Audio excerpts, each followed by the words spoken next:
All right, let's get started.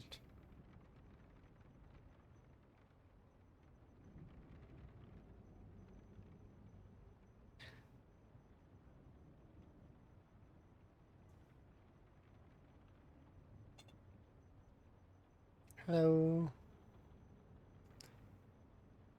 Grab some first.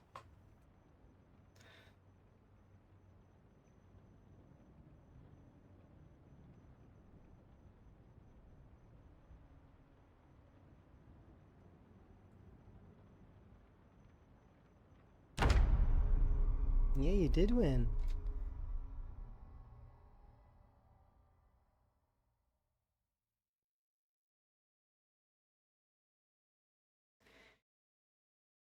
I'm in the process of winning myself, I hope.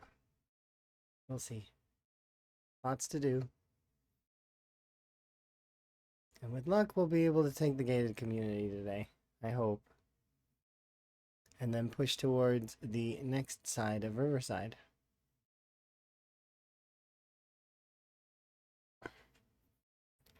I had a particularly late night last night, so that's why I'm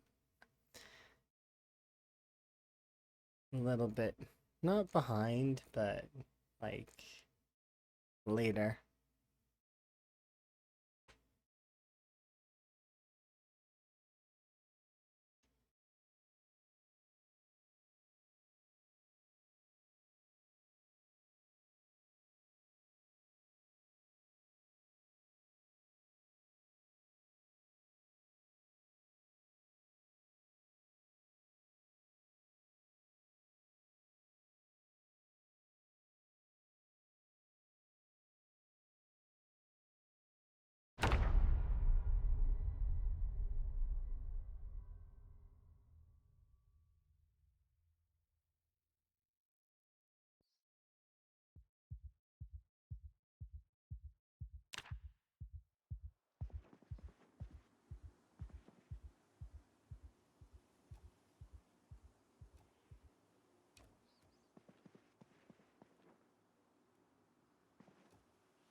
Yes, indeed.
That's all I can carry for now.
Yeah, it's true.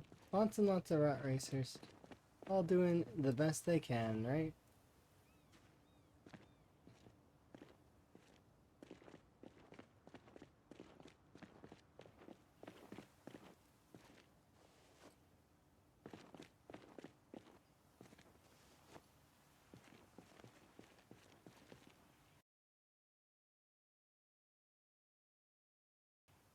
And you don't care?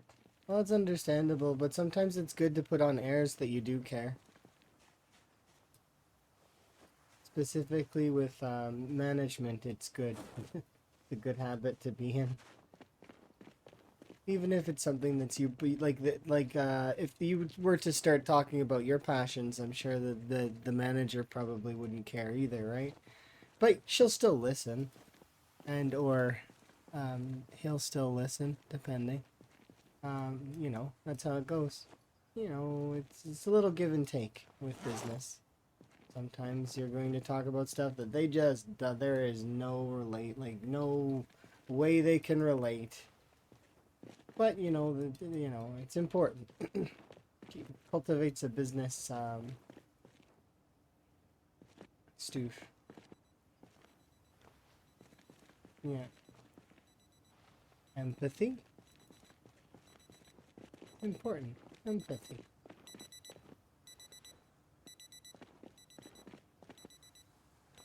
It's hard sometimes, though. I understand.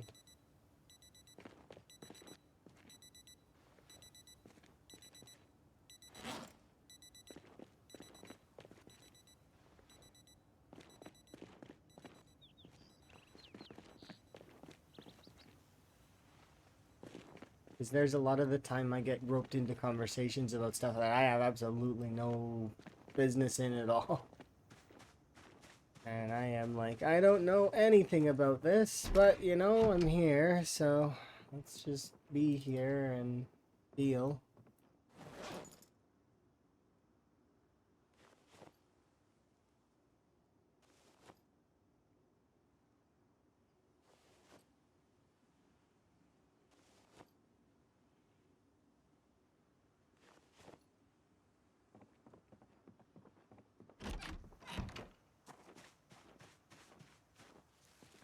It's like a 30-minute talk.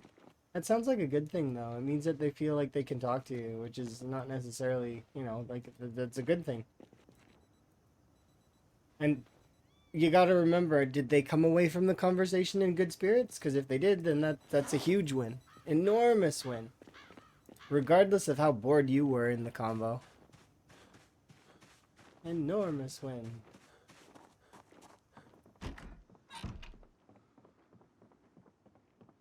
Because then that means that they're feeling pretty good. You both felt the awkward silence. That's not good then. I wouldn't like, I mean, you know, it's one of those awkward ones.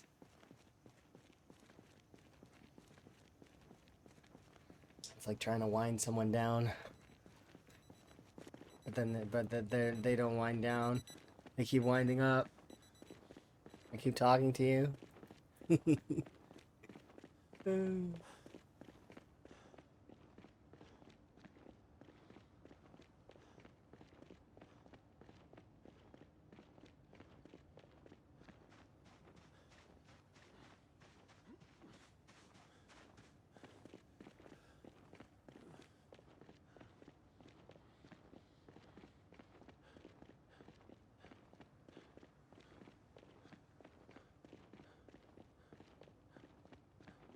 Enjoy your lurk.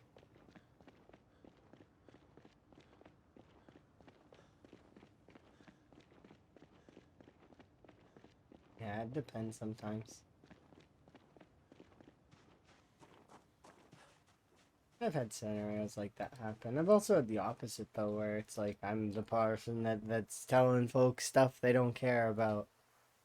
Like this video game that I'm playing, yeah, and they give me that glazed look where it's like they're tuning me out. I know they're tuning me out, and I just stop usually.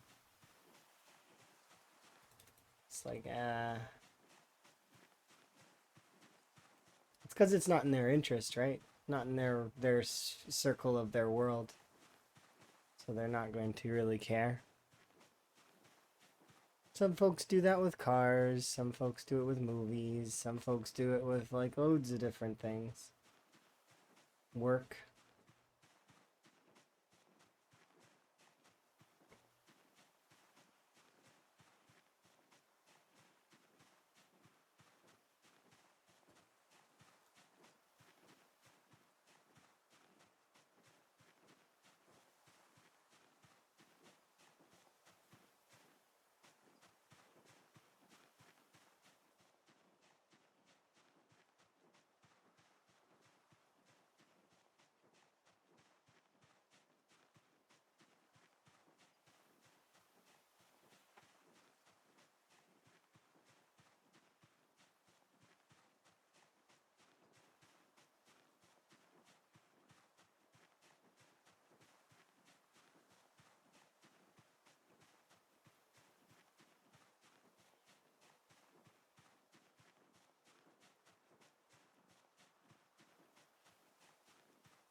Mm.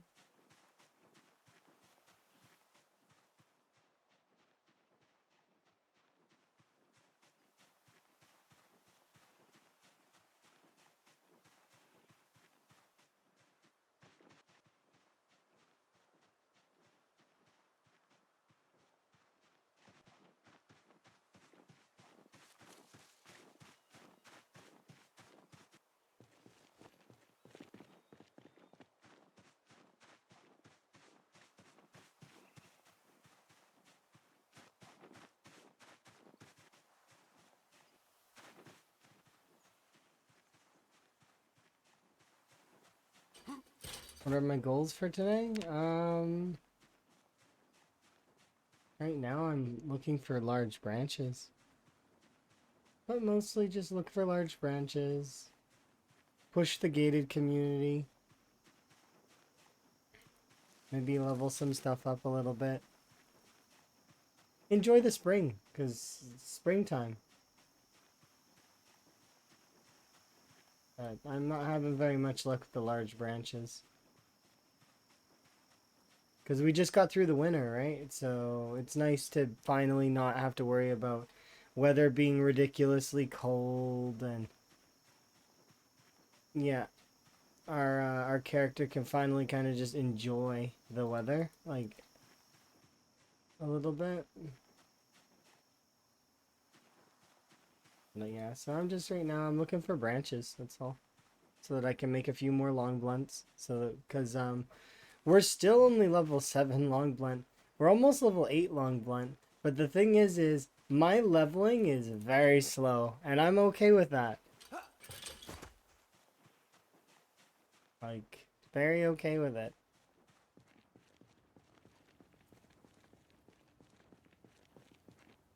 We're gonna start spear soon as well, but it's just a matter of time, right? I'm not rushing to do anything because it's a marathon. It's not meant. You're not meant to rush. You're meant to take your time, relax. You know, go at your own pace. There's no rush.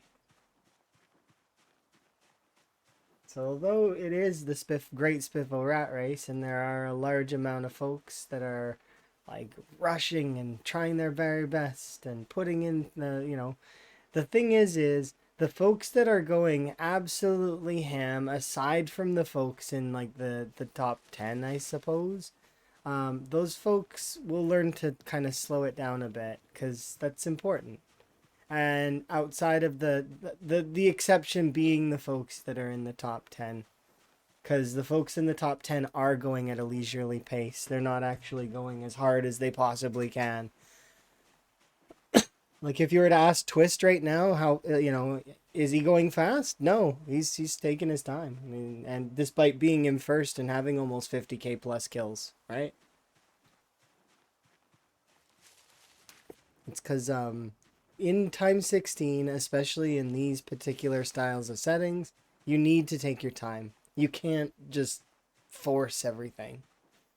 Because it's when you're forcing things is when you make mistakes, and when you make mistakes, that's when you die. Hmm. Twist is a machine, and so is Shivas, and so is Lamprey, and so is everybody in like like I said, the top 10 are ridiculous monsters. Which I have to admit that I'm among the top 10. I am in the top 10.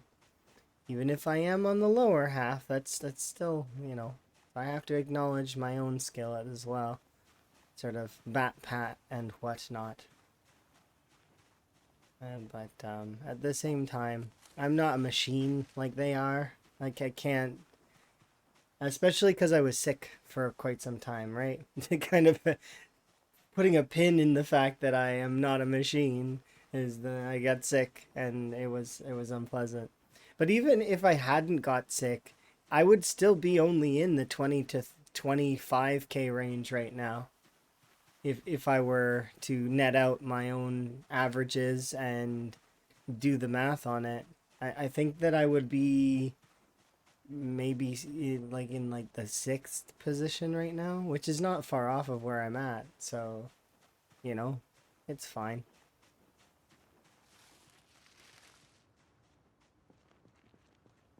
'Tis no thing that is too bad. There we go. This is what I want.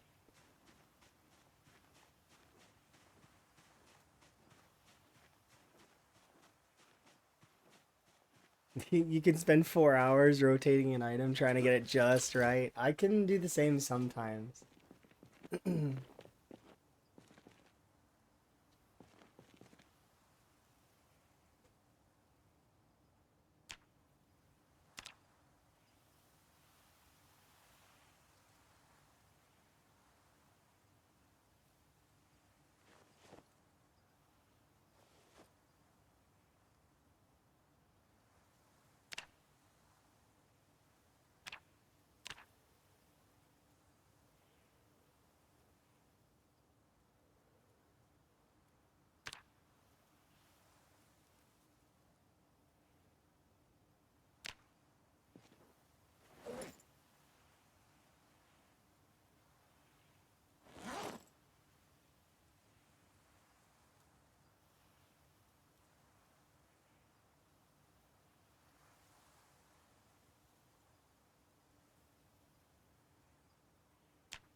Way back.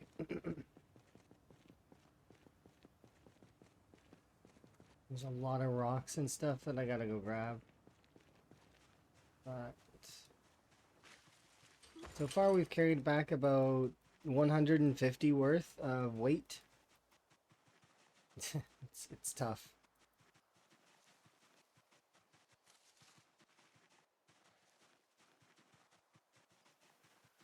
Because gradually consolidating inventory when you've spread it out over the entire coast is not not the easiest. I've spread out my inventory so far. I shouldn't have, but I couldn't help it. It's like one of those things where it's difficult, right? How was I supposed to know?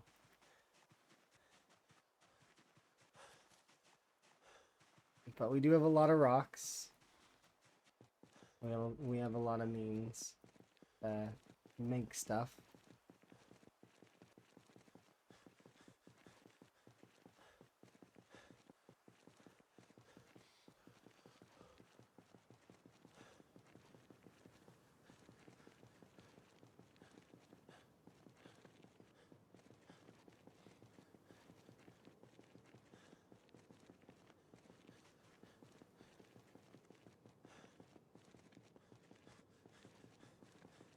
We tidied up a bit of the street as well.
Here we go.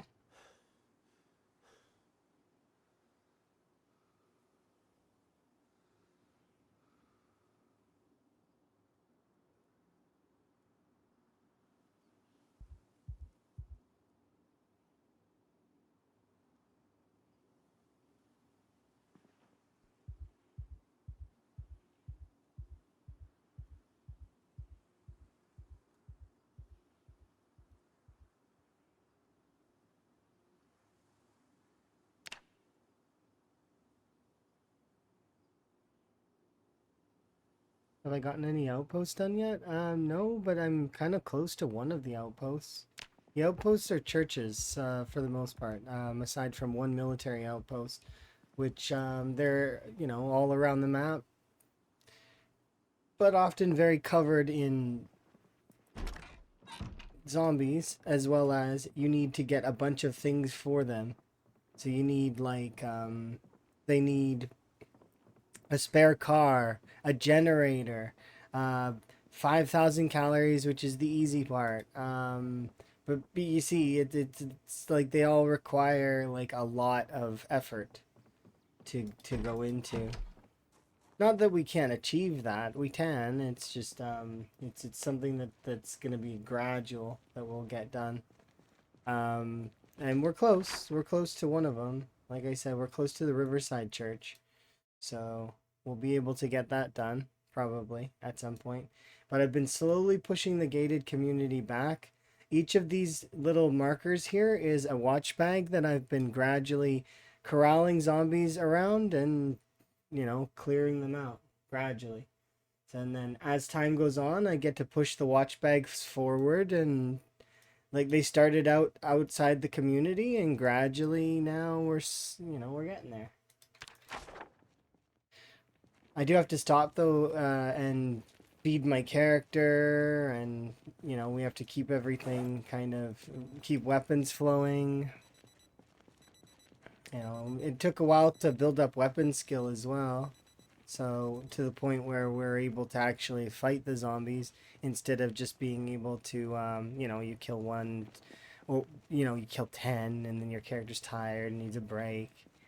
Now we can kill like 30 and take a break.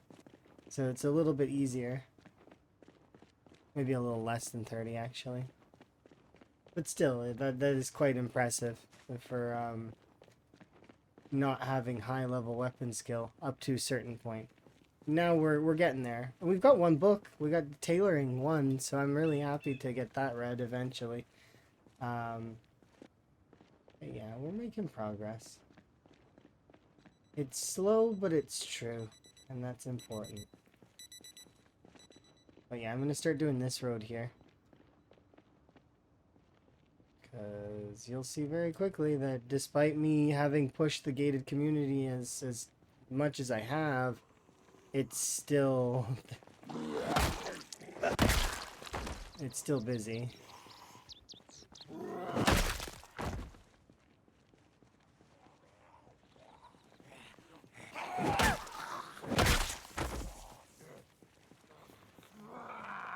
I actually don't mind the claustrophobia. I feel like it's more of a buff than a negative.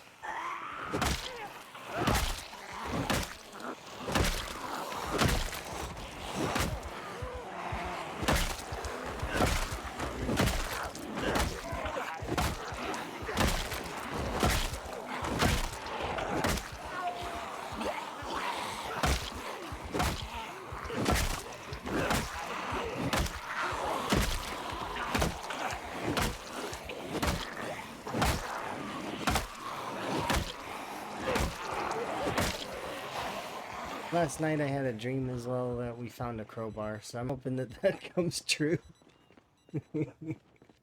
I hope we find a crowbar. I want a crowbar. That would be nice. Take a break from the bats for a little while.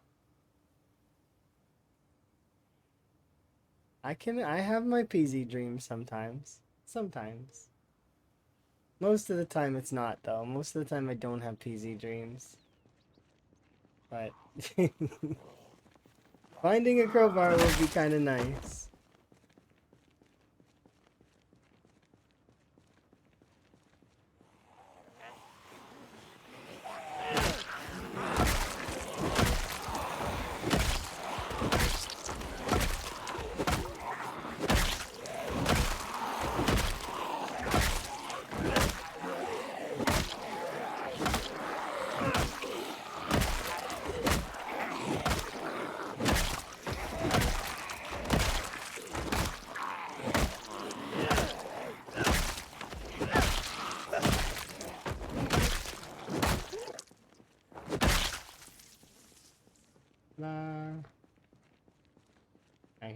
next.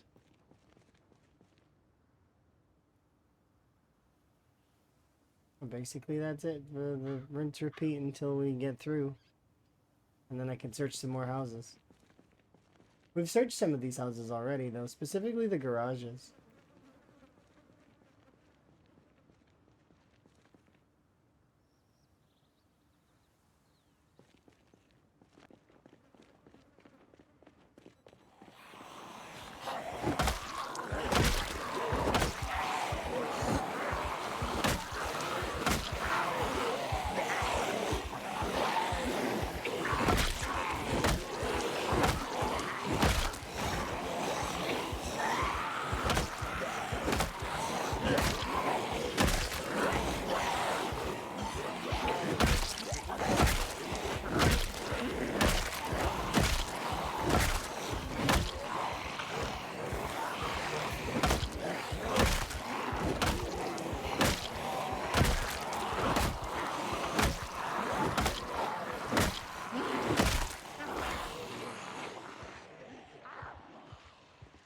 He's gonna always be terrified, because we gave him cowardly this time, because I wanted to see how bad it was.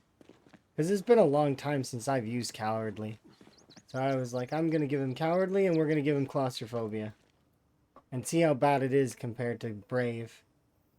In reality, not worth the points. I wouldn't do it again. No, he does never really get over it. He's gonna be scared forever. But that said, it's not that big a deal. Like, as you've seen, he's only scared when the horde is really, really big. That said, it's still, I'd prefer to have brave. Like runners and climbers? Runners exist. Climbers, I don't know if climbers will exist, but maybe.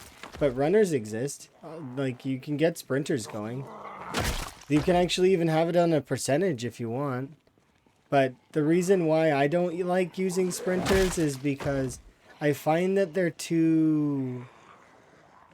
a little too unforgiving a playstyle for me. I'll play sprinters sometimes, but it's a playstyle that doesn't leave any room for mistakes at all. So that's a good thing, but also it turns Zomboid into more of an arcade game than, you know, then it feels like Zomboid. But that's just in my opinion, right? Because there's a lot of folks that really enjoy sprinters. And the sprinter community is very nice and works really hard to try and come up with strats and stuff. So, like, yeah, sprinters have been in Zomboid for ages. Climbers, though, I don't know about climbers. That sounds like you're talking about like hopping the fence, because they're adding in the ability to for the zombies to break down the fences. So maybe in the future they will be able, like, or not like hop the fence, but they'll just kick down the fence kind of deal.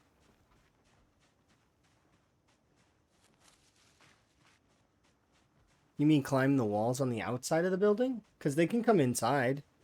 Actually, these zombies have cognition, which means that these zombies can open doors and windows. If they walk over to a door, they'll try to open it, and they'll come inside. That's one of the reasons why when you see me walk into a building, a lot of the time I'll lock the door behind me. Is because I'm so used to playing with cognition that I don't even think about it anymore. It's a passive thing that I do. It's one of those, you know, it's an autopilot thing. I just, when I walk in, if I'm walking in and I'm planning to stay there for a while, you'll see, you know, like I move over to the door and I'll lock it. Even if the windows are open.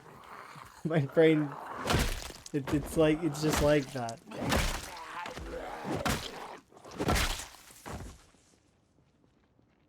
But as you can see, like, despite having, you know, put over, well, we're getting close to 10,000 kills into the gated community, it's still kind of busy.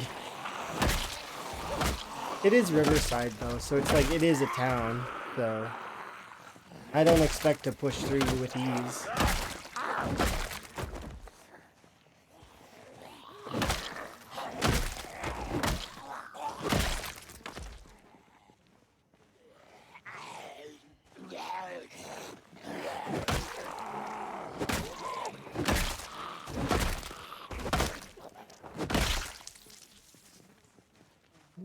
these have a...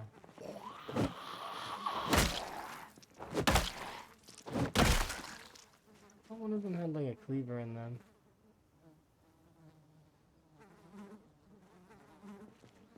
This is gonna be you.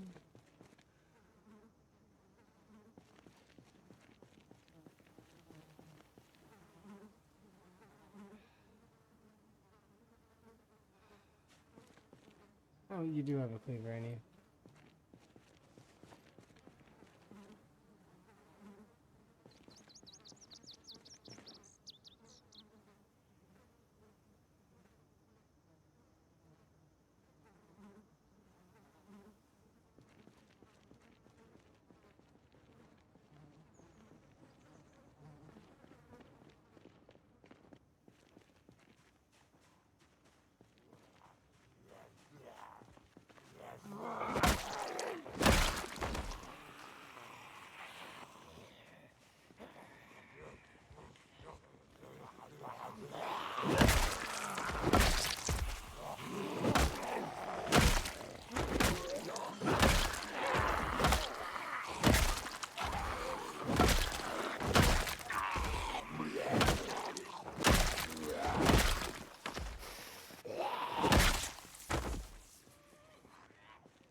Yeah, we'll go recoup down here.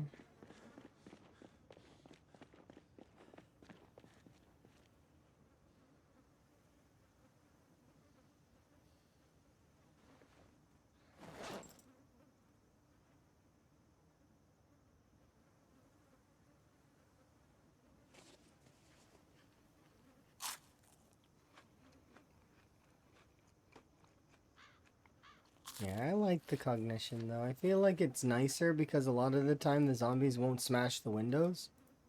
So it saves you some windows.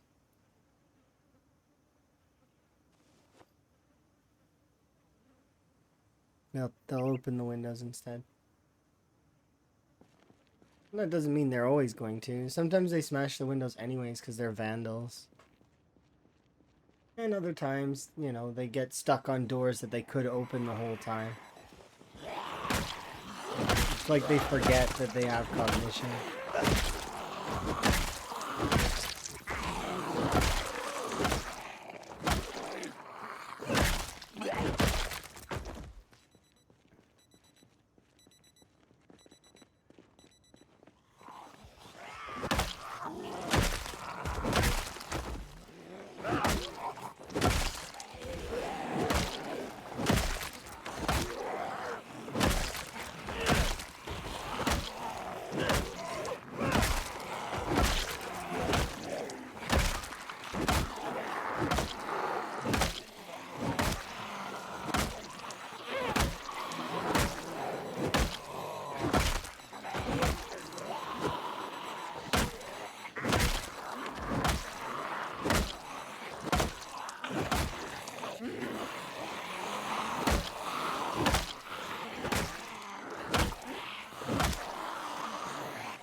Recoup.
We'll do another batch of zombies, and then we'll come back and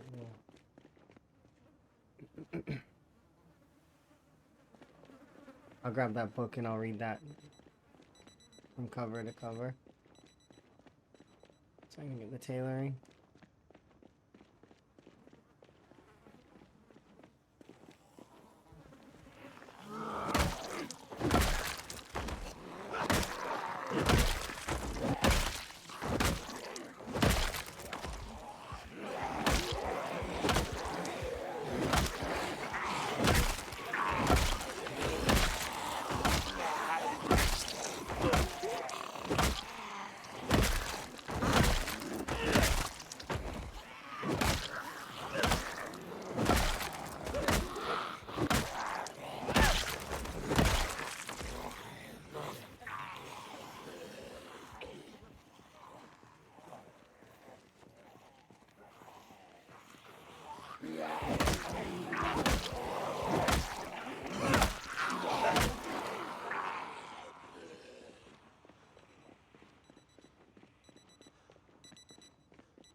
Finish Dr. Boff here in just a moment.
Nice. It's really rude that the cleaning crew doesn't help you. They just hide.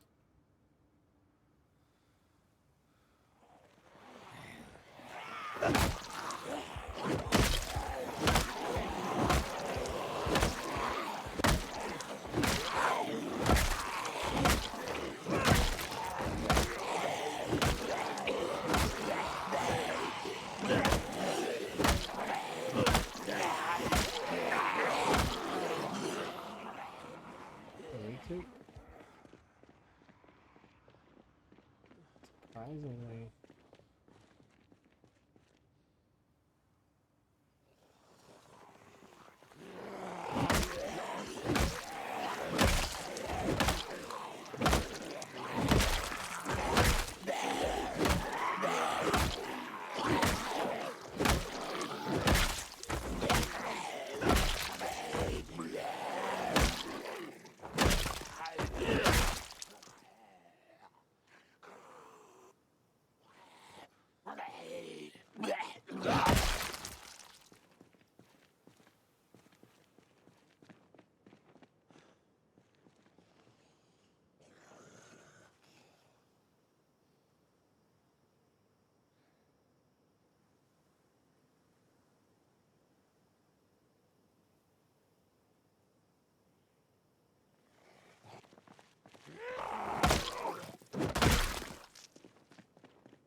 Probably aren't going to be able to read because it's going to be dark.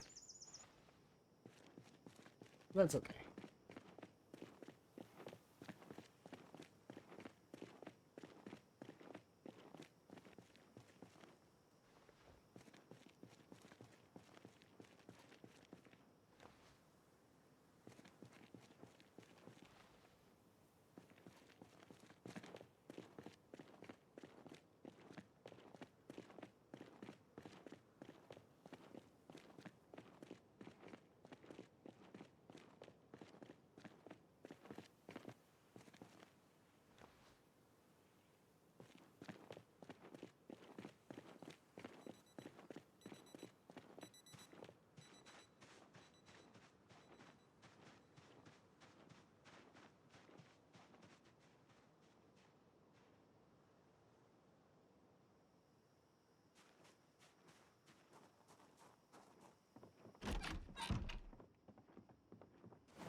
Well, this one zombie.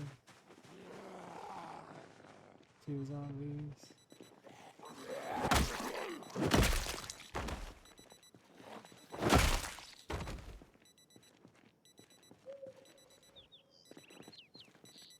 Actually kind of surprised.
Ah.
Level 10 sneaking and light-footed? Kudos. I'm gonna guess that he did that probably utilizing guns unlimited.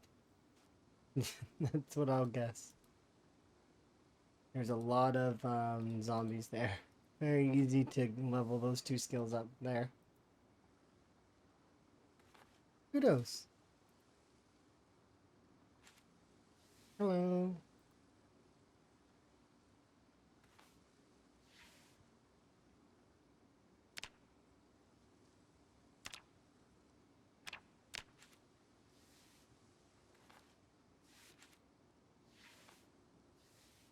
They're blocking sightlines. That shouldn't do too much though.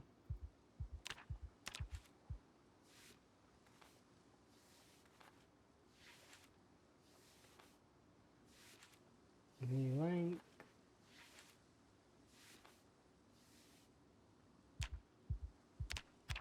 Short.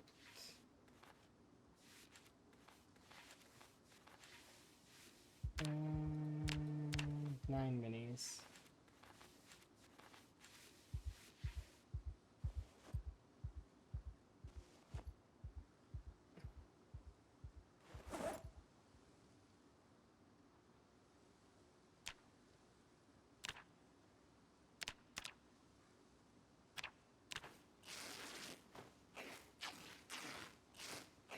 Hello.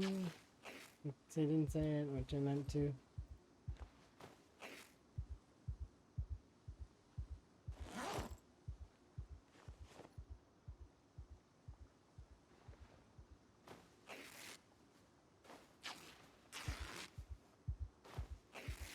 Can I inspect the repair? No, I can't.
Alright, let's go get some food.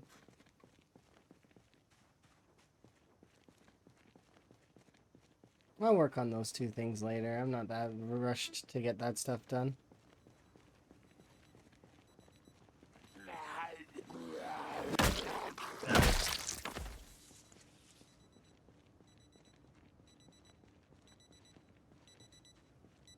We'll be almost level 7 strength soon, as well as level 6 fitness, which is huge.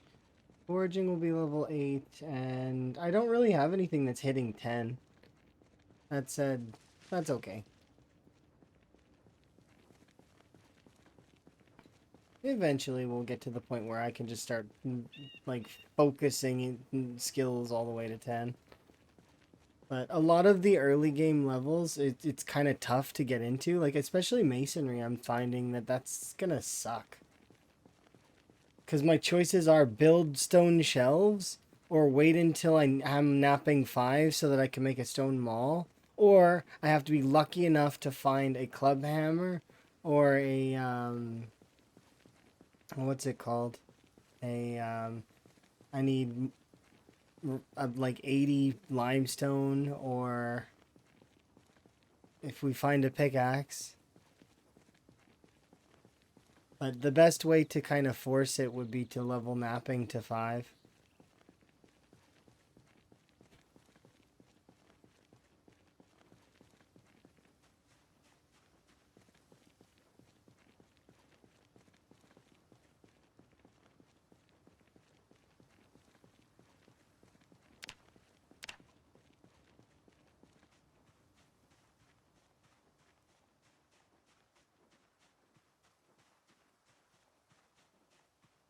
But yeah, I'm not rushing my stuff to 10. It'll get there when it gets there.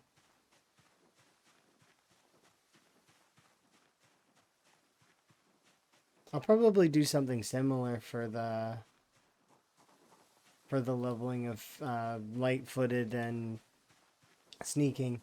The last time I did those to 10, not counting the walking past the Rosewood bus depot, which basically instantly leveled those to 10, was when I was by the Crossroads Mall, leveling them there.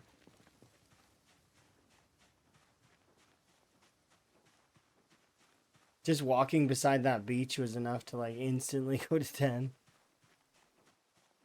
It doesn't really do anything though. Like you get slightly less radius on your character in terms of your sounds, but it's not really. It doesn't do anything.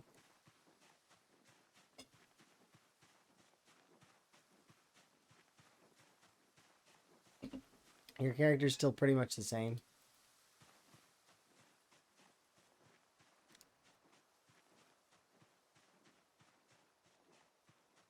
Kudos to Lamprey though. That's +2 on the mastery. He did say he was gonna go like get mastery up, so maybe he's gonna work on some of the other skills too. I think he's still gonna be focused on killing though, because he wants to catch up to Shivas and Twist.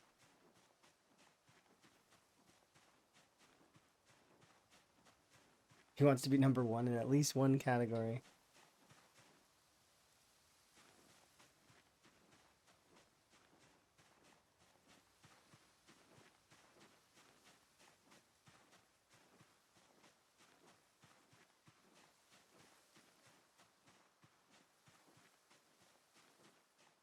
He'll get there.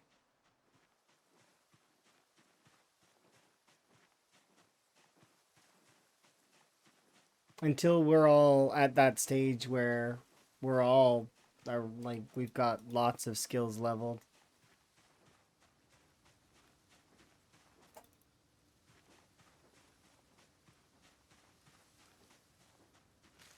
He's number 1 in skills to 10, yeah.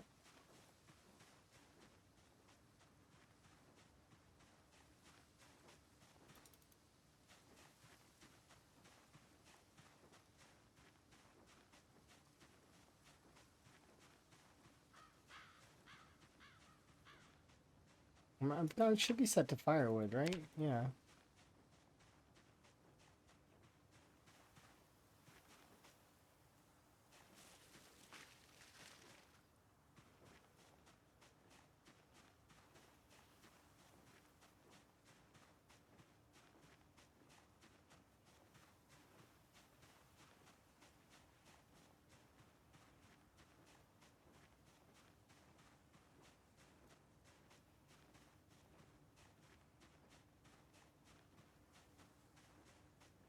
At this rate, we'll be able to get quite a lot of these skills to 10. These, like, lighter ones. It's when we actually start doing this section is when we'll start seeing some major... But there's still time. Managed to put a nice punch into electrical.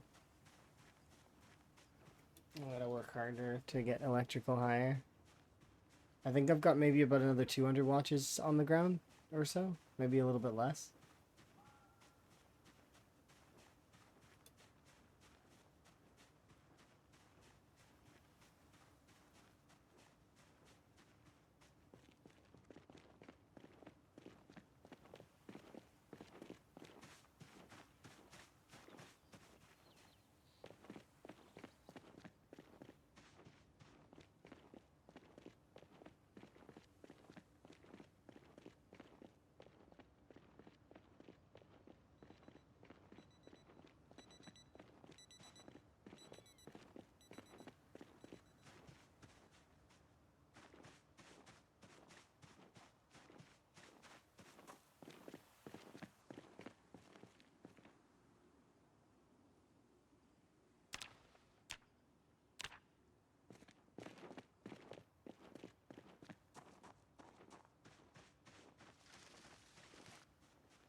Mm-hmm.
Unfortunate.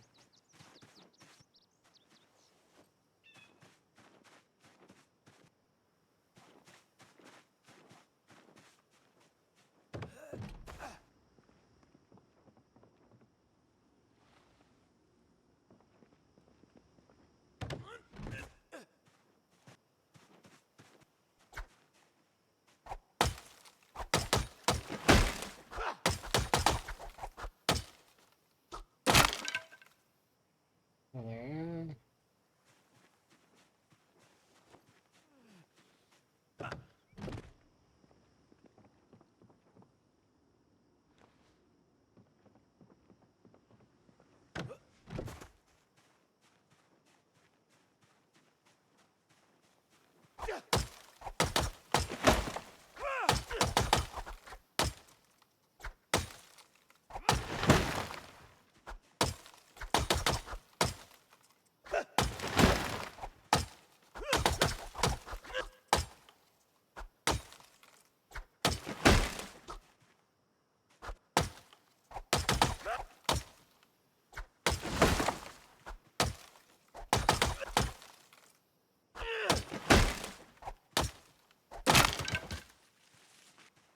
Yes.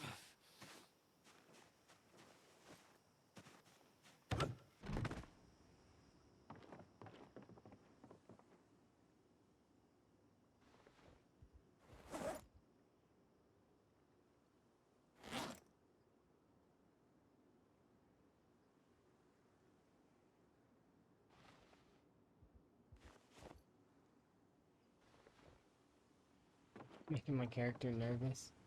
Chopping down these trees. Just want to clean up the yard a little.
Yeesh.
Okay, we're gonna get all the way to the beach. We're gonna do some fishing, get our weight back up.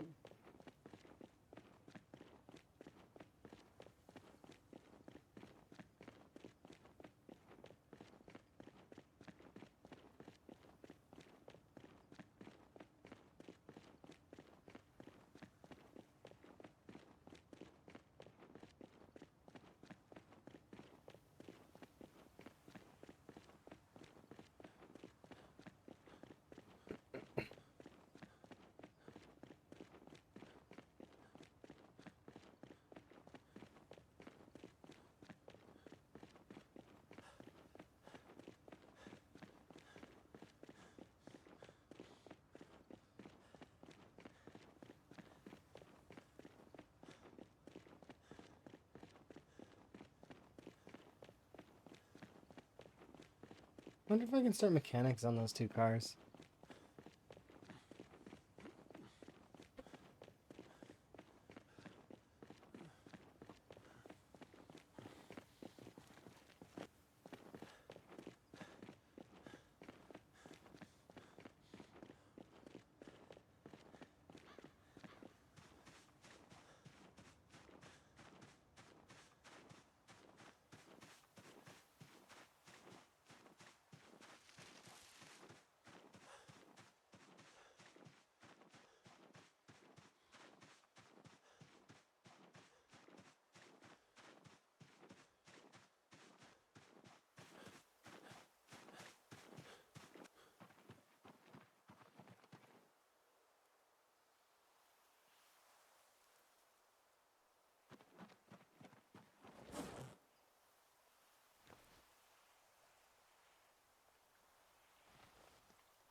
Yeah, I just need patience, that's all. I probably should have brought my jacket. It's fine though.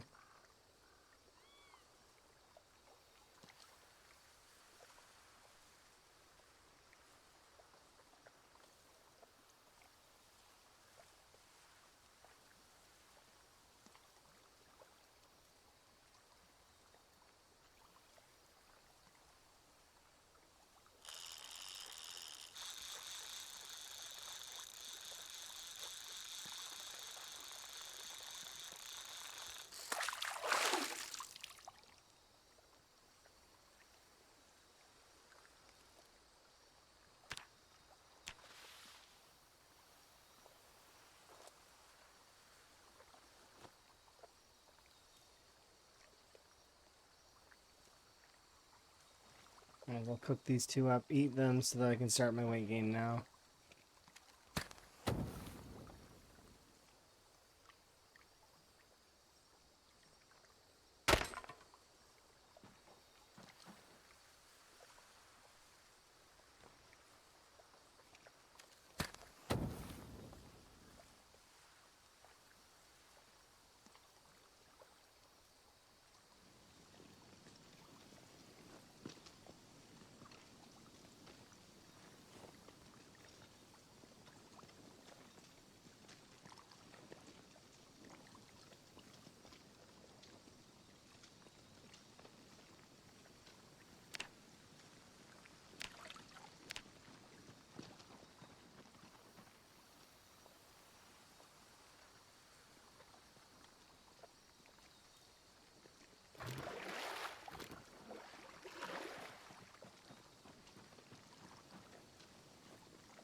There we go.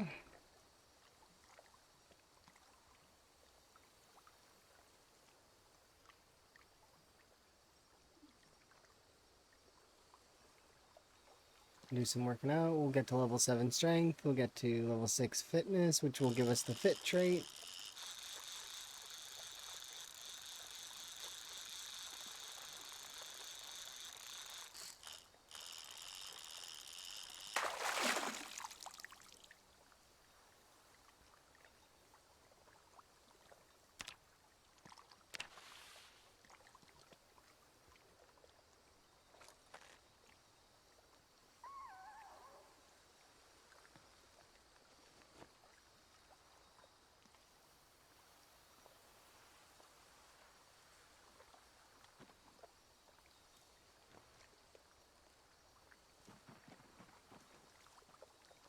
Check this now.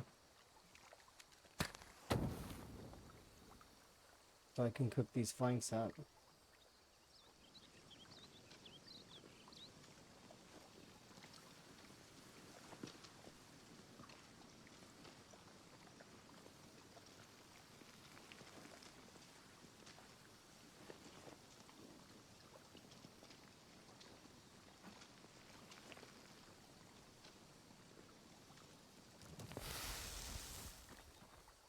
Use that we're gaining. Let me see you on the floor.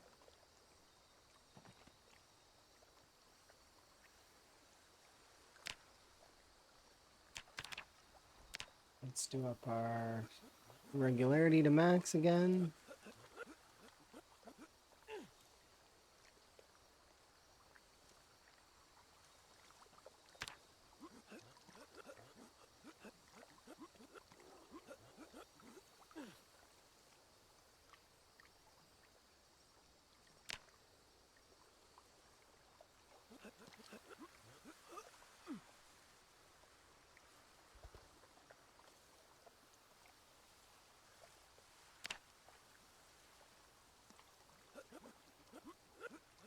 One more batch of burpees ought to do it, and then we can start doing the sit-ups.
I need 10k and 2k.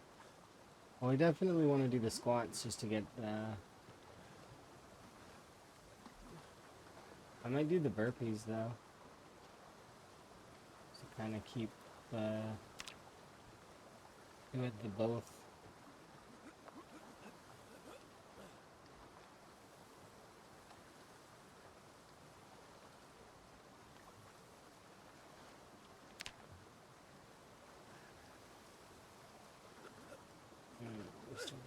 Agony.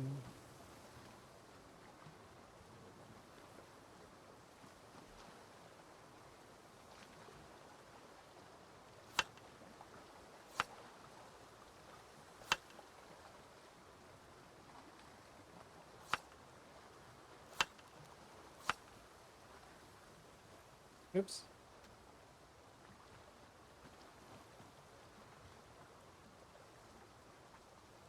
Sure enough, we're in agony. Oh, but it's gone.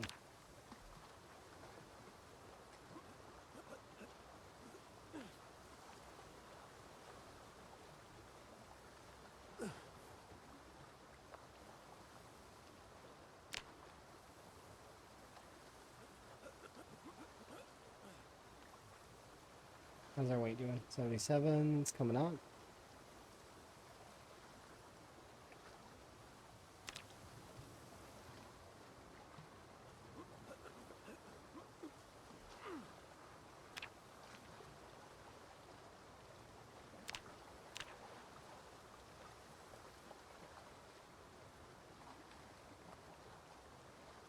Yeah, we could just focus squats. It's fine. That way we can just finish off the fitness up, and then we can start working on push-ups instead, because then it'd be a more of a focus.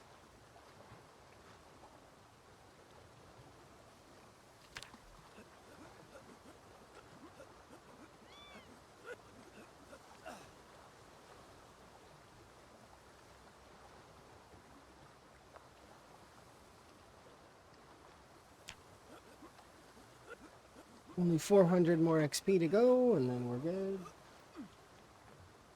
on fitness for the time being.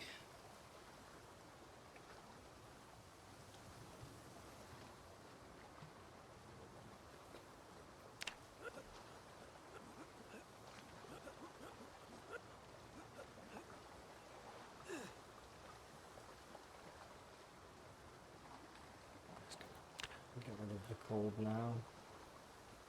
It'll let me. I don't think it will.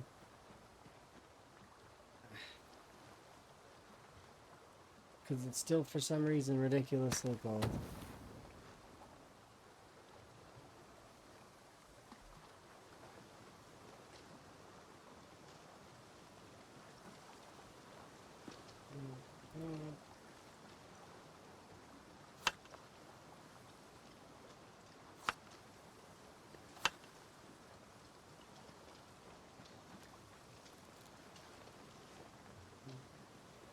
On the fire.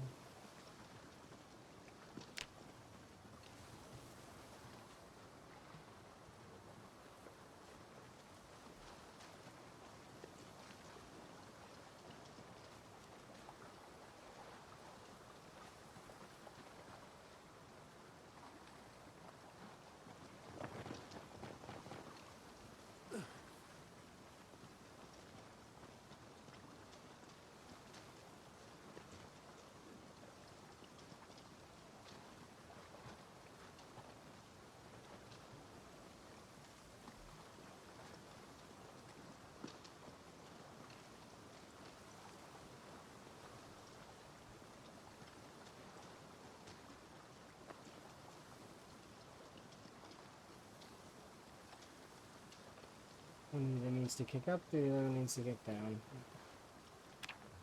There we go, that gets rid of a lot of that.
we go. 78 now.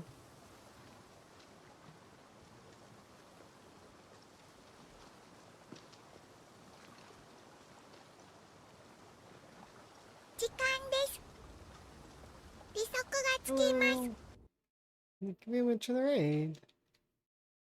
No wee woos. Oh dear. An extra positivity. Alright. I don't know if I need a wee woo right now, but I do appreciate you. Thank you very much for the raid. I'll do my little intro thing. Hopefully your rat race run is going very well, and or depending on what you were up to, perhaps you were doing something else. My rat race run seems to be going quite well. Do my little intro thing.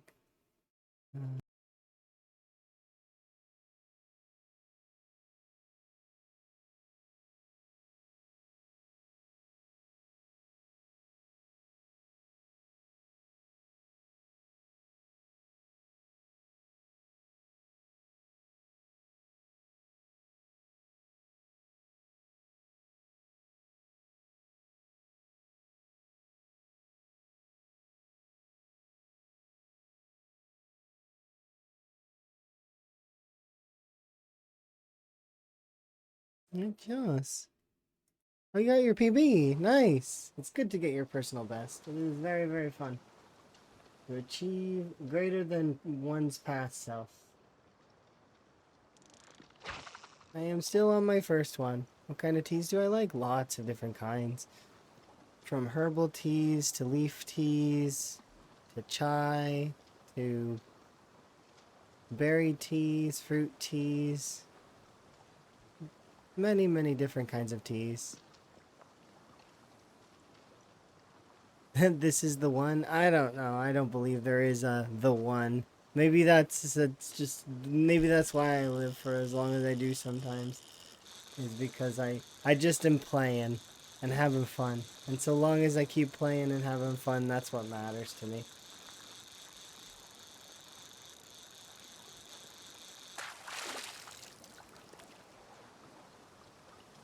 It's just. But tons and tons of different kinds of teas. My favorite kinds of tea, like all-time favorite, I don't drink very often because I like it to retain its specialness. That said, there's a lot of teas that I enjoy. I recently tried a couple new ones. Stay alive, I'll do the best I can. Right now I'm gaining weight, that's the plan. And then we'll be hopefully gaining a little bit of fitness and strength. We'll be leveling those very soon, so we'll be both level 7 strength and level 6 fitness. Given that this character was a 0 to hero, we're getting like very close to the hero territory, which I'm appreciative of. Once we get to that lovely higher levels of weapon skill, which we're already getting there. We're like level 7 weapons.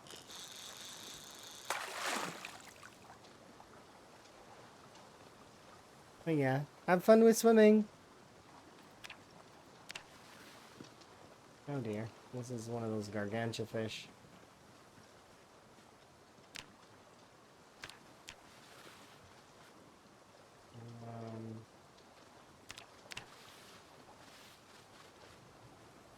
Yeah, that's gonna take a while to cook.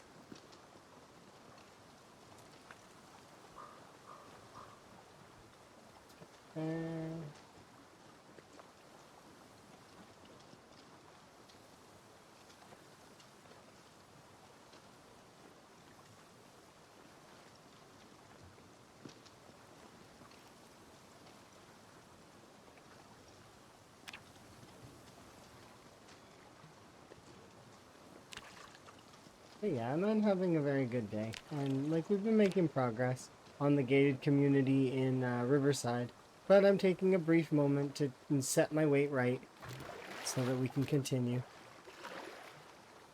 Which has kind of been how it is for quite some time now. I'll fight for a while, and then I'll come back to the shoreline, and we'll get our weight up a little, and then off we go again to rinse, repeat. But it's been pretty good for the most part.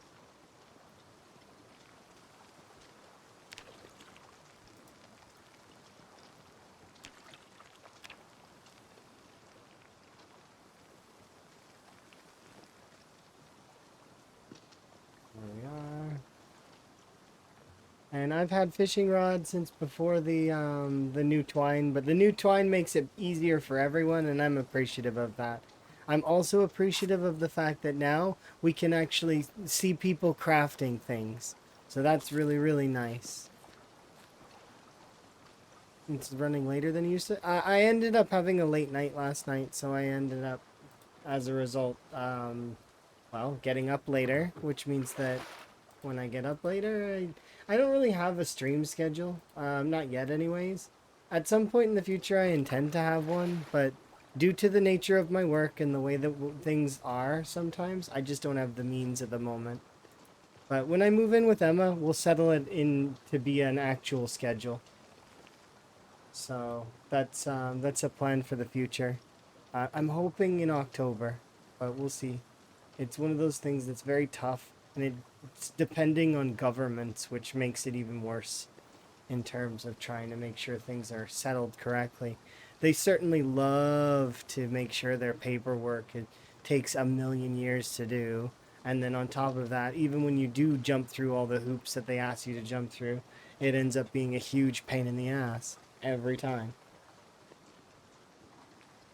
I'm catching up. What do you mean? I'm just kind of vibing.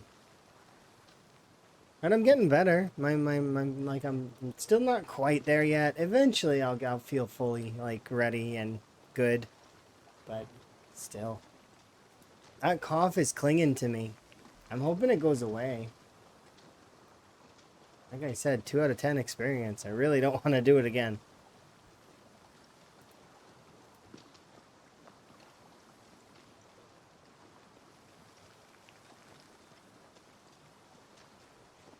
Hopefully you're having a good day, Nico.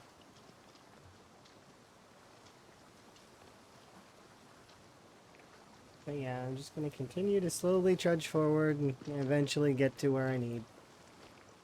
I don't really... not really... Yeah. Trying to rush. There's no need to. I can just kind of keep on trudging.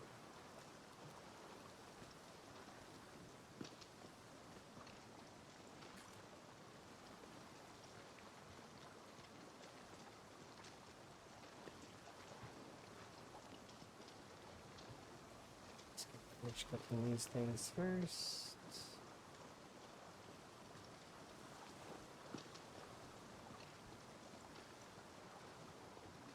It makes time go faster. That's good that it's busy there. At least you have some company as well in the different streams. Because I know that you're watching several streams. Bouncing in and out as best you can. Lamprey got his double 10, huh? At Guns Unlimited. That makes him in the front for the mastery.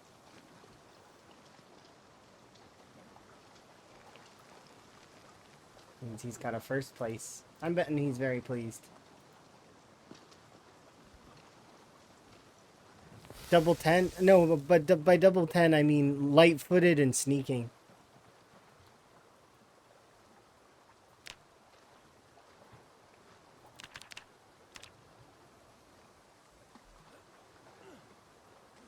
Because those are 2 skills that are very easy to get up if you just gotta go and grab, like, 5,000 zombies. Oh, did you not see him get it? Somebody came and told me. They, like, while I'm kind of vibing. They were like, they came and told me, and they're like, hey, Lamper did it. He's now number 1. So, he's number 1 in the mastery category.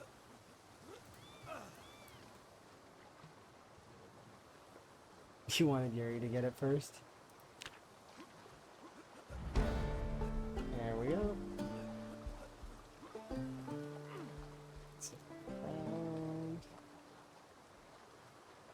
I'll snag it at some point in the future, but I'm not in a rush to get all my skills to 10. Not yet.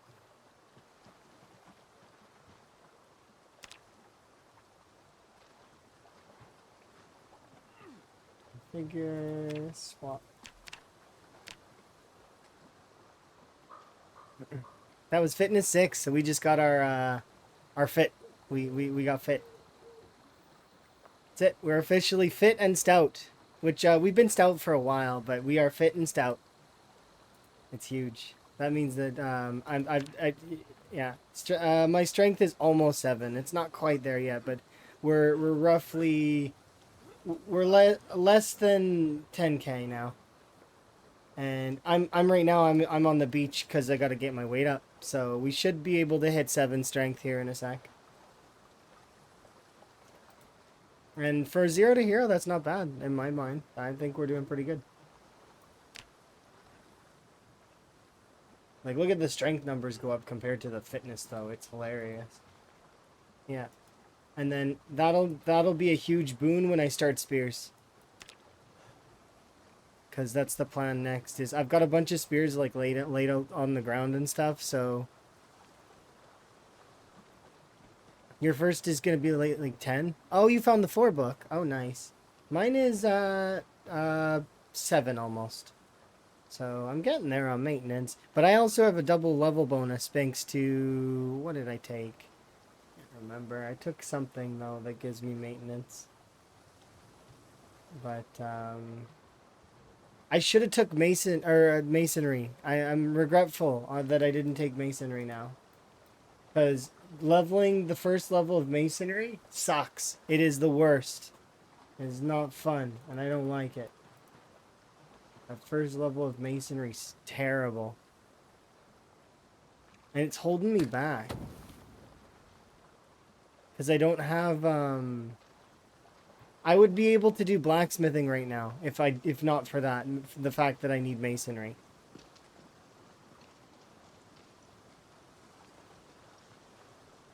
I could skip it a little bit by going for the forge, the regular primitive furnace, which is fine. But the problem is that I need to be able to make the stone anvil, because the blacksmith anvil is not something one can really acquire. So I need to be able to do the stone anvil, and they've changed the recipe for the stone anvil, so it's no longer.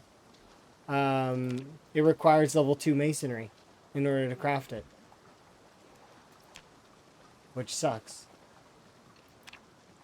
Like, why? Why lock it behind masonry? It's annoying. So now I need level 2 masonry, which means that in order to get level 1 masonry, I need to have, yeah. That's if you can mine. I can't mine because I don't have them all. In order to get them all, I would need a level 5 napping, which means I've got to level my napping to 5, which I mean is fine, but it's like that, or I have to find a club hammer, which I've not been lucky enough to get a hold of.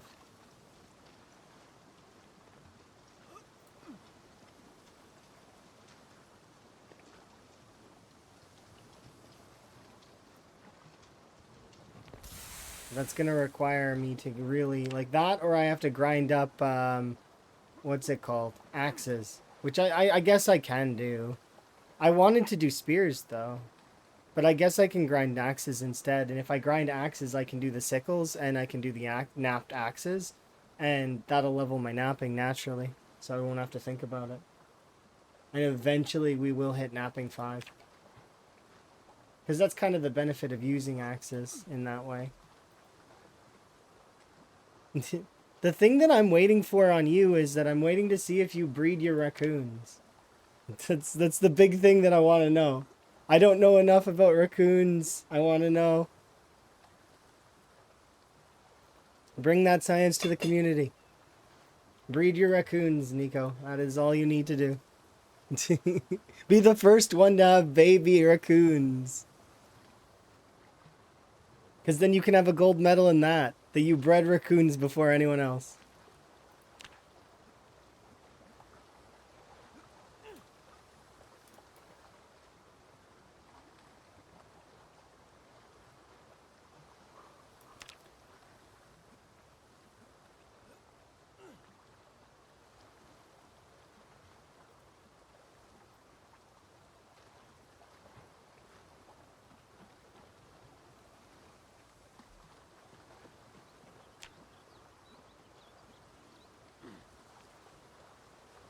Just keep going. But yeah, level 7, so the thing is about level 7 through 10, is that we've actually already hit a point where, in the formula for muscle strain, the number is already a decimal, so it doesn't matter anymore. In terms of between 7 and 10 strength.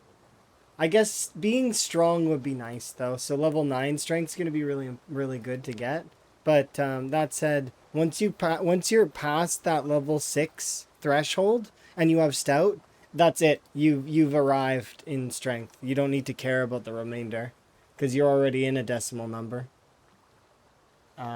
It's at that point that you focus more on weapon strength or weapon skill. The formula for weapon skill is always a decimal number. It's never one, regardless of what points you're at, unless you have none, I guess. But so once you get your weapon skill up to like level 5 to level 7, that's when muscle strain becomes almost a non-factor. Yeah, it'll make things a little easier. Not by enough of a margin that's gonna make or break anything in terms of the hordes that we're fighting. It'll up my number from like right now, if I were to continue to use long blunts, it ups it from like 30 to 40. Which is not insignificant, but it's not by a large margin. It's the exertion that's gonna help out a large amount. The now that I have fit, because now I won't get tired nearly as quickly. Exertion's still more important than fitness or than strength and weapon skill. They are kind of more relative now than they used to be, though.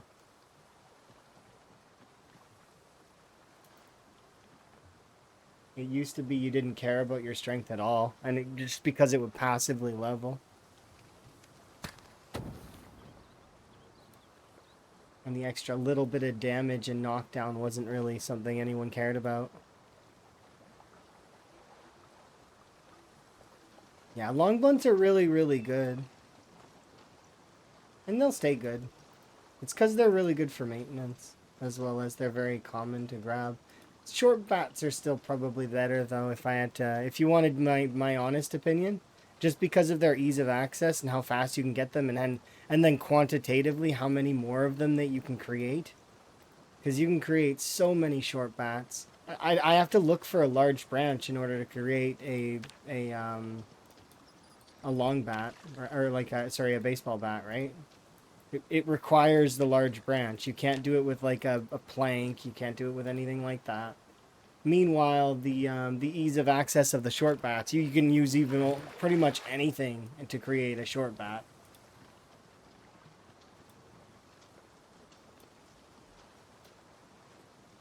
You get like 7 short bats from one thing. Plus, you can make them out of like the planks too, right? So it ends up being they're just superior in terms of ease of access.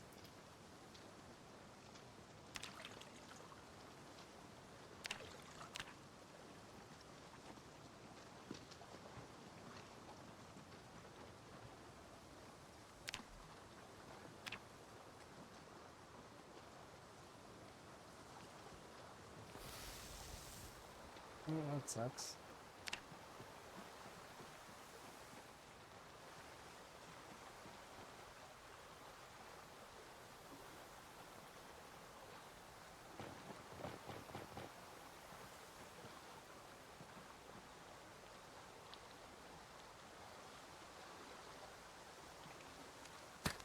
So no carving them on the run. I mean, there's so many rocks and so many stuff. And if you really want to carve it on the run, throw a cardboard box in your backpack.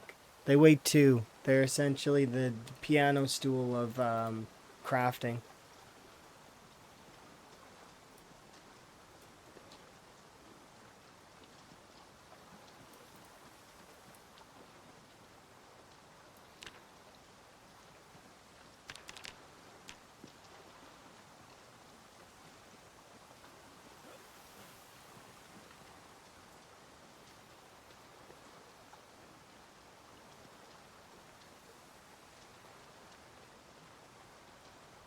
Yeah, but you don't need to justify the 2. So what you do is You bring it with you close to you, and then you throw it down. You don't need to carry it everywhere with you. You just need to bring it close enough to you that you can craft with it. That's the trick. You don't need to carry it everywhere.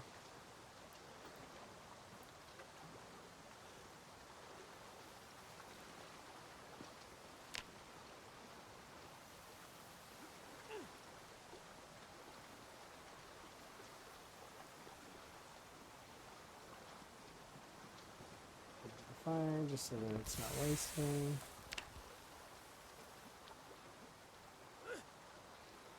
How's my weight doing? We're up in the 80s now.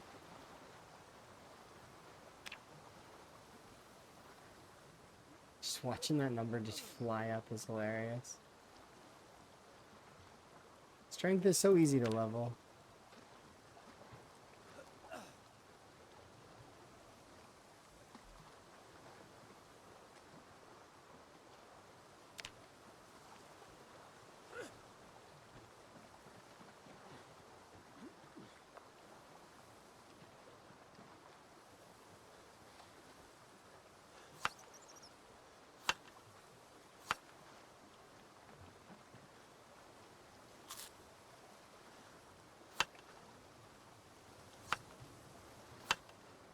Hello. Are you having a good day? How goes your rat race run?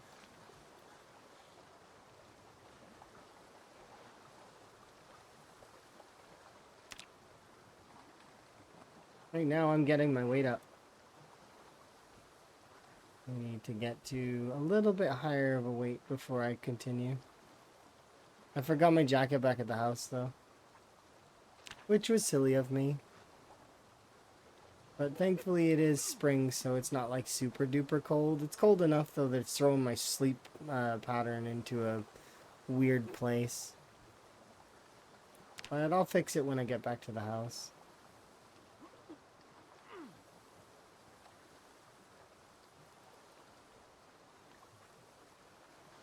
I'm blessed with butter. Ah, butter is overrated. I still want it to get nerfed again. It deserves it. I hope they do nerf it. I'm gonna stand on that hill forever. That butter is an ingredient, and as a result, should have the same debuff that the chickpeas have, where you have to put it into stuff. You have to put it into recipes. Can't just eat the butter raw anymore. I'm gonna stand on that hill until they do it, and or because it lacks consistency currently. Why is it that chickpeas and beans and flour and all of those things have the debuff, right? But butter does not? Does not make sense. So I will continue to stand on that hill. But if I had the opportunity to use butter, I would. I just don't have animals for it right now.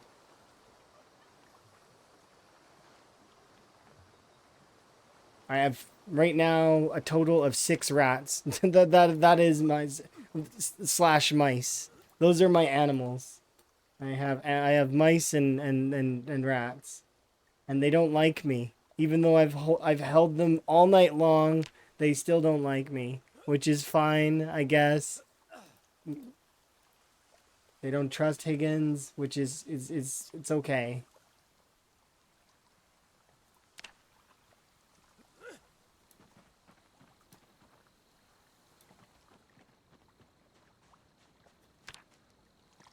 They don't have to trust Higgins.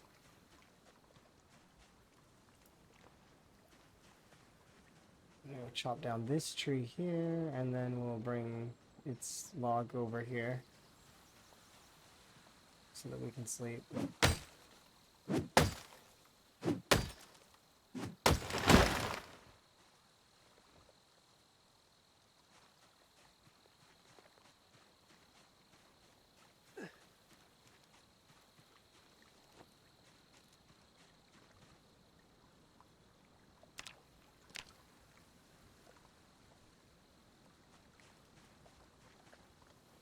Yeah, I don't have that yet.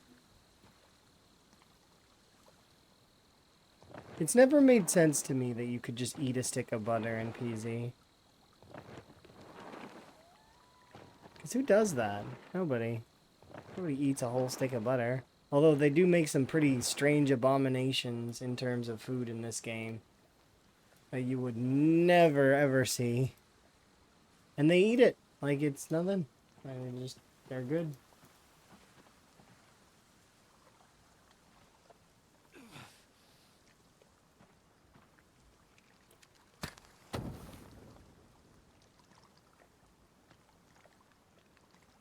You can drink a whole bucket of animal blood.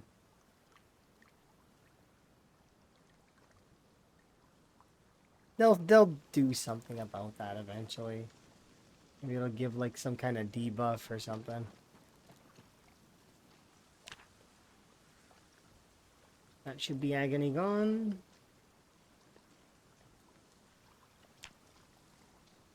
There we go.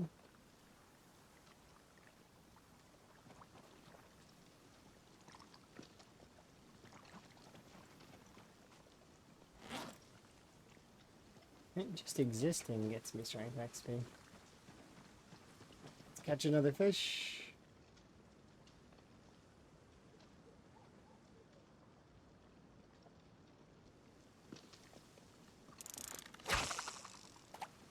Okay.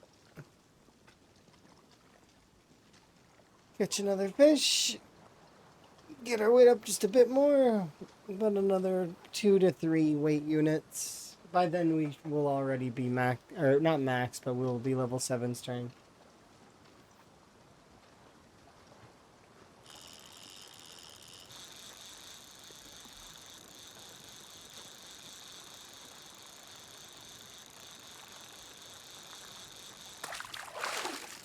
It's not a fish.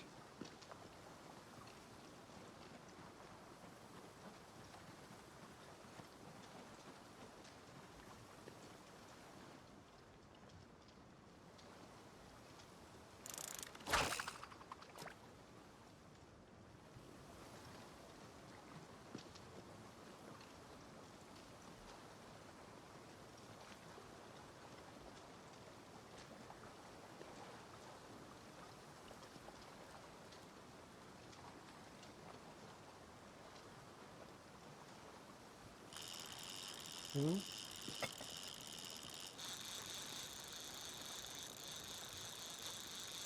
I don't think this is a fish either. Oh, maybe it is.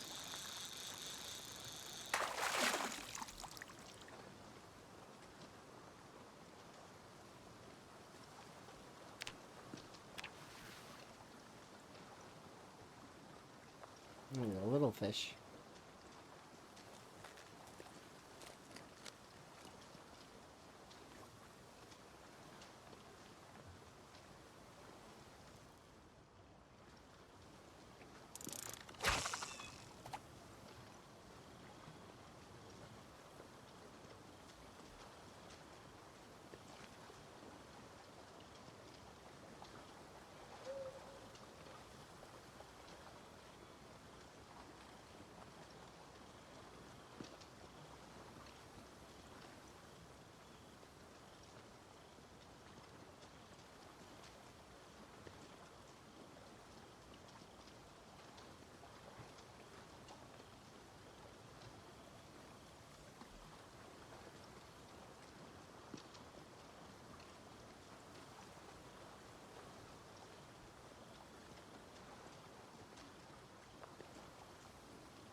Nope.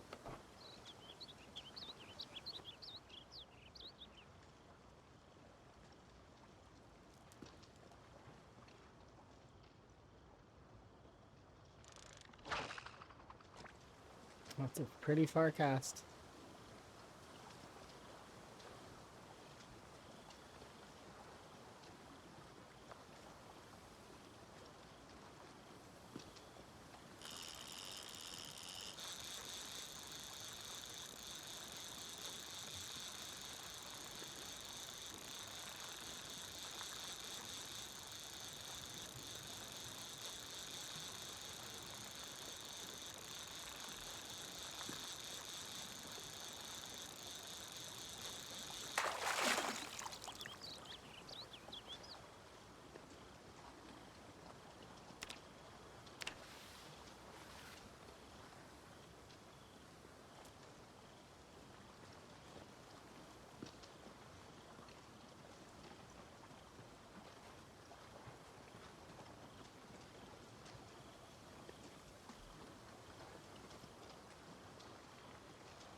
There we go.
There we go.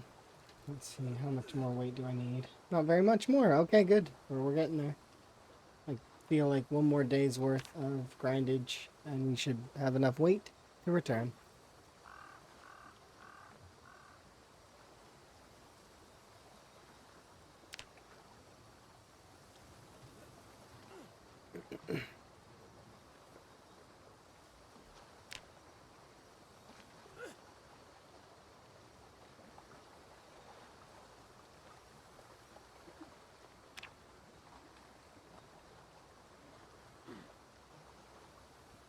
$2,400 XP more, and we're level 7.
Definitely a fish.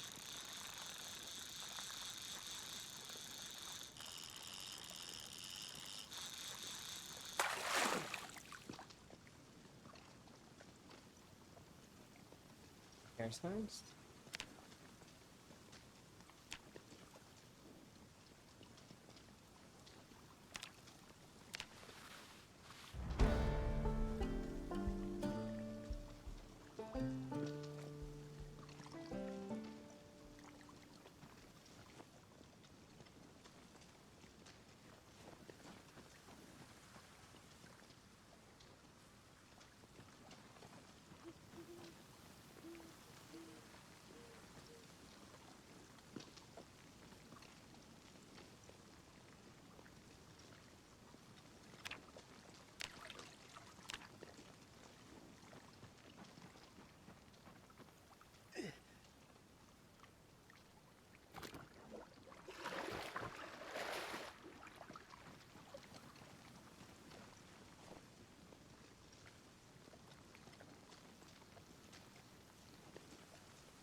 Ah.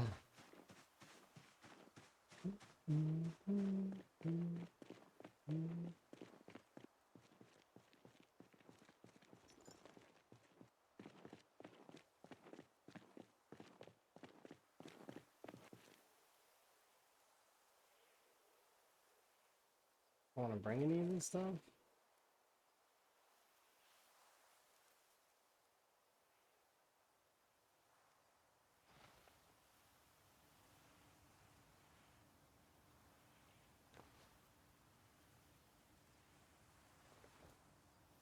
I'll leave the rest of it.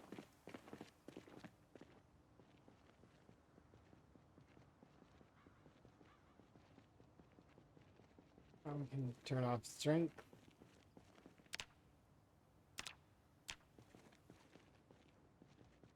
So that's it. We've managed to level strength to 7, so that's huge.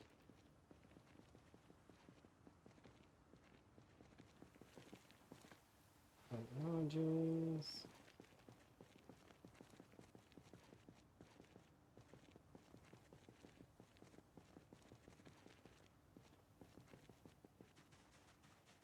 Give me more chipstone, which I can use for something.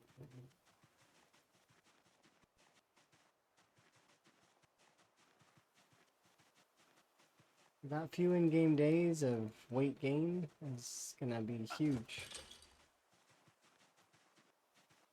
Help out big time.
Yeah.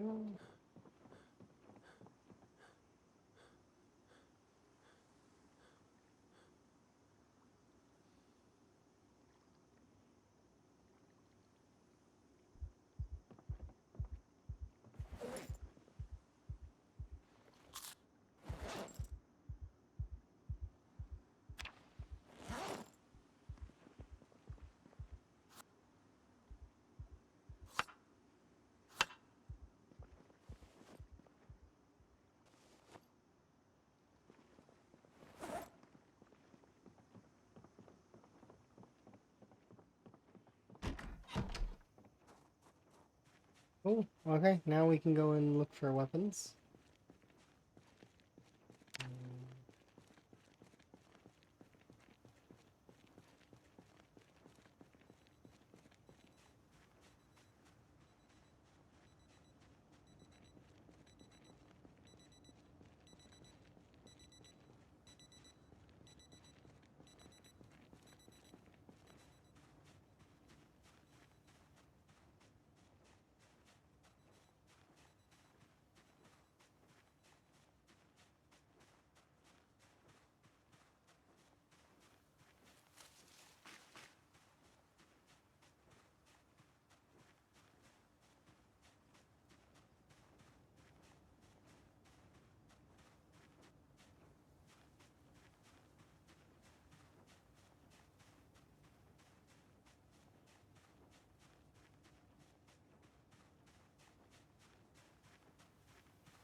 Silver bangle. Nice.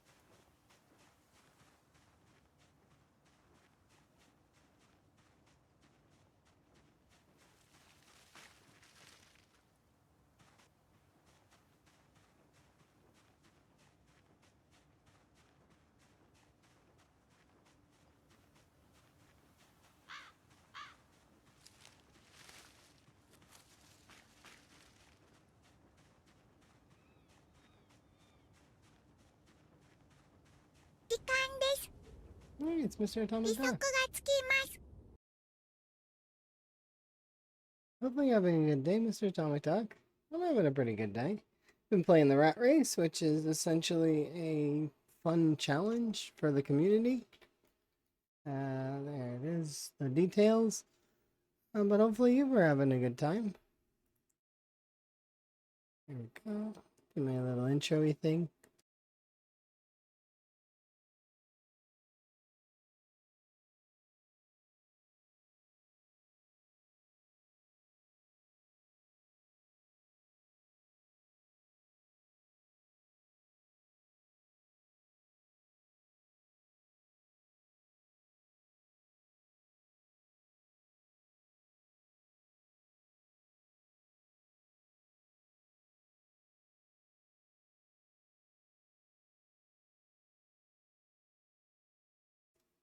Good Chalice.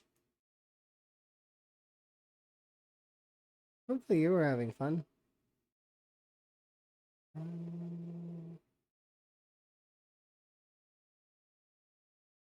Yeah. I'm having a pretty good day. And we just got our weight up, hit level 7 strength. We're level 6 fitness as well. We just hit that so that's huge. And right now I'm just looking for more branches so that I can make more baseball bats.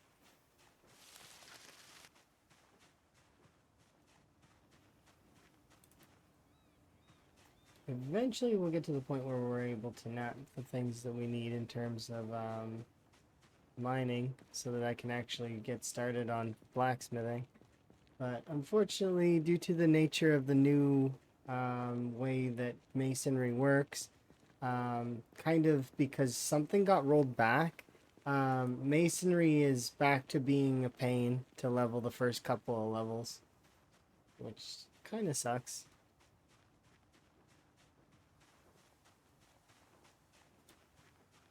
Yeah, hopefully your stream was good.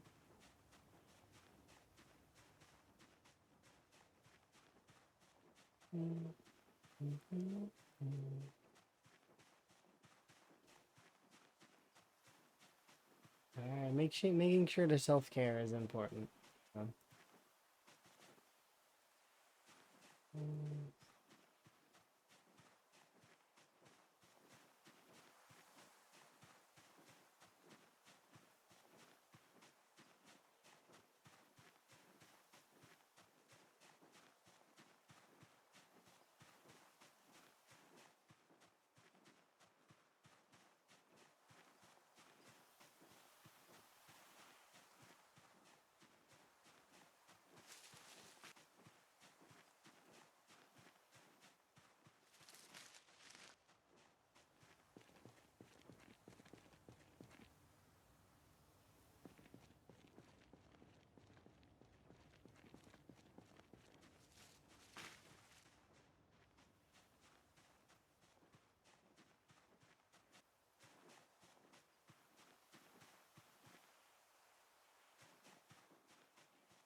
Unfortunate that we can't craft these on the go anymore.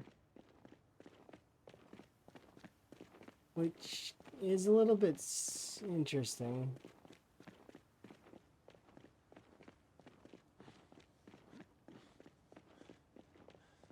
Because in my mind, carving doesn't feel like a thing that you would use a flat surface for. In my mind, carving would be like sitting on a porch, chipping away at wood. But perhaps it's just different perspectives.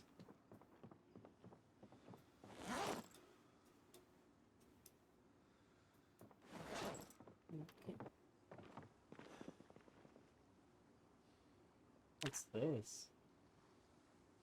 Requires level 0 tailoring. How much XP do you give? This is a new craft. This didn't exist before. Do you give any XP at all? No.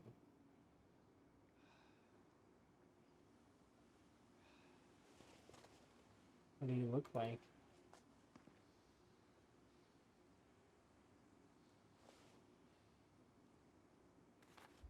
Interesting. Okay, it doesn't give any XP though, so that's not like it matters.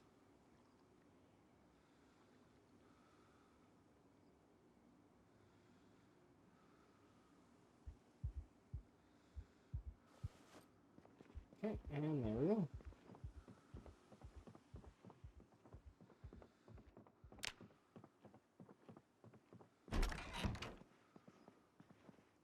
Away from the door.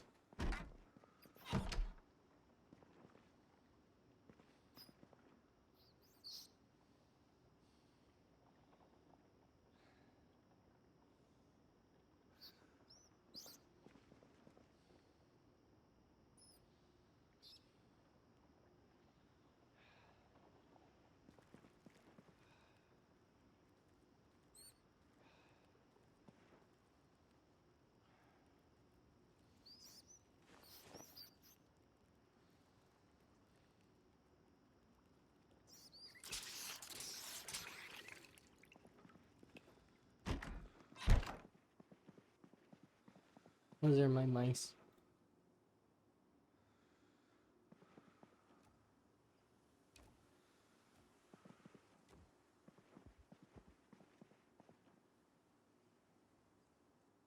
Alright, get sleep, reset our daily schedule, and we're all good to go. We've got 3 bats that should be enough to get us through a day or so. Maybe 2.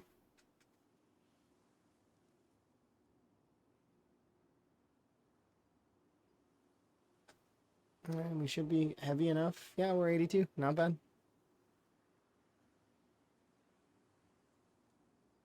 Hello. Hopefully you're having a good day. I'm having a good day.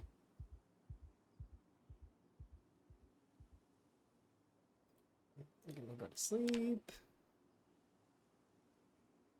Another small stint of no zombies, but that's okay, because you know some days you can't get any kills because you're busy doing other things, like getting your weight up.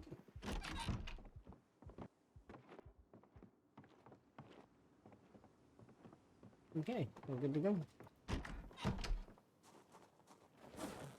You. Oh, yeah, I can't.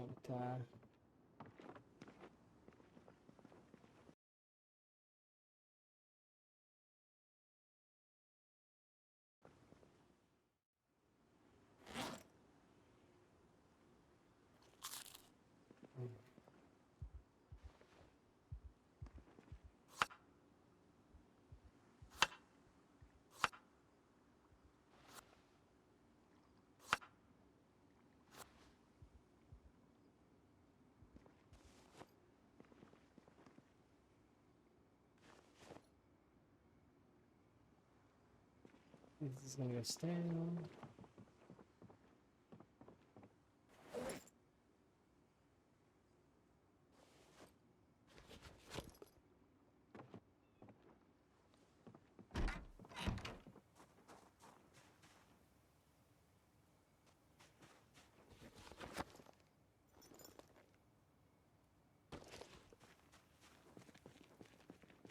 All right, we're good to go. Let's go.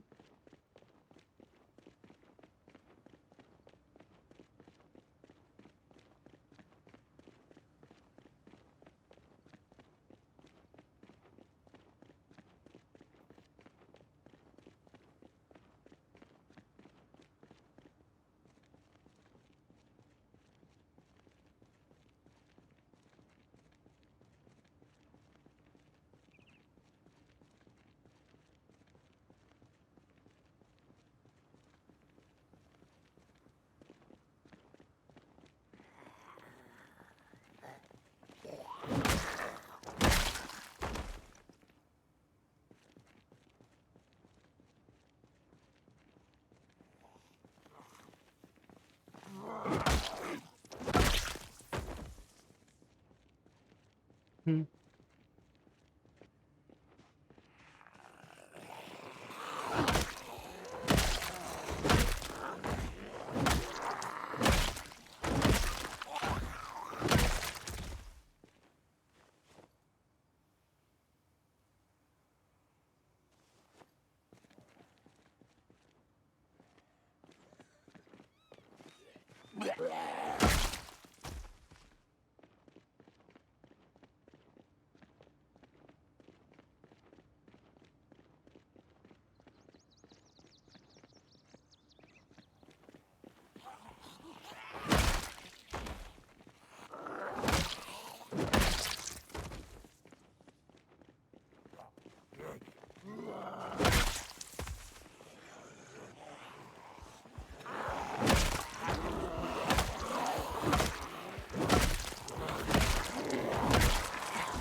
Well, that reminds me, which one of these was it that had the generator in it?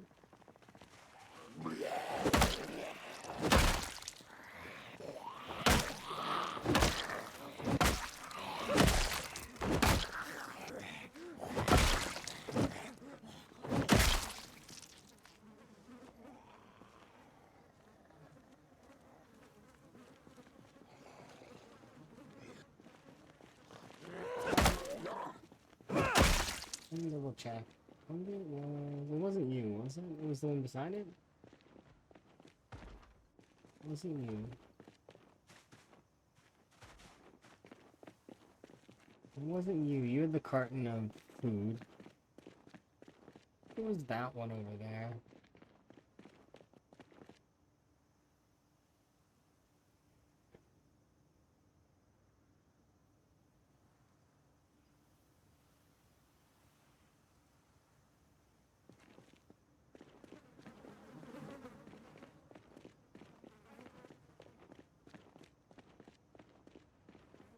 Oh. Well, we'll do this first, I guess.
There we go.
Yikes. Broke my bat again. Which is unfortunate.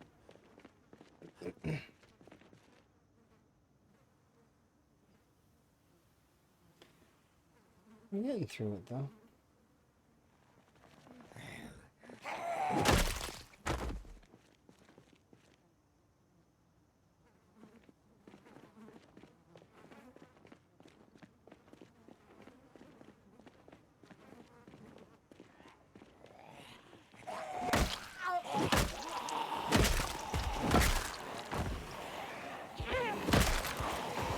Yeesh. Sorry.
There we go.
I need to go back.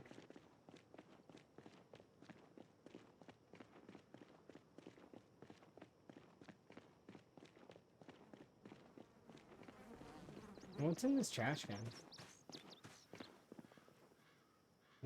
A padlock and a burnt zucchini.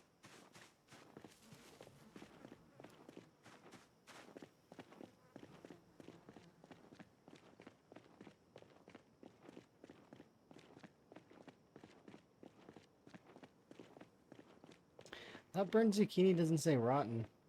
Or didn't say rotten.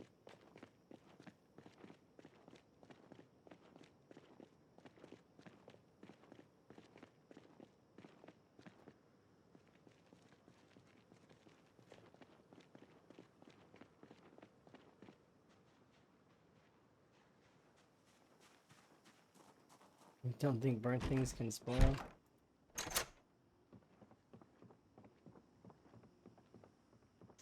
That is an interesting idea. If you just burn something, it lasts forever.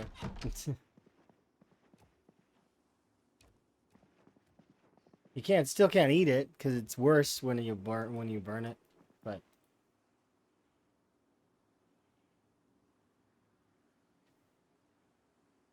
it's an interesting idea for sure.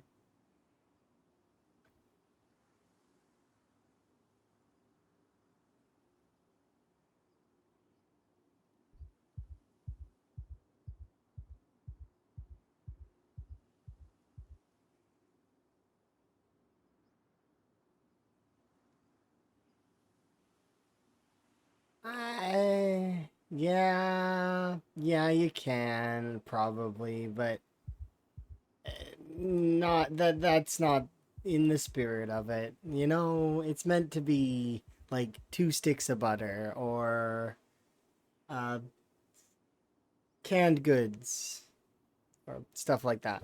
I'm gonna do canned goods because we've already got well over 5,000 calories worth of canned goods. I've got a full box of pineapples, as well as the full box, so like the canned pineapples, as well as there's another canned box of food over on the far side.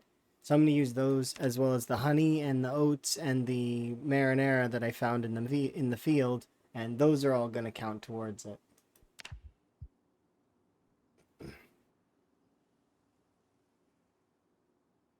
Okay, I'm just gonna make it daytime so that we can get back out there. Okay, but before I do continue, I will BRB. We also did hit 10K, so that's kind of cool. We're getting there. Yeah, BRB.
Okay.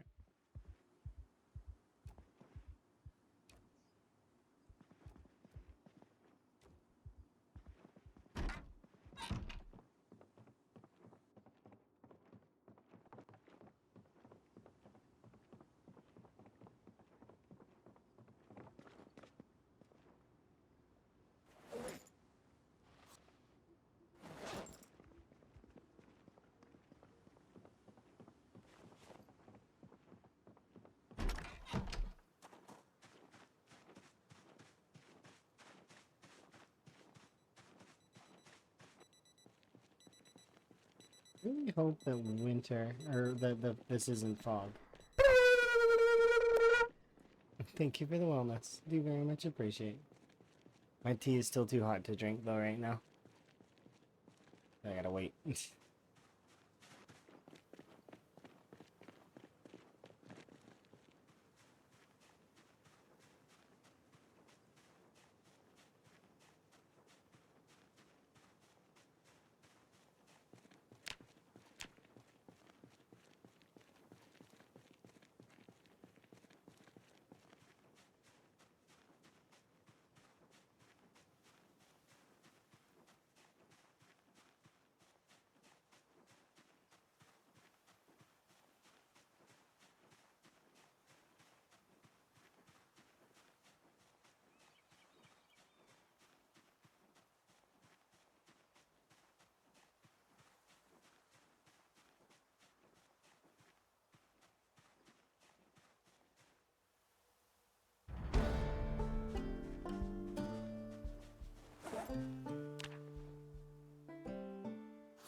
That gives me two. Hmm.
Just a zucchini?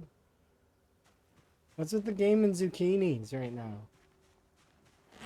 Why does it keep showing? Why does the zucchini keep showing up?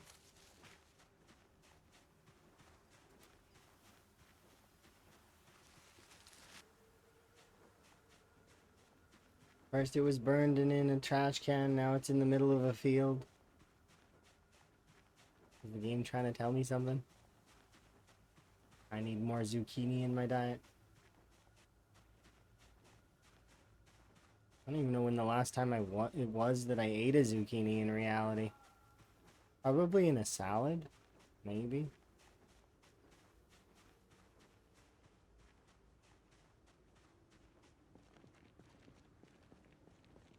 I don't want to deal with this in-game day.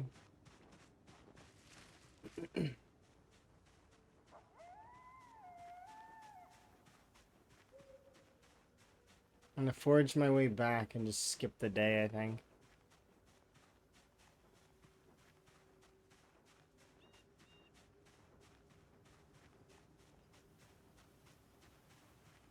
I'm good. Don't need more fog in my life.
My mice, and then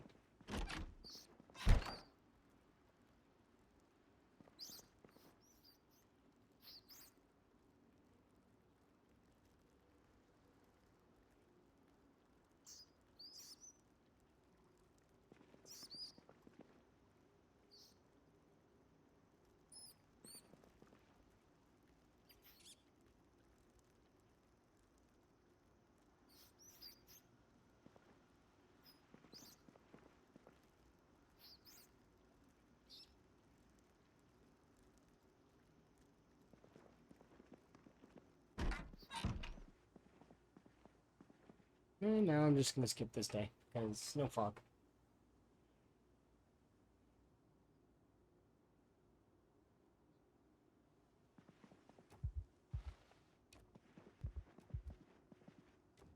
Nope, no fog. I'm done with fog.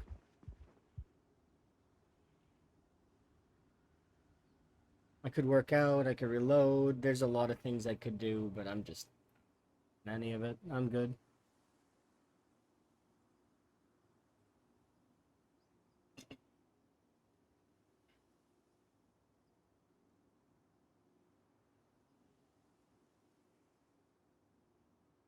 We just popped fitness and strength, so working out just kind of doesn't feel needed.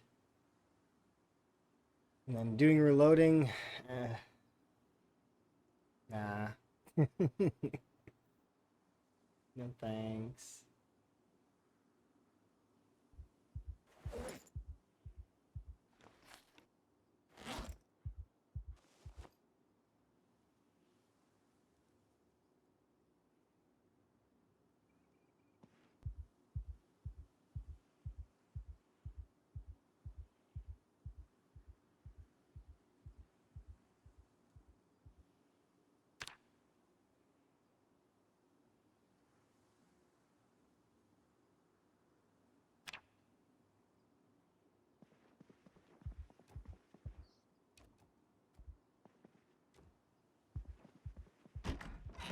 No fog today, please.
Hmm.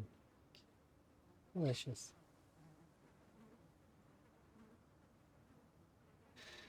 Okay.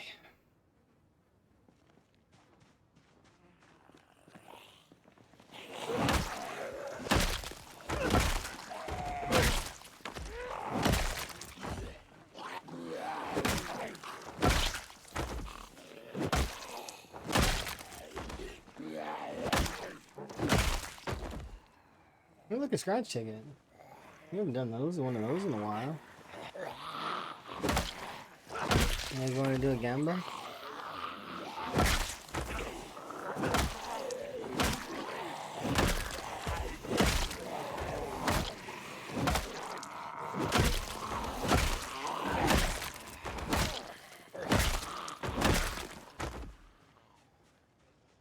Very simple gamba.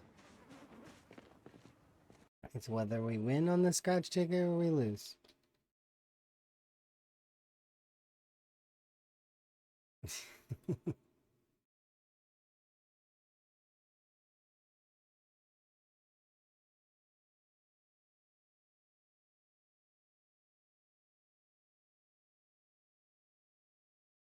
There we go.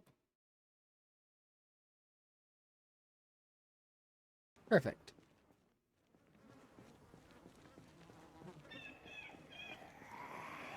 It'll be this scratch ticket here. Who knows? We might hit it big.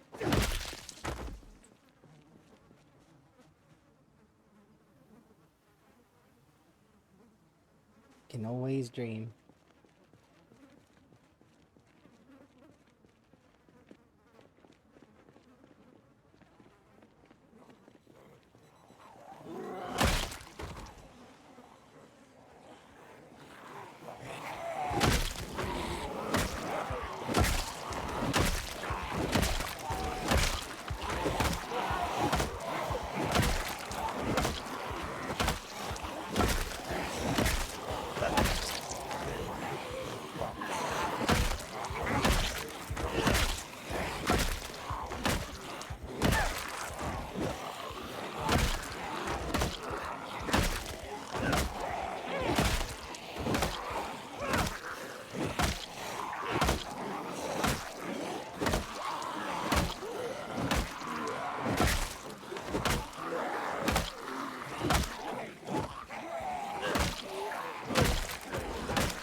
Cool. 5K versus 12K.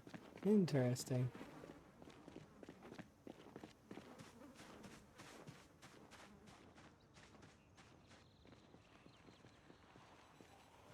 Have another small slice of the pie. Or all of the pie, I guess. Yeah.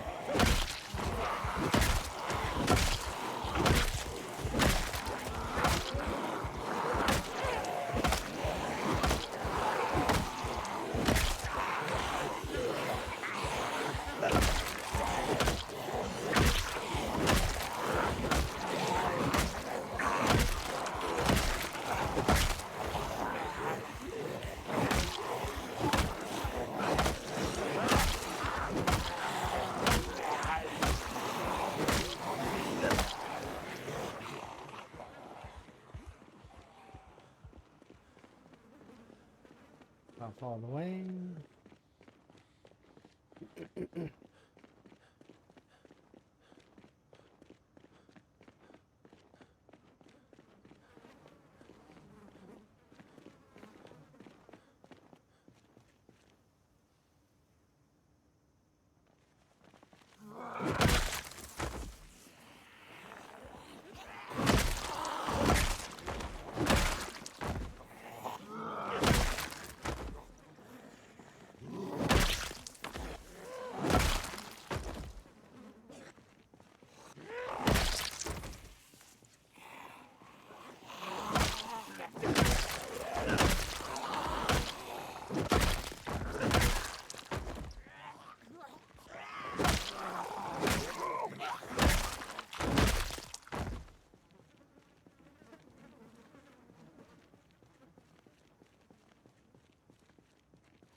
Last little bit to get in on the gamba.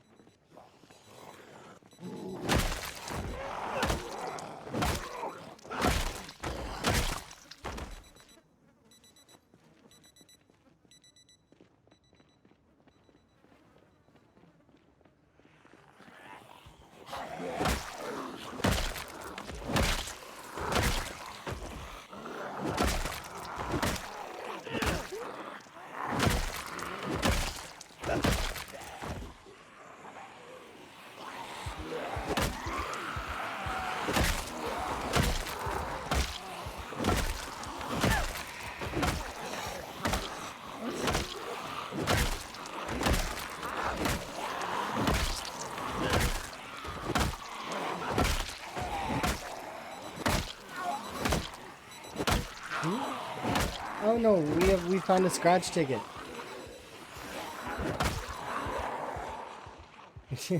No, I didn't get an injury. The gamba is to yeah, I found a scratchy ticket and we're gonna see if I win. So that's the gamba. It is a 5 to 12k gamba, which means that if we win, you know, the believers get more than the non-believers, which is interesting. I'm gonna scratch the ticket here in just a moment. I need to get back to the corner area here to have a rest.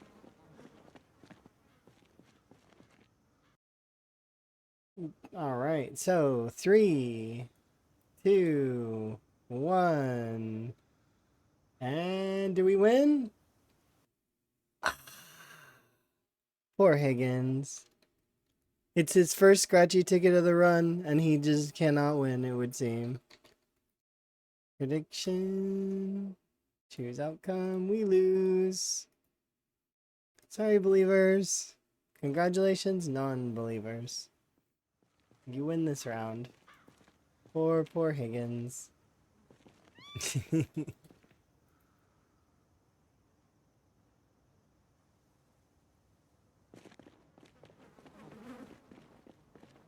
But yeah, I like doing these gambas when I see them once in a while. Like we see a scratch ticket, we can do a scratch ticket gamba. Because I don't really have very many gambas that I can do. Usually. But I do know that some folks like to. So, for the folks that enjoy their gambling, there will be gambling sometimes. Yeah.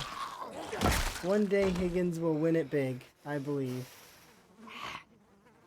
His past life, he had a fair amount of gold. He was eating with a gold fork. That was his past life. A long time ago. Fireworks indeed. Congratulations on your win.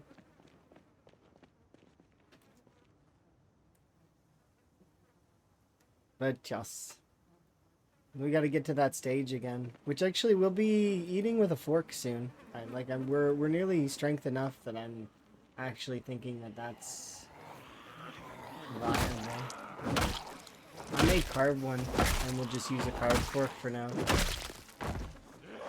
until we can upgrade to golden fork status later.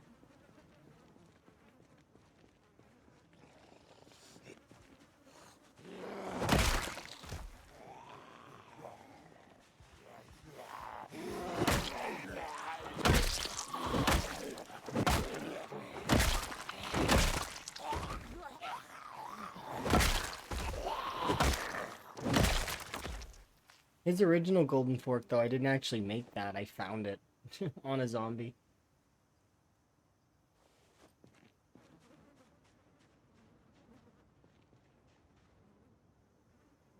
There is a chance that we could have that happen again.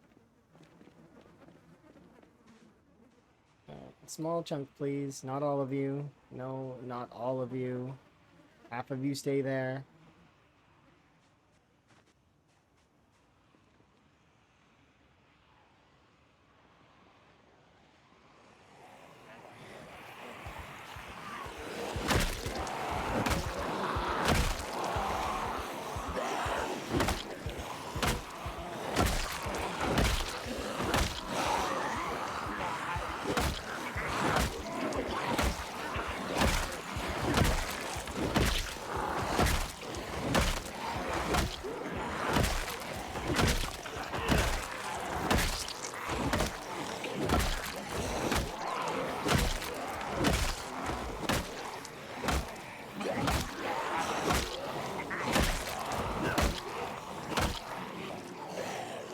off, recoup.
There we go. But yeah, I definitely believe Higgins will get the thing that he's looking for. Hopefully. That's why he came back on the in this harder world.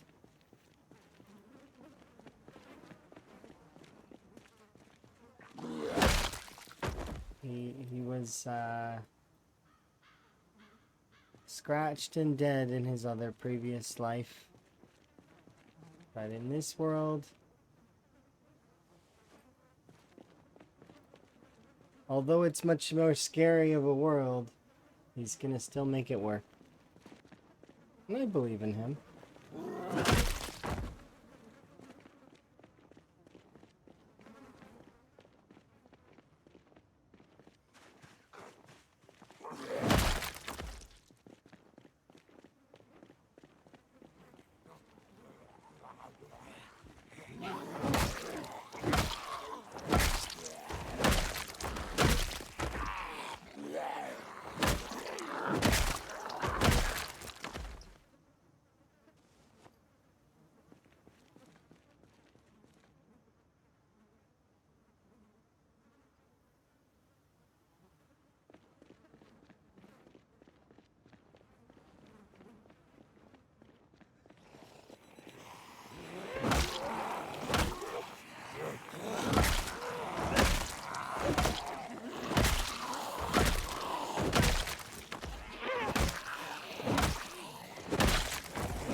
Poor Higgins.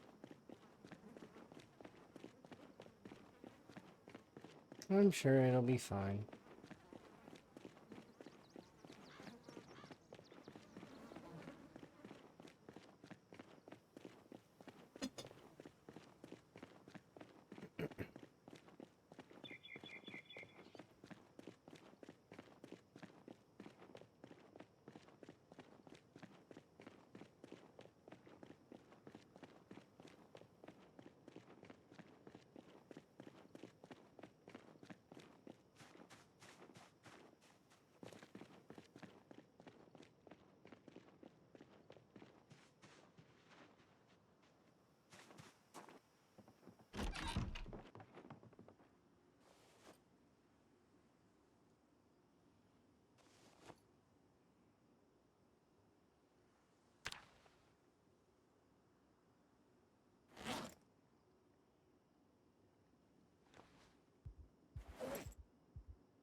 I find it amusing that somebody called this stuff the forbidden bread.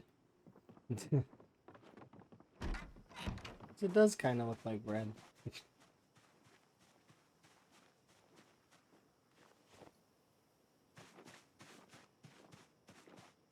bet you it would be very earthy to eat.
I'm pretty sure there should be a shovel somewhere in here.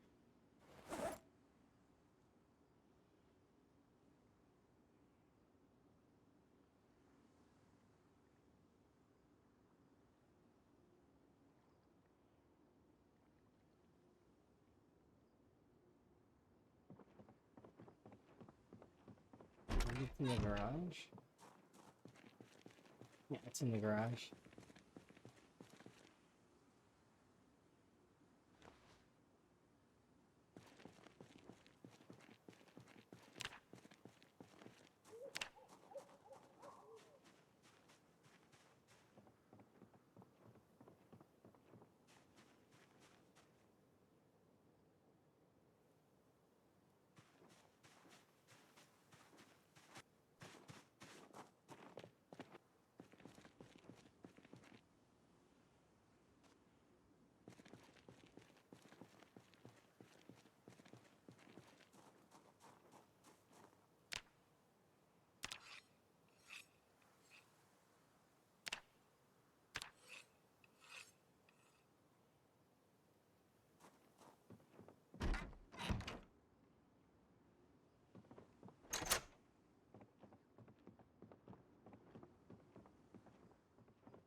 Very relaxing.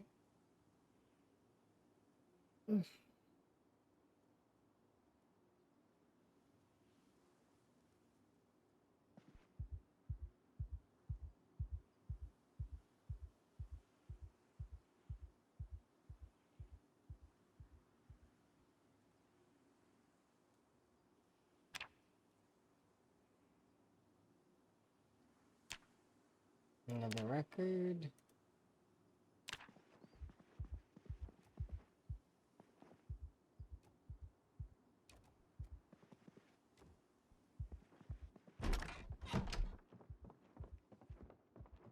What's our weight doing? Nice. You're amazing! Thank you for the follow.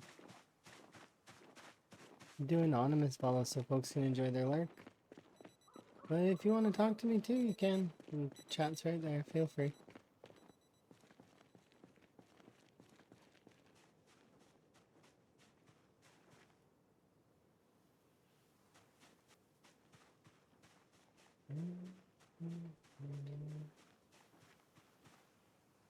Or if it ends up being a VOD, then, you know,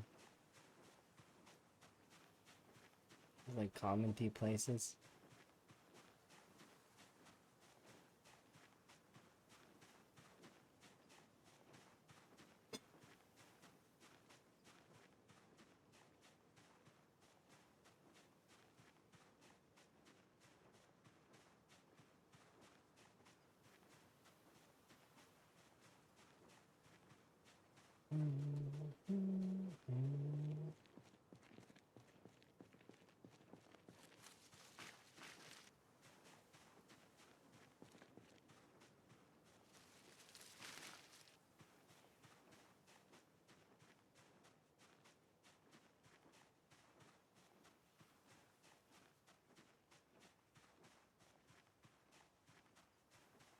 I'm gonna travel north on this road, I think, and see how bad it is here in a second.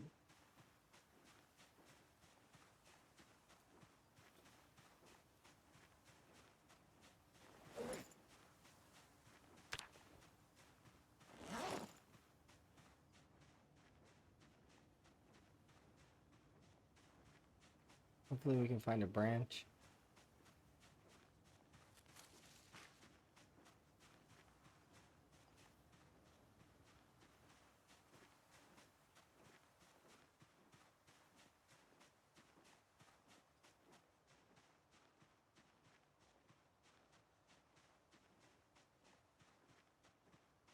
There is a construction site up ahead, right?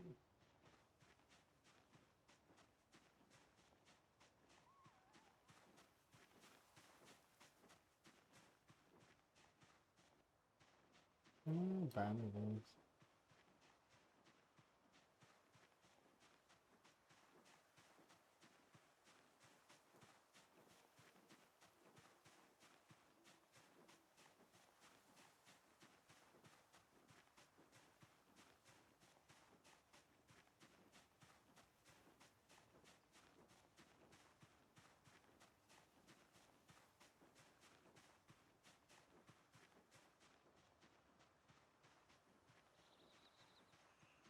There we go.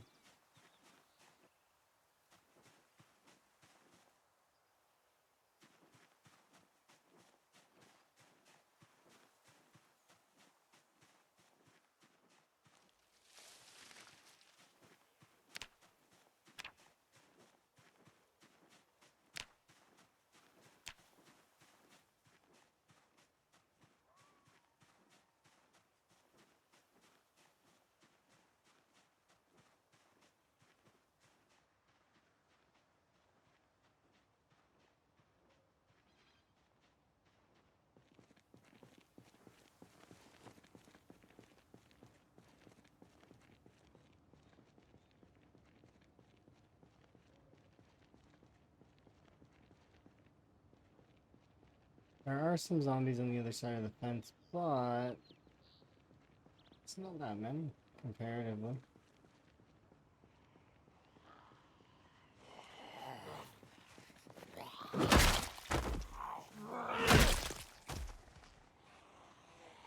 Maybe it is a sizable amount.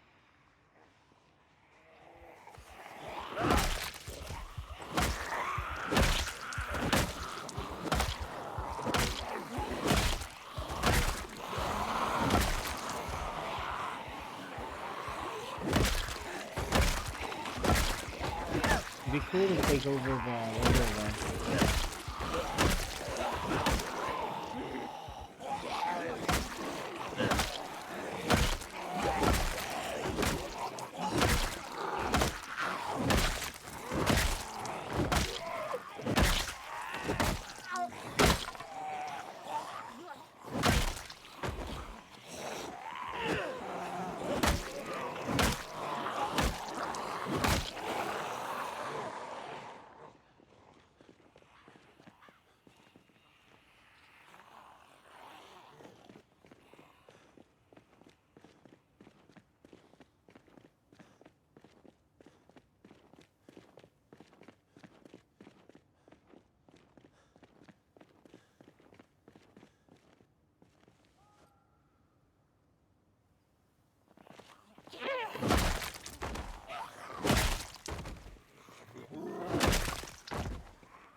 Let's go.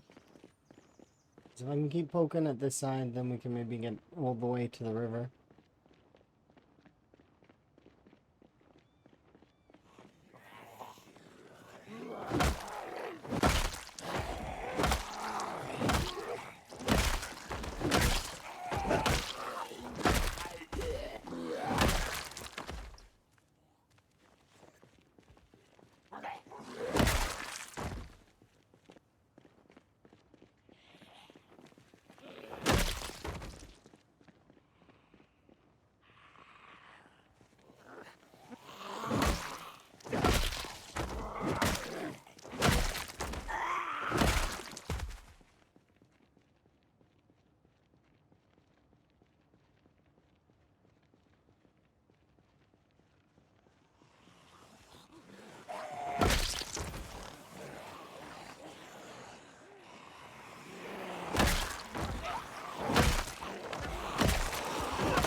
Um,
Okay, I'm gonna go get him food because he is hungry. Those are glasses. Chew food. And let's go.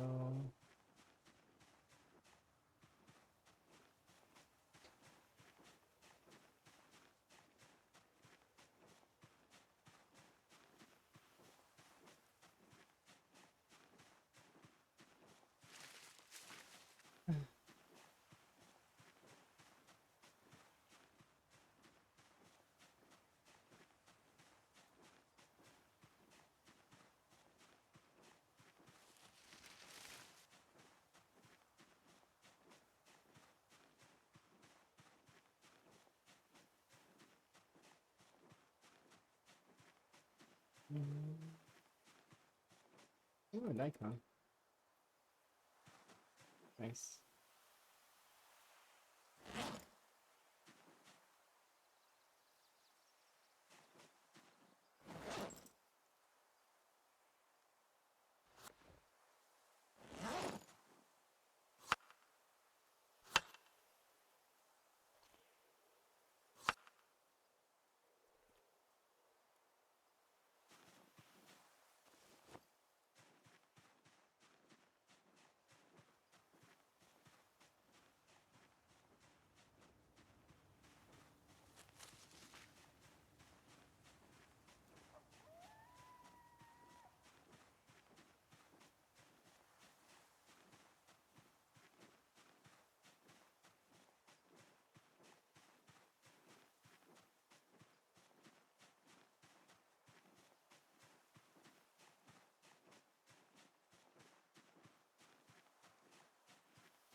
Wait, what?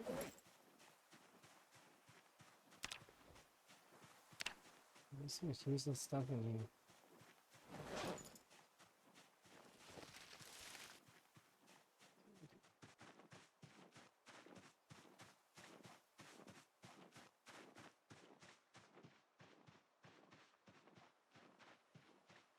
How did I end up so far away from the road?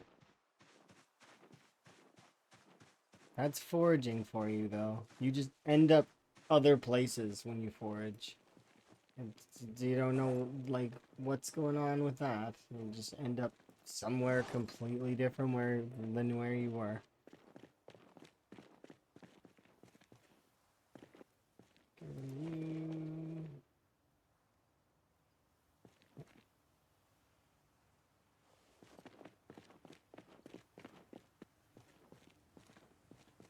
Actually, we'll do it like this.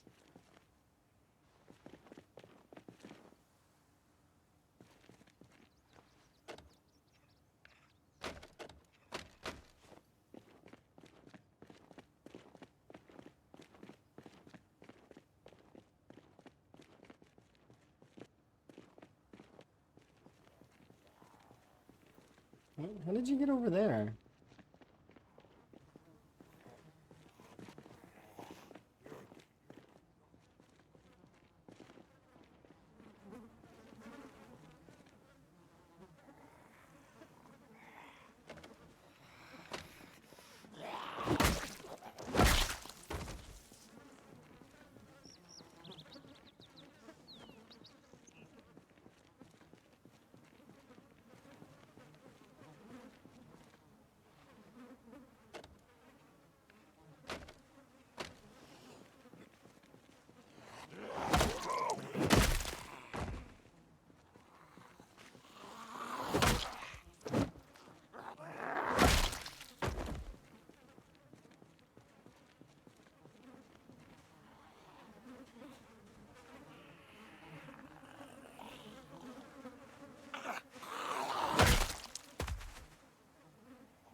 happens with that.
I'm gonna back off, recoup,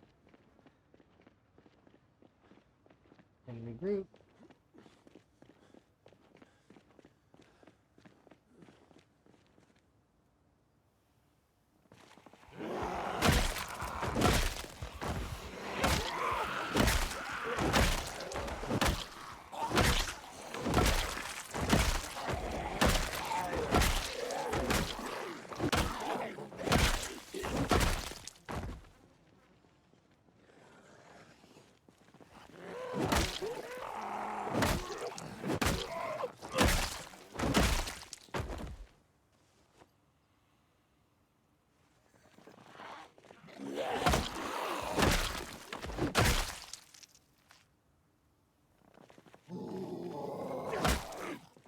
Hello.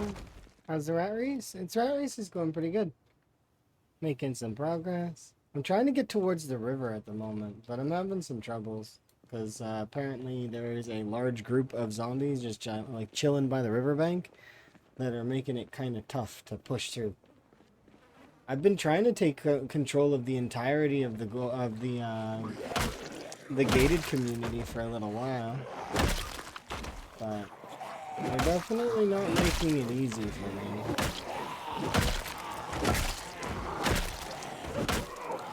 It's not the worst though. Just kind of happily sort of carrying on. And then I get to enjoy a lot of the other different perspectives of the rat race, which is kind of cool. You know, the folks that all went to Echo, and the folks that are kind of in differing areas, whether they went towards Rosewood or they went towards, well, honestly, it's mostly Echo Creek and Irvington area. But there's nothing wrong with that.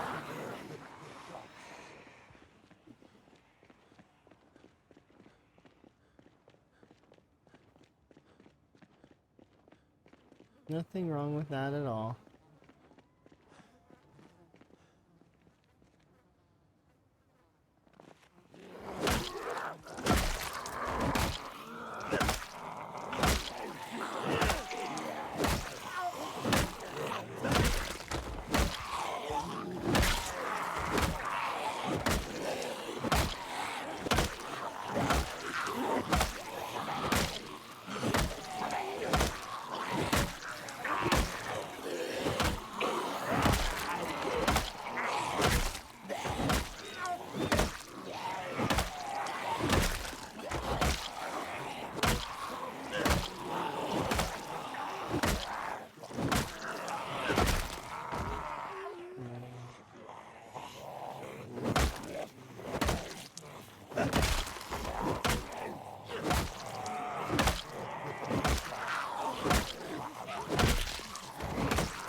I'm having a good time.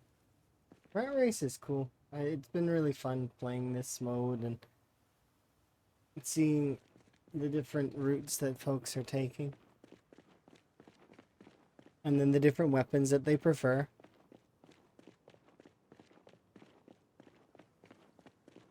Everybody kind of has their own thing, right? Some folks are favoring the short blunts, some folks are favoring the axes and the sickles. Some folks are favoring the baseball bats. Others are favoring... Well, I've not seen very many spear users, but some short blades. And kudos to the short blade users. I like short blade. Short blade's one of my favorite weapons.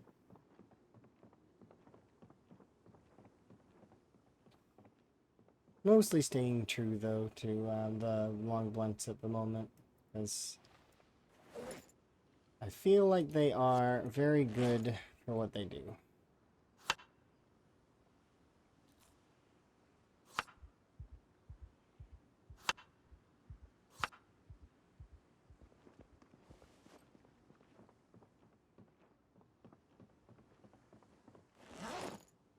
Eventually we will do some short blade, though.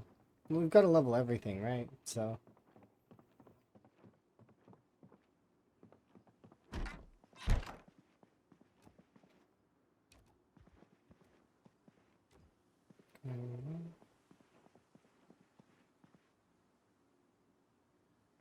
Fishing for calories? Yeah, for the most part. Yeah, and I'm in Riverside. I started out in West Point and I was gonna do the West Point push, but unfortunately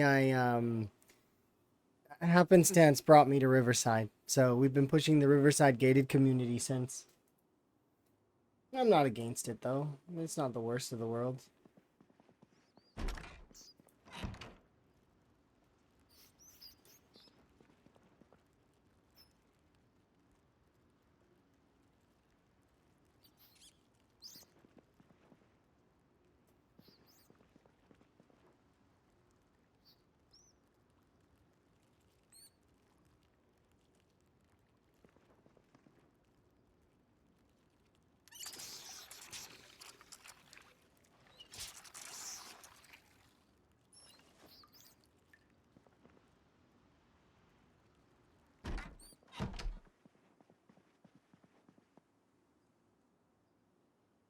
I get to relax here and just not to worry too much. Right now we're at 82. I don't have to really focus on my calories. Not for a while.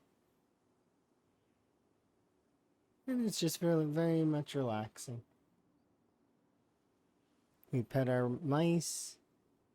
We sleep. And then we continue our slow plod through the Riverside gated community.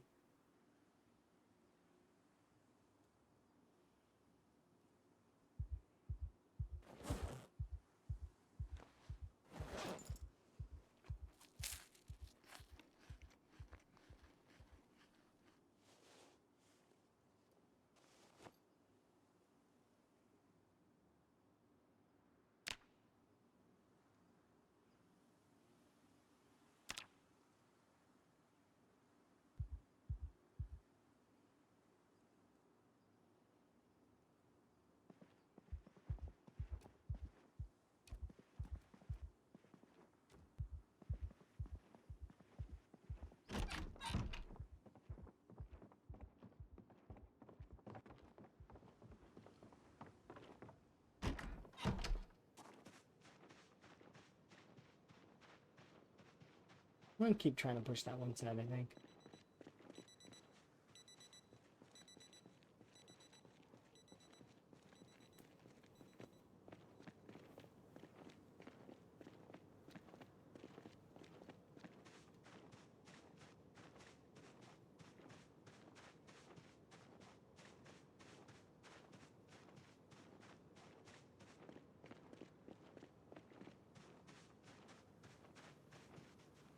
Oh, did I?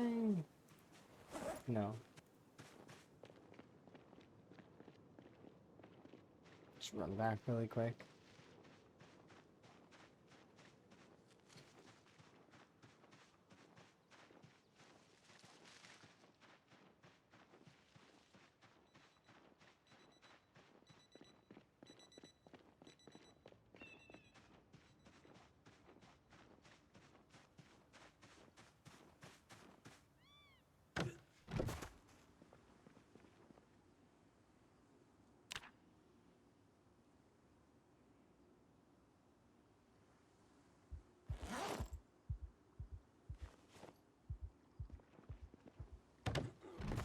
Now we can go.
Plumber's knocked out your power? That doesn't sound very good.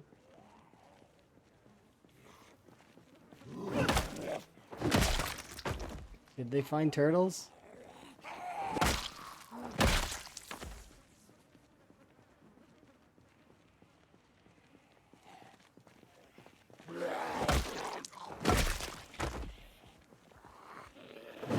Maybe that's why the power went out. It's because they were using the stars.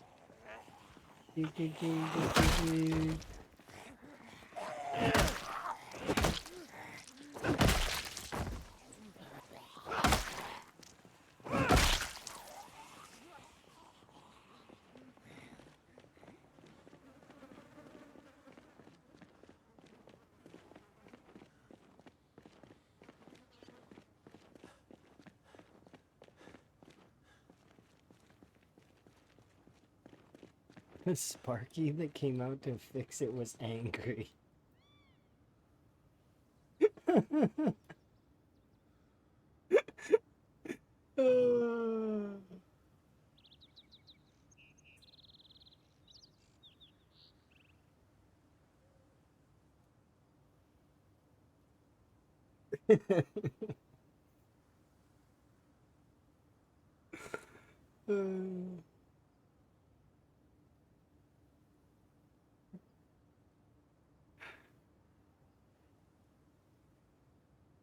Can't even.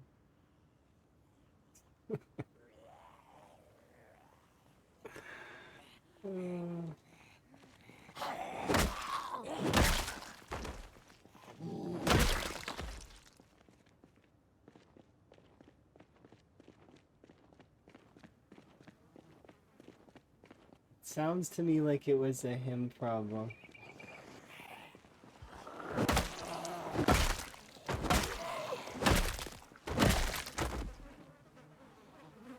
And then they were gonna be angry no matter what.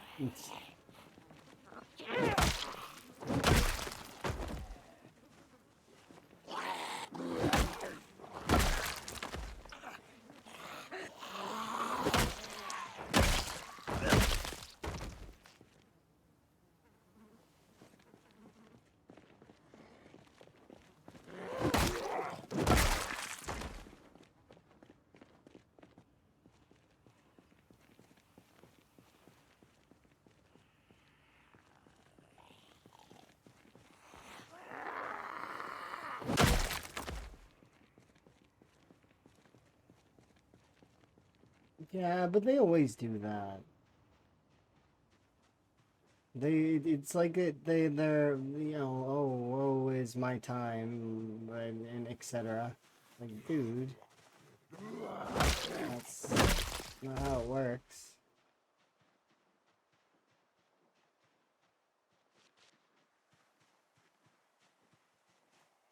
People are silly the way they act sometimes. It reminds me of some folks that really, really want to go home, right? Like they don't want to go to work. They want to go home.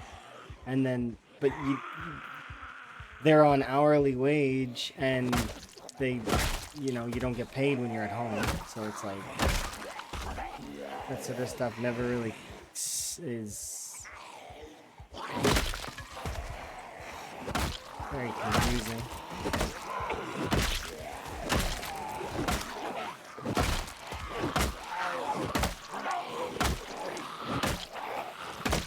There's some folks though that are the opposite, that absolutely and utterly milk that hourly wage. Like they will take their sweet time doing everything.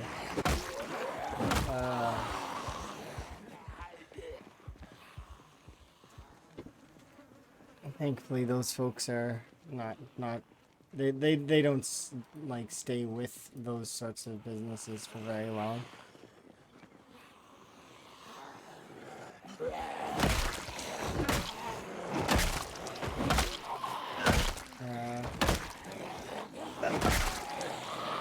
I knew a handful of folks that were like that very much.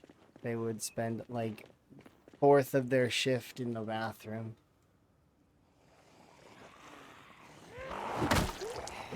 Like, it's one thing if you're sick, but it's quite another if that's literally where you're spending all your time.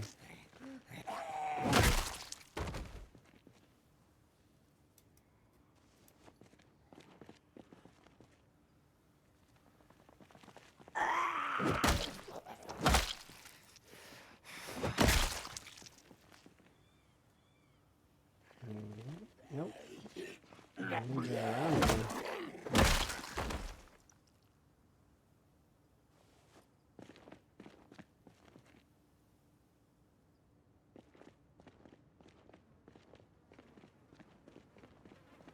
Hopefully got all your stuff fixed though, Chili. Sounds like you had a little bit of an issues.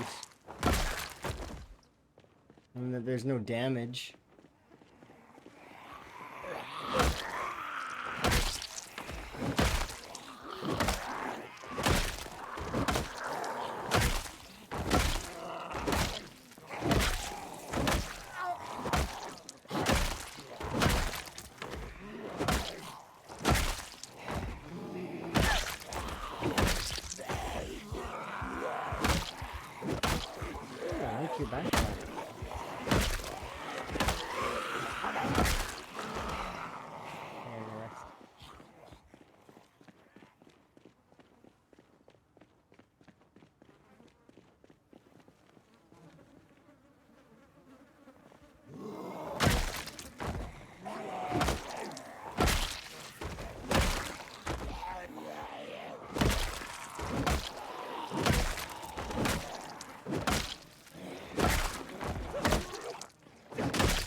Well, reminds me, Chili, did you manage to get into the gated community? You're welcome to continue lurking and stuff if you want. I just am curious if you managed to finally break in there.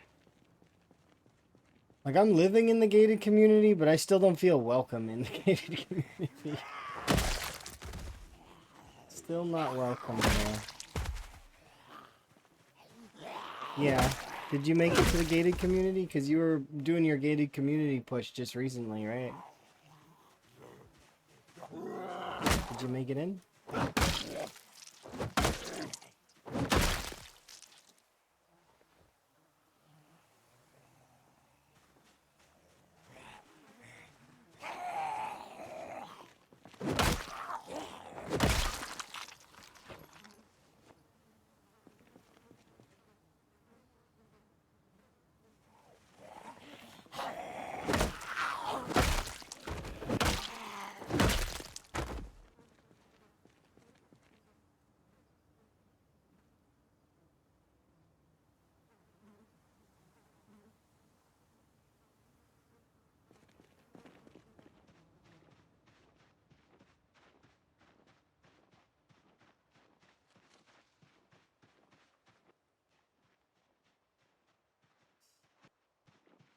Of course.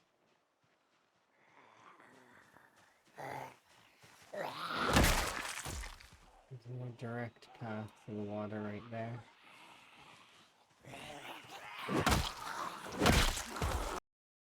Haven't seen the mansions in weeks.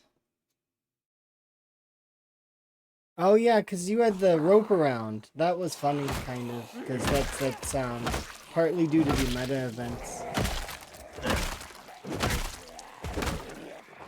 Because even playing on standard hearing zombies right now, it's the meta events are like micro helicopters, so that's comboing in with the fact that you're dealing with it's probably the gated community itself actually. And they did like a reaching around trying to trap you on the river. Straight up a Jurassic Park clever girl kind of deal. Where the zombies are managing to get on the other side.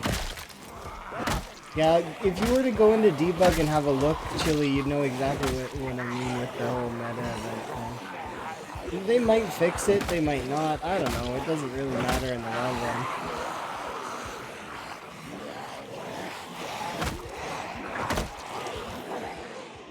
It just means that you gotta be a little bit more careful. Because there's a lot more zombies that are gonna come around. Not 1 second in debug. Yeah, debug is one of those modes that's like for fixing things and for testing things, right? But that's one of the things we were testing for at the beginning of the rat race was, and that's why the rat race doesn't have meta events and doesn't have helicopters. Although there may be some slight like regret in that. We could have maybe had them on sometimes or something, but it would have killed a lot more of the people, and like it's not. It makes the mode less accessible, like because then it's only a handful of folks that can handle pinpoint hearing and stuff. It's not as yeah. Well, thank you very much for the raid. Do very much appreciate it. Hopefully you're having a good day. I'm having a good day. My day as well. Doing the rat race. How goes your rat race?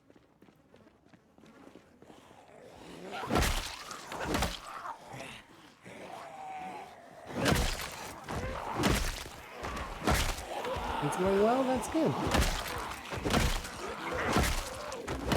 I'm trying to get to the river, and I'm having a few issues with that.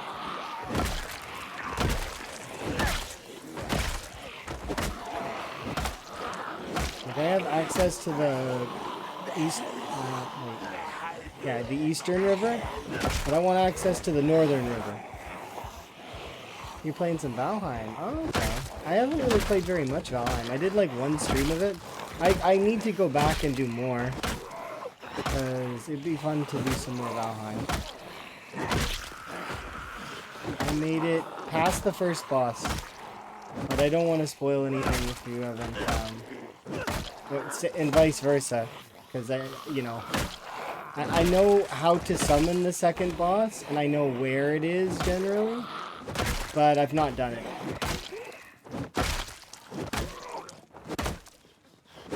Yeah, so you killed the first boss too. But I know where Elder is. But I don't want to spoil anything for you. But that's already hinted at. Once you kill the first boss, it tells you about the second boss, kind of, right? It doesn't tell you what you need, and it doesn't tell you how to progress or get over there, but it does hint. Yeah, so you found the Elder location. I found out what needs to go in there, though, thanks to Snoot. Which, and then, like, I know one of the other bosses kind of what it looks like, but I don't know anything about it, aside from what it looks like. And that it's really tough, because Snoot was having trouble with it for a while. And Snoot's really good at games.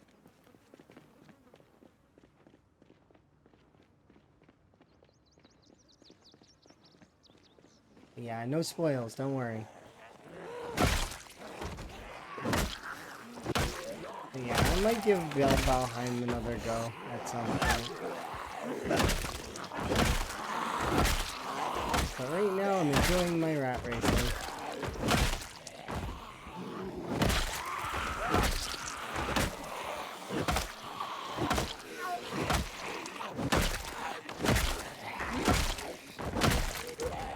Eventually we're going to be able to see the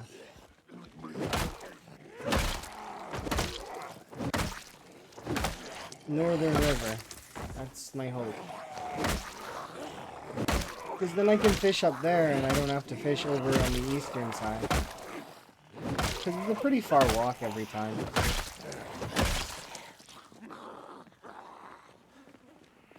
Big changes. Oh yeah, twine? No longer an issue. Remember how dogbane hemp used to be like super duper rare? Also not an issue anymore. It went from twine being worth 20 dogbane, right? To 1. 1 dogbane per twine spool. Like it is, we're swimming in twine now.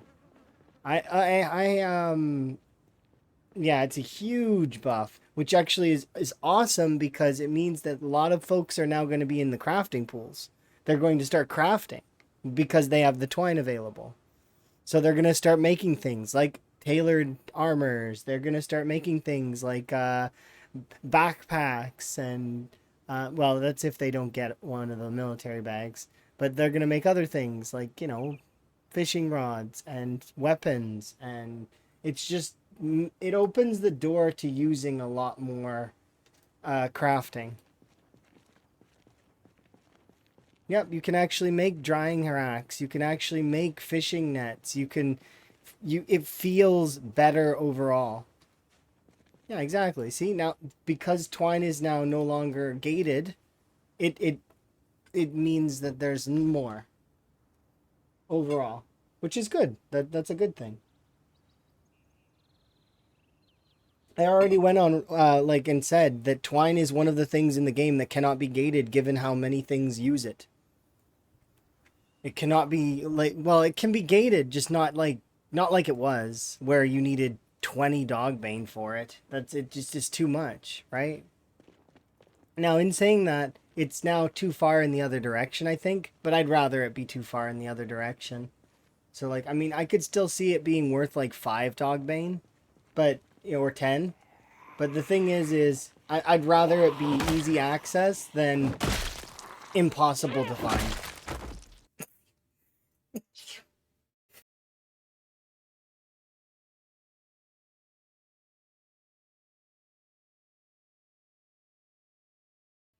Sorry, I just a bunch of sneezes all at once. Couldn't stop them. Oh, yeah.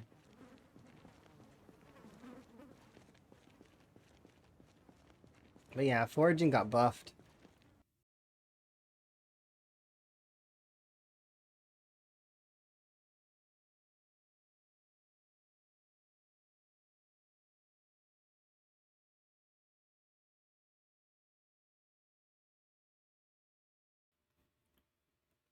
Okay. Sorry. To make the bone whistle? I was looking at that. It's right here. Where is it? This one. Requires a drill, though, and I don't have a drill. But I can do it if I had a drill. I can make a drill if you do the hand drill. To make the hand drill, though, I require to be napping level 5.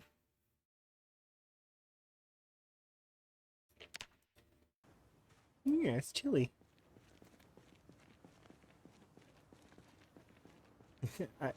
Chili had what I had just a few days ago. By the way, Chili, you cursed me. Just so you know. I want you to know that it was you. You did it. You cursed me. Cause what happened was I had what was it? I had, I think it was 7 consecutive days of fog. It was 7 consecutive days of fog. You don't understand. The game almost broke me. It's too much fog. It got to the point where I was just fast forwarding through days and hoping.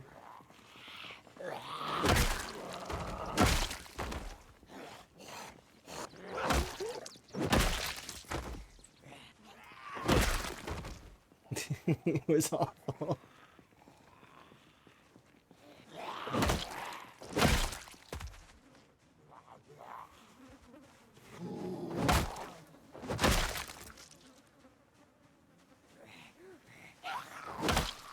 But Chili did the same thing. Chili had so much bad weather that he just gave up. He was like, I can't do this anymore. He took a break from Zomboid and started playing. I think it was Mad Max, or correct me if I'm wrong. What is Mad Max? Is kind of looks like Jack and Daxter. Is it similar to Jack 3?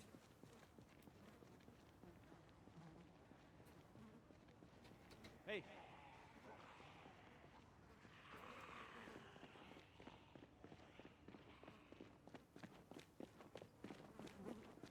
You're cold, you're wet, you're upset.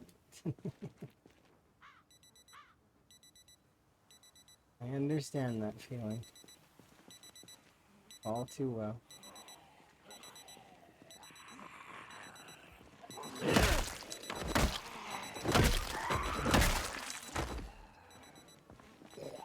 I just wanted the rain to stop. Or the fog.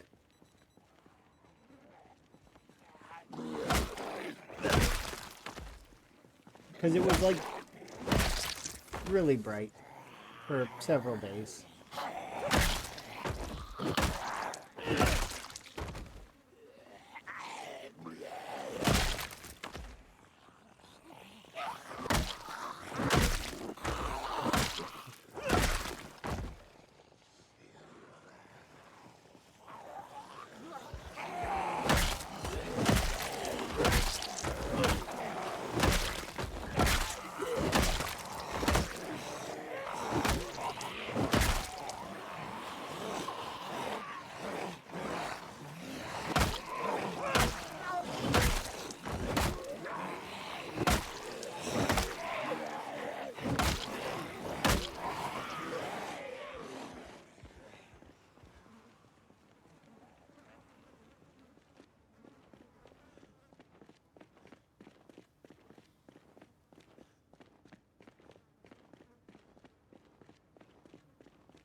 See, I played all of the Jack and Daxter series because I really liked them. So like Jack and Daxter, Jack 2, Jack 3.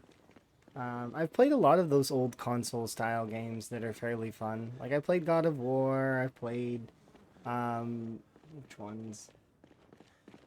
Crash Bandicoot, Spyro, etc. This is from my console era when I used to really, really be into those kinds of games.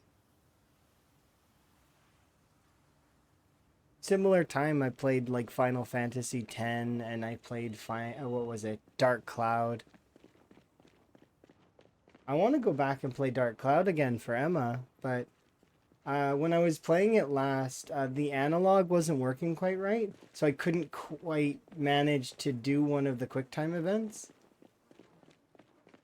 I need to find a means to play those games. Yeah, Dark Cloud's great. I've got it on like some of the music on my playlist. Finding that music was a pain in the butt because it's under like kanji. It's not under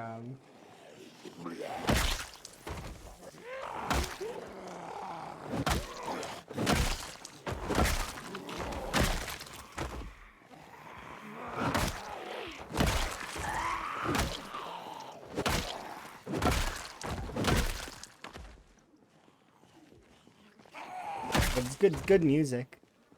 Some of my favorite ones were doing like Matataki Village and Norun. But I enjoyed Queens, as well as a lot of other side bits.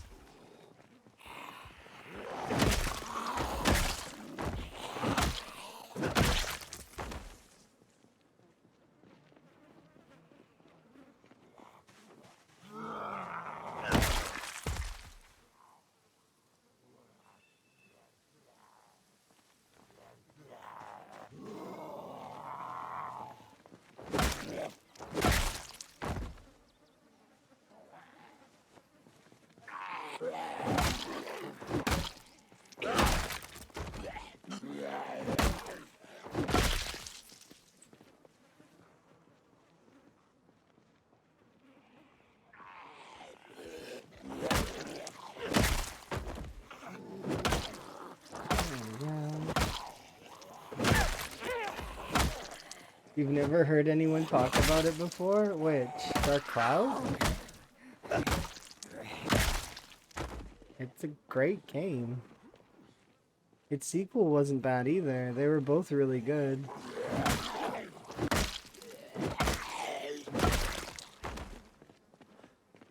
Really like that game. Yeah.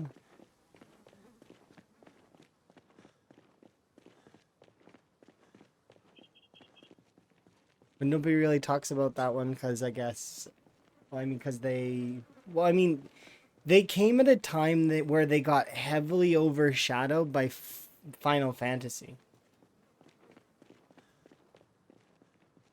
and Legend of Zelda.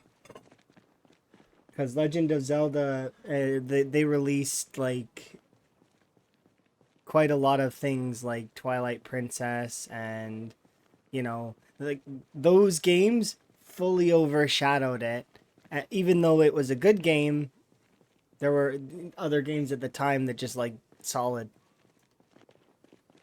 Yeah, it had like city builder aspects, and you had to like help the townsfolk figure out what they wanted because they were like they would tell you, oh no, I want my house to face the east, and another person would be like, I don't want to be near this particular because they scare me, and like, you know, they had their preferences. So most of the time the towns would all end up looking the same, but I mean, it was like kind of like a puzzle where you had to figure out how to put the town together to get the 100%.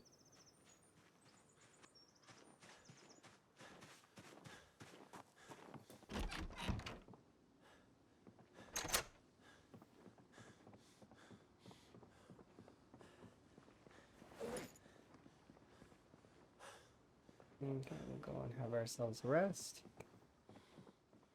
Tomorrow we'll get some food.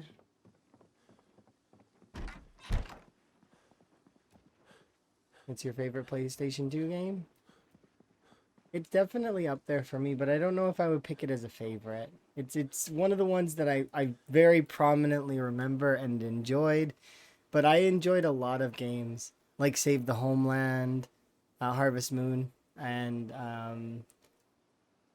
there was a lot of other ones that I remember that I just very much enjoyed.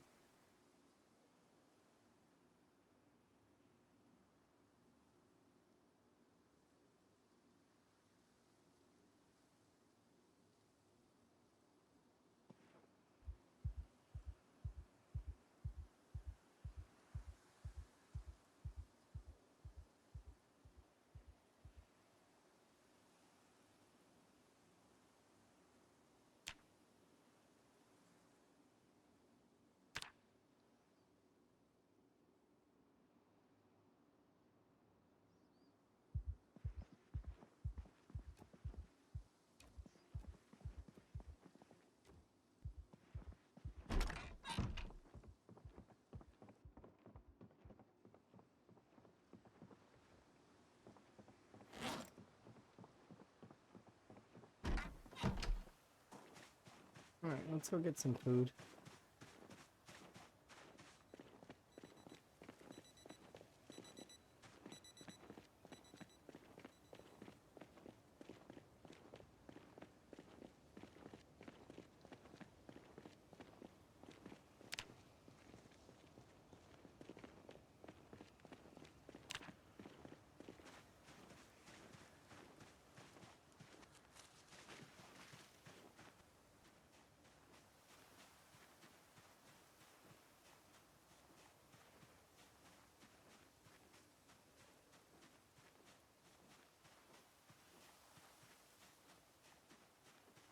Those are games that I'll always remember. There are games that I want to play in the future, maybe that aren't Zomboid, but we'll get at that point at some point. I love Zomboid though. It's a good staple game because you can always kind of come back to it, and there's always good stories that can be written in the game. Whether you're doing a challenge mode like this or you're doing something that's like just like kind of a more of a casual playthrough. Zomboid's got that staying sort of storyness to it.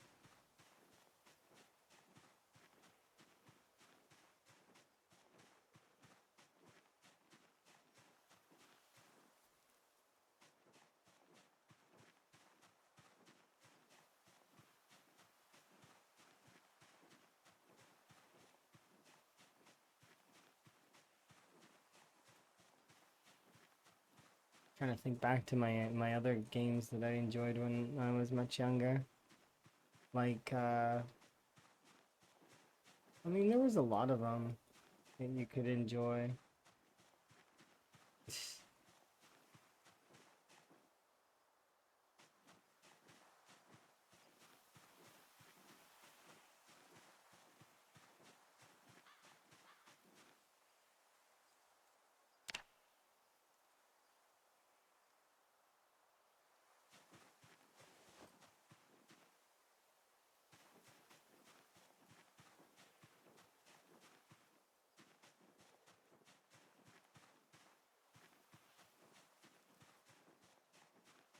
Enjoyed playing Pokemon Snap. Like a lot of games on the N64.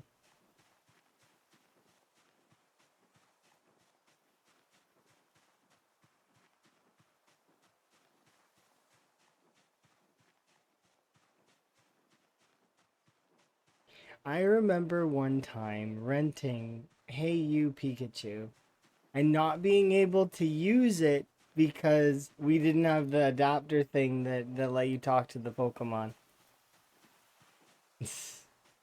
So we rented it and we couldn't play it. It didn't work. I remember that being a kind of embarrassing time because we wanted to play that one, right? Because it was popular back then.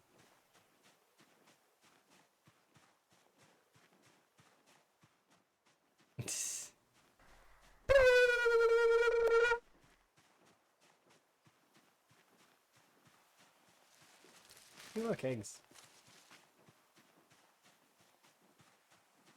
Thank you for the wellness.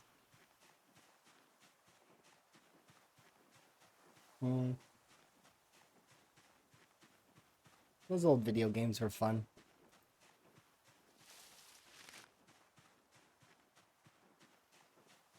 N64 was one of your favorite consoles? I really enjoyed a lot of the games on the N64, which is why you'll hear a lot of like those kinds of songs like Diddy Kong Racing or Kirby and the Crystal Shards, or you'll hear those come on a lot, and they make me smile because I really enjoyed those games. They were very really fun games to play.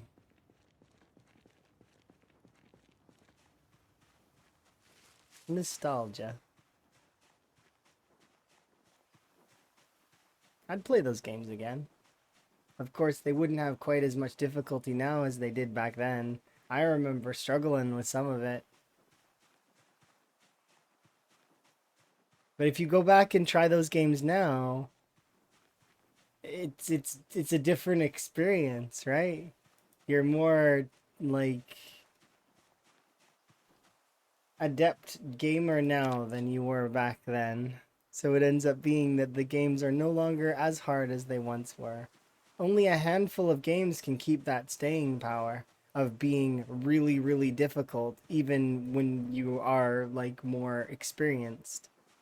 But usually it's difficulty that's caused by, well, pixel perfect stuff. A good example would be Virtual Bart is still difficult even now because it's one of those games that has very difficult movement and requires precise pixel movement. There's still people who can go back and play those games and they have a good time with them.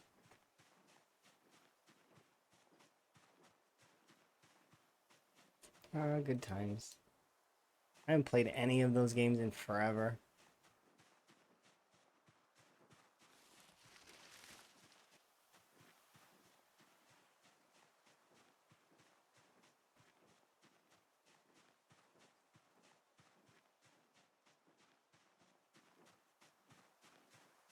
Like the last game that I played that was different, I guess, recently is I was playing Crab Champions a little bit before today, which was fun. But I've been playing a lot of. I like the music in that game. That game's music's very very nice.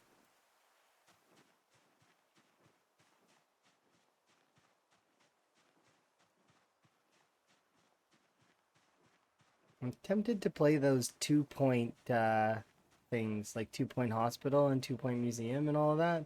I haven't played any of those ever, but I've had 2 point hospital in my library for ages and ages and ages. Cause I got it one time when one of my friends was playing it. I was like, I would like this game, I'm sure, and then I just never ended up playing it.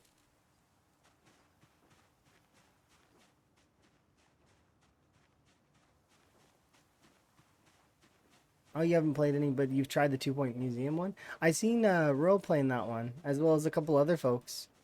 And I've been tempted, because I bet you it would be fun. I think Crab Champions is on your wish list. It's really fun. The cool part about Crab Champions is that you can increase the difficulty, and then you can go through, and it's kind of like it's got that roguelike kind of feel where at the end like you can beat it with a certain weapon or a certain like other stuff, and then as you get through you get to like unlock more weapons and try to beat it again with those weapons.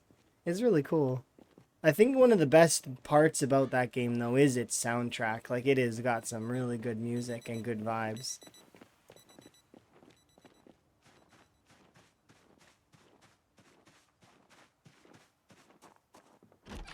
It definitely holds true to that whole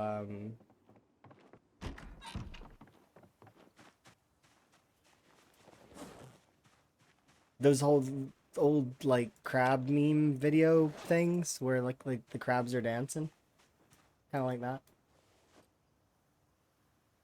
Let's like this and cook up these eggs.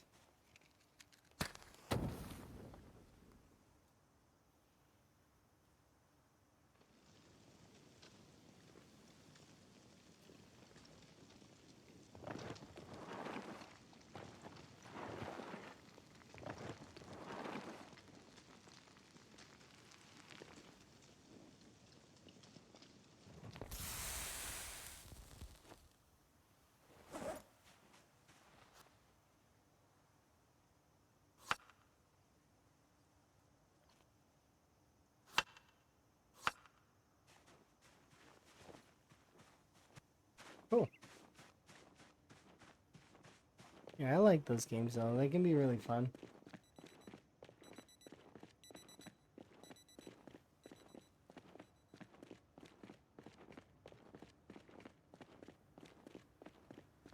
And then I've been watching Emma play Pirate Yakuza. We're actually almost done Pirate Yakuza though, I think. To which then we'll probably start a new game. Emma's been wanting to do Psychonauts 2. Because we did play the first one and we watched the VR one get played. So we would be doing probably Psychonauts 2. Because we've had that game for a while as well. We just never played it. And I remember there being some... The first one being really fun.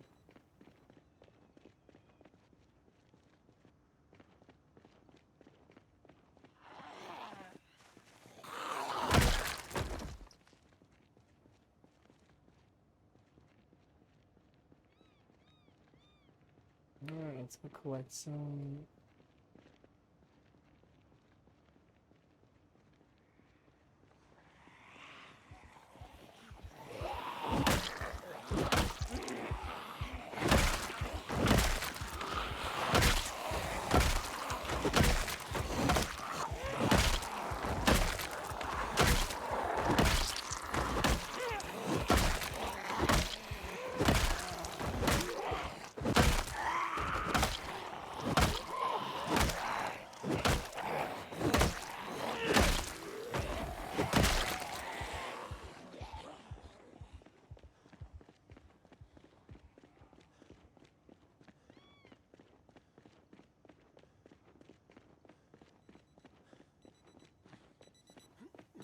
There's some games that I get for Emma, and I know that Emma's never gonna play them.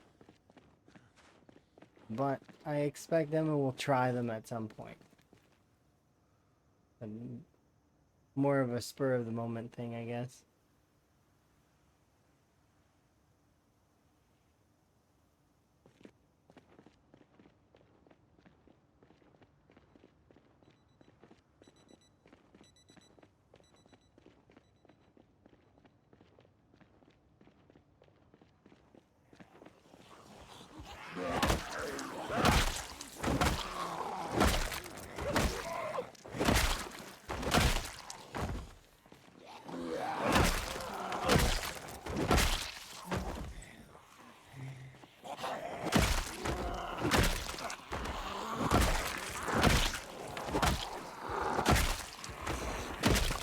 Okay. Yeah. I think you're having a good day. How did your run go? Did you clear out for the sheep?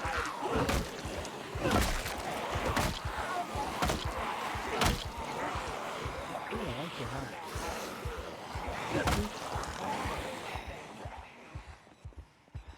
I'm hoping that you managed to get the sheep under control and that you've managed to clear out those zombies that were in the way.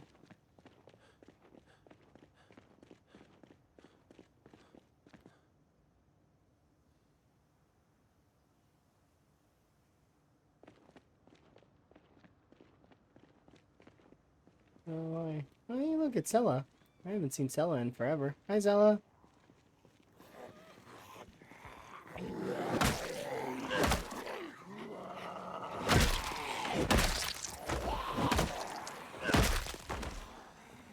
It's gonna take a while, but it's gonna be a good reward. I agree. Because sheep are like the best of the animals, in my opinion.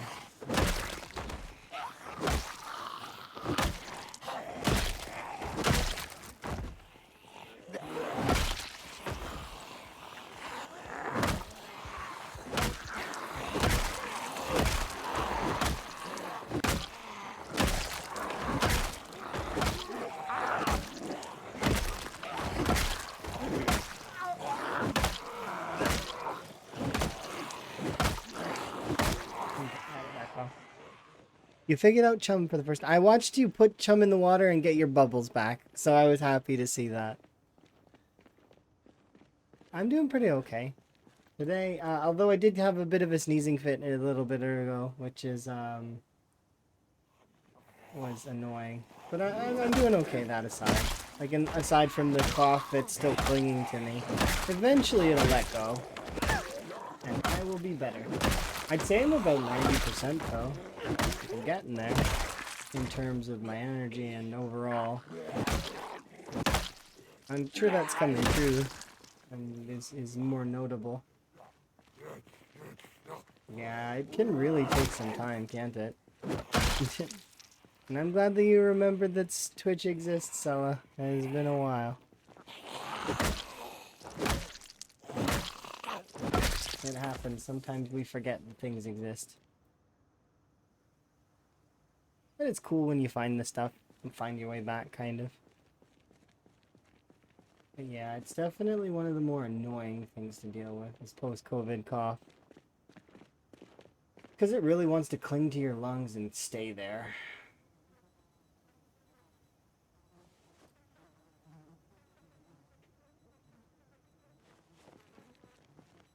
Presents.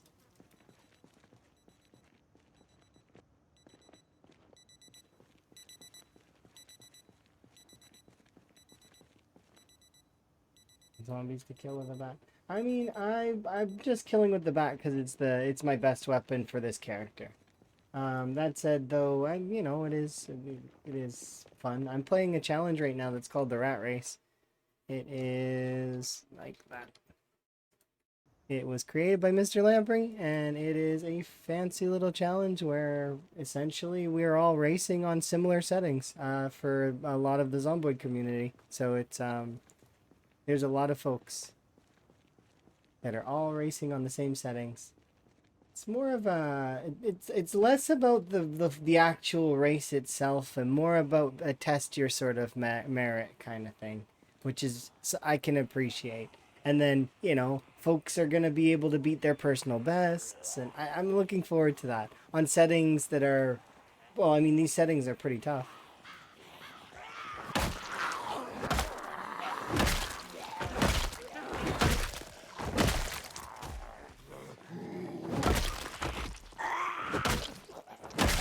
Hello.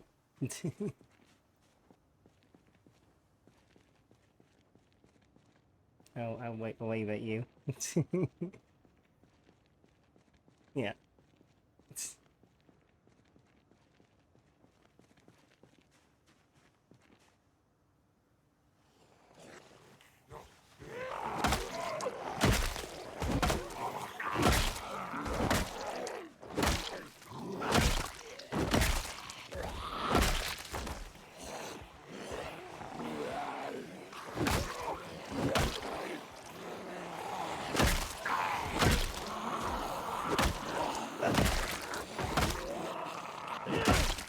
Yeah, I've been zomboiding for quite some time now. It's been fun. I really like it. Ooh, that guy's like military.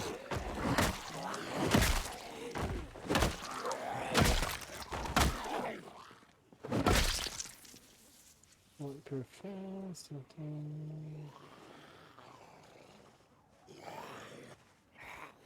Oh, balaclava. Oh no, it has a hole. Right? No. No, it doesn't. I'll bring it with me. You heard a lot about it and you haven't touched it for years. It's really fun, Sella. It's definitely a very tough game that you can really... You can put roleplay into it, and it's very... It's got a lot of value in the sense of that. But you don't have to as well. You can also play it from a mechanical standpoint as well. It's very difficult as well. It's a brutal game. It's meant to be fairly tough.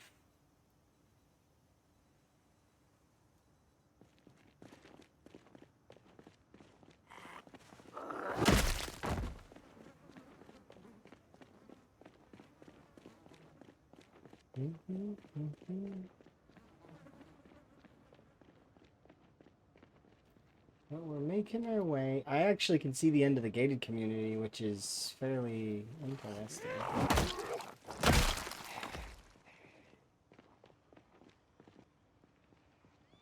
That's the end of the gated community right there. So we're actually about to break through the gated community out to proper Riverside.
But we're doing really good.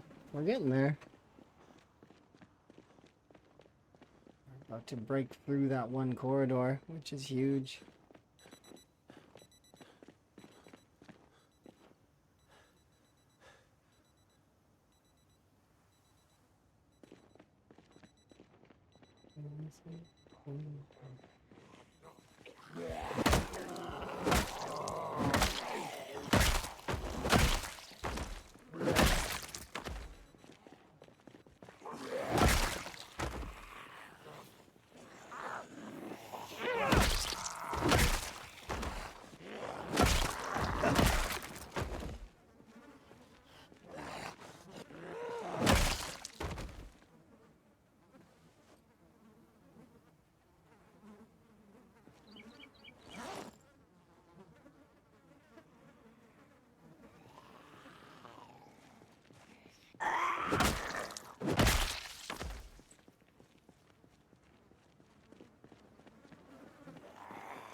Canteen. Heck yeah, where that?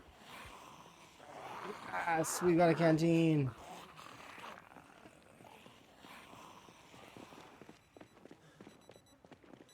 Canteen's great because it goes in the bandolier spot while also being water.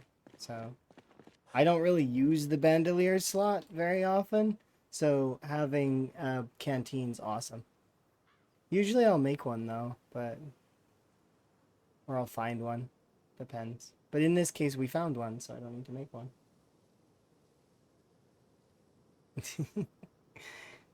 Hopefully you're enjoying the frog hat.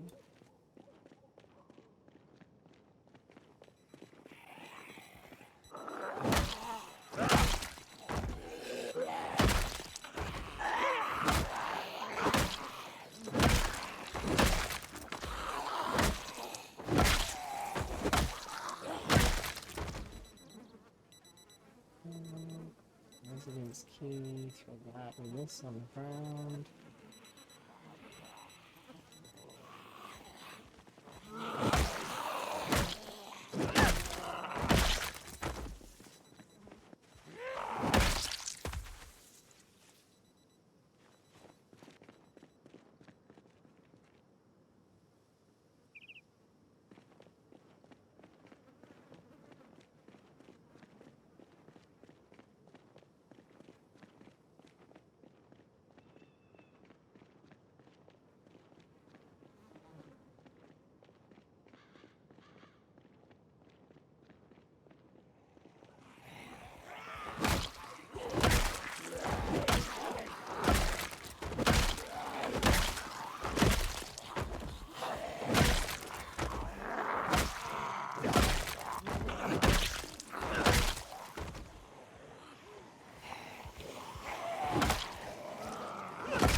Yeah, this build that I'm playing on right now is called the Unstable Branch. It's build 42.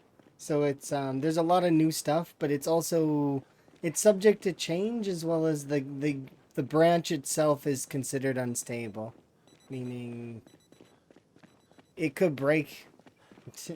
Very, very much could break. But at the same time, I'm okay with that. Does not bother me at all.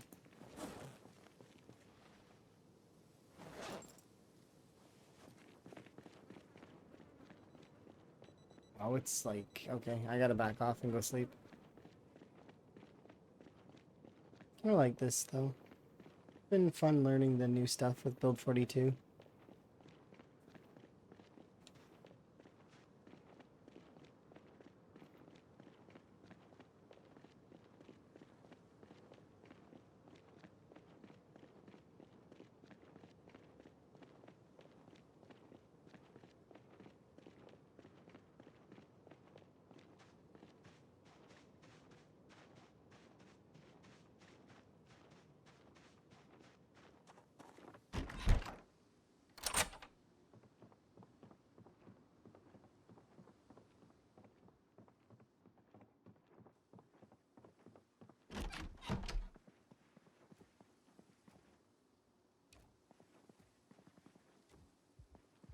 Away from the door, please.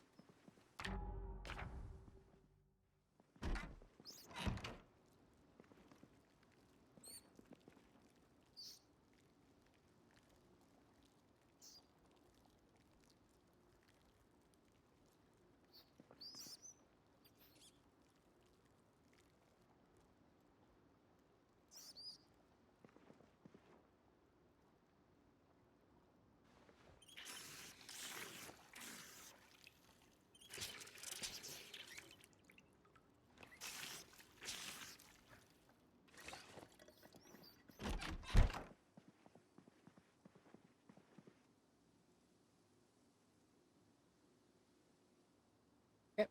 And get some sleep.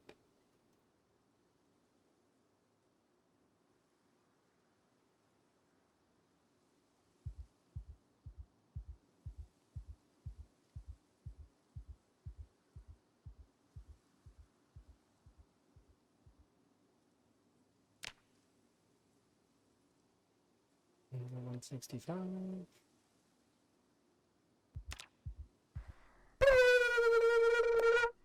Thank you for the wellness.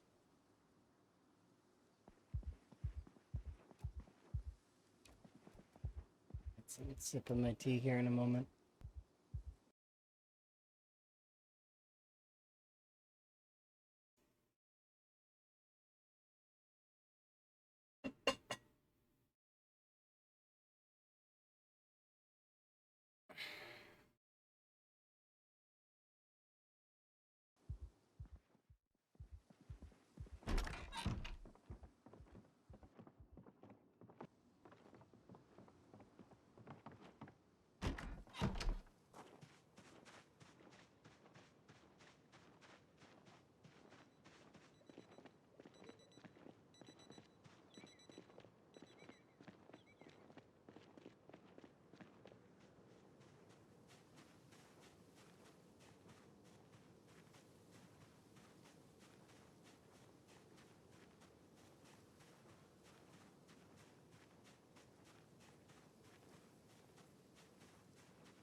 Definitely when multiplayer comes out at some point in the future.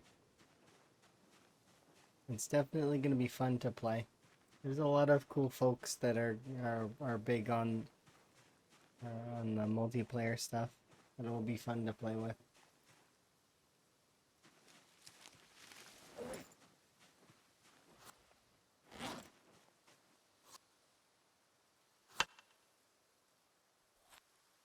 Go.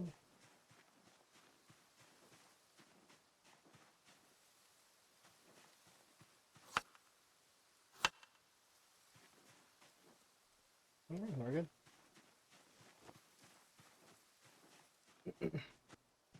Do I want to go on this north road or do I want to go... I think we'll go on the far side. Also, can I take these out?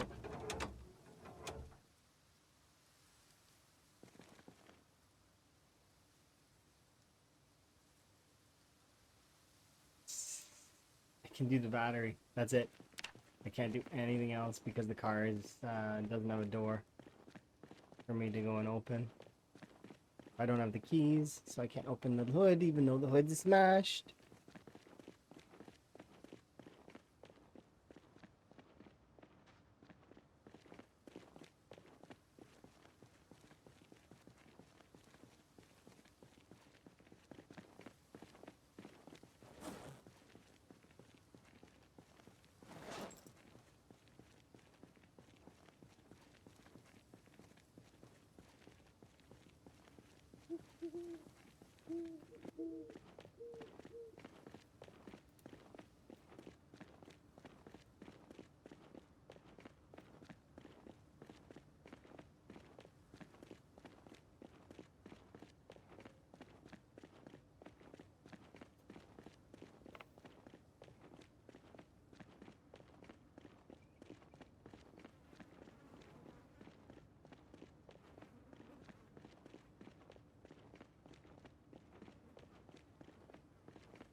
Solid. Recoup.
Oh,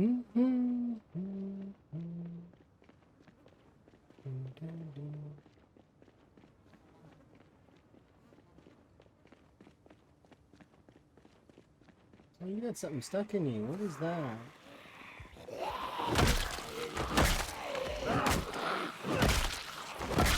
What is that?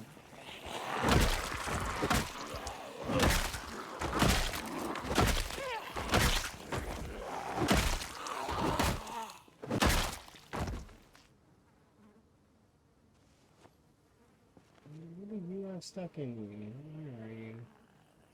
Oh, it's a broken field hockey stick. Okay.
Yeesh.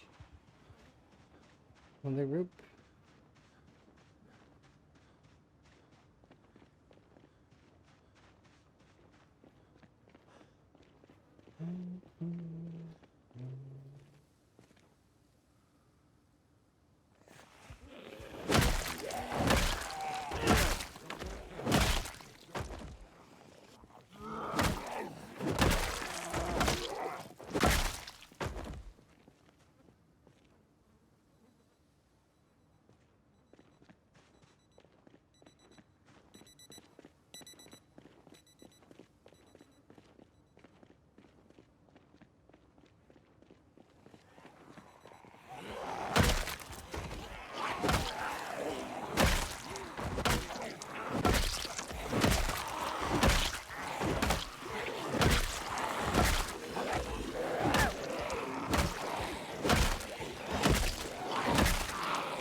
Is that a pool cue? I hope it's not broken.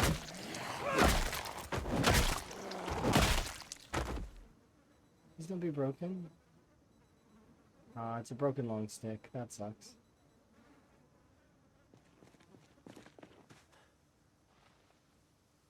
Pool cues are great weapons. They're really fast attacking.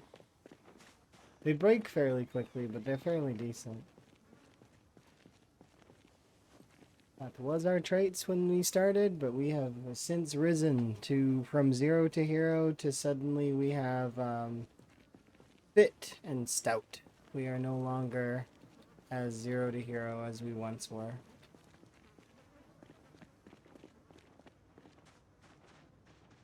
I did have to give myself back claustrophobia though and slow metabolism because those traits were for some reason claustrophobia got removed.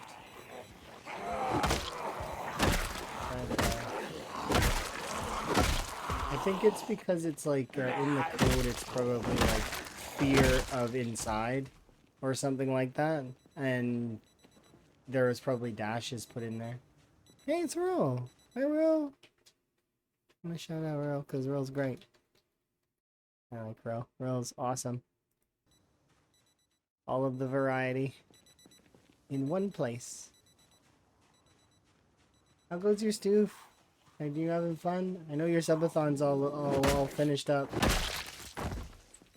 You hit all your goals, right? Or all the goals that you wanted to hit, hopefully.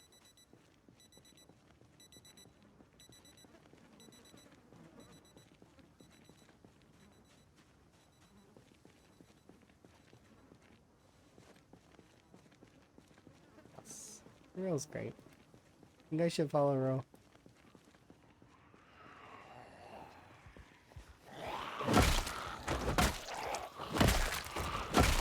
My day is going fairly well. I'm making my way through the edge of the gated community. Higgins will always panic, actually. Because he is a cowardly character, which I wanted to try out. And part of me regrets it a little bit, but at the same time, it's not that noticeable. But yeah, he will always panic.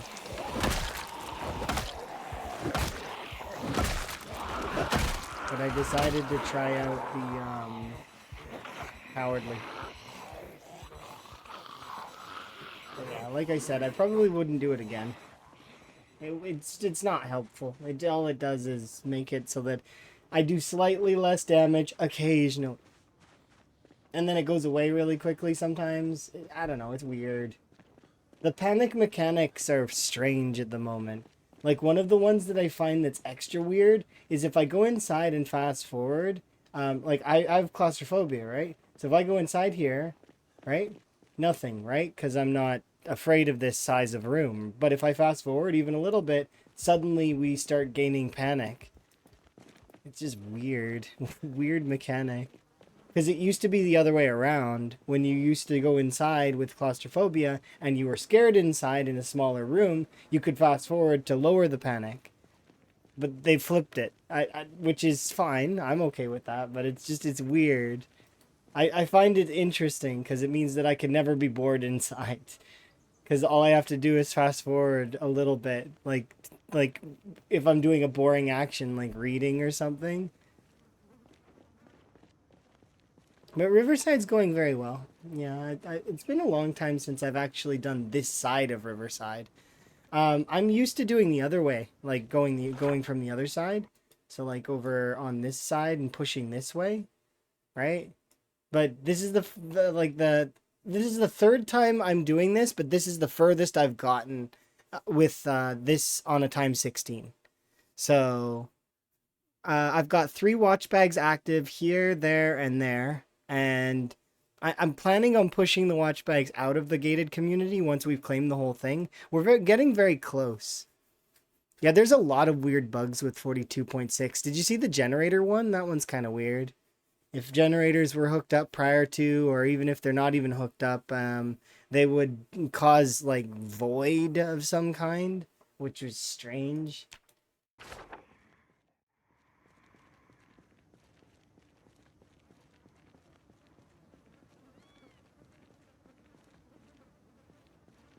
But yeah, it's interesting.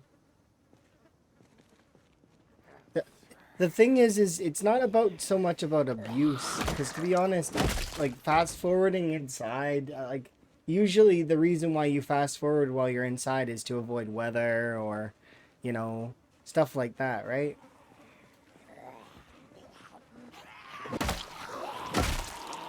One of your big runs died in the gated community here. I had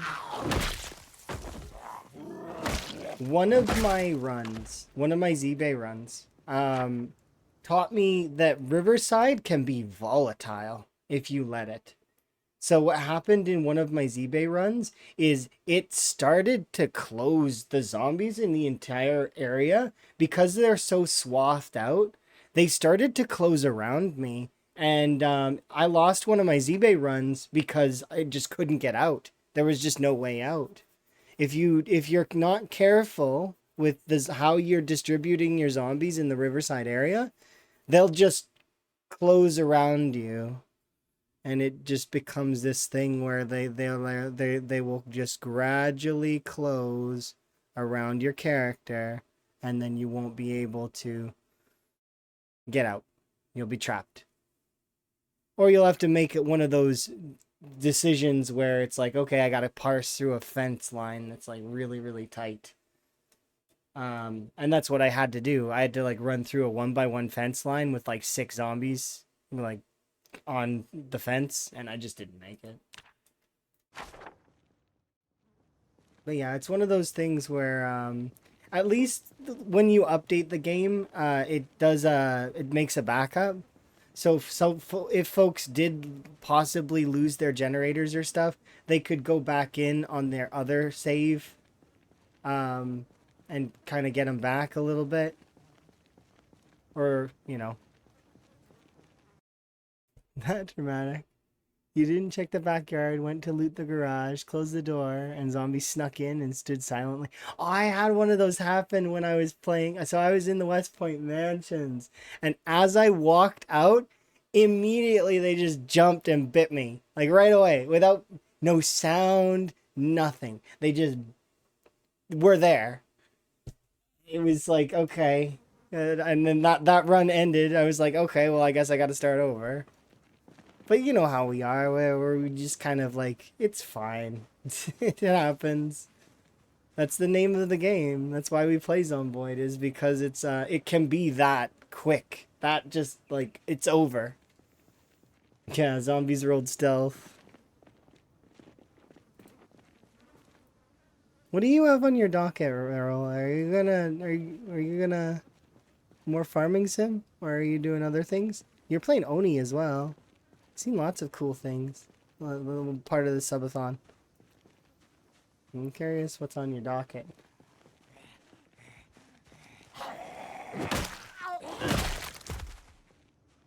Oh yeah, it's easy to get complacent, but it's also easy to get overconfident as well.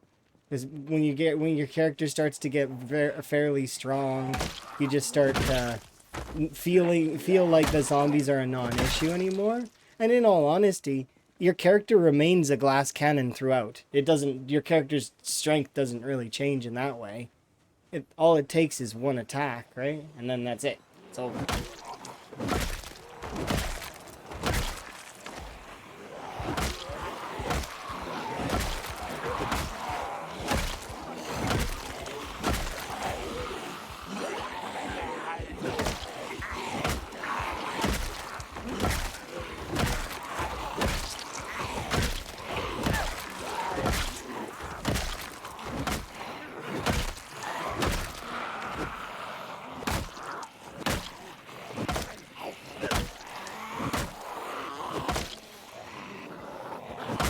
I've seen that keep driving game a few times. Seems interesting. It reminds me of that other one though. Like, I know they're not nothing alike, but that one with the car where you have to like fix your car throughout. What's that one called? It's a 3D space game, kind of, where you've got like an orby thing that you put in your car sometimes. I don't remember what that one's called, but it's Pacific Drive. Yep, that is it. 100%. You got it. That game's cool.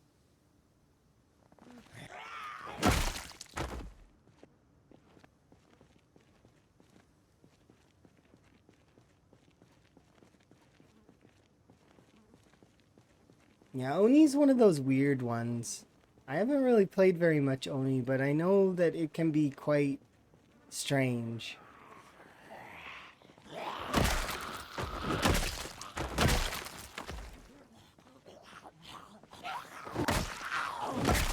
Yeah, I like that one. Specifically because I like that you can like piece your car together slowly, and it's a good game.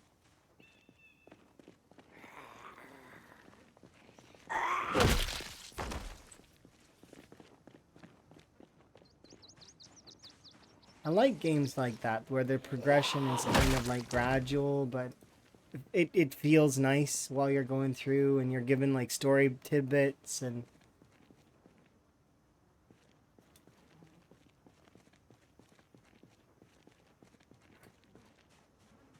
oh yeah, I can agree with that. That Oni kind of loses its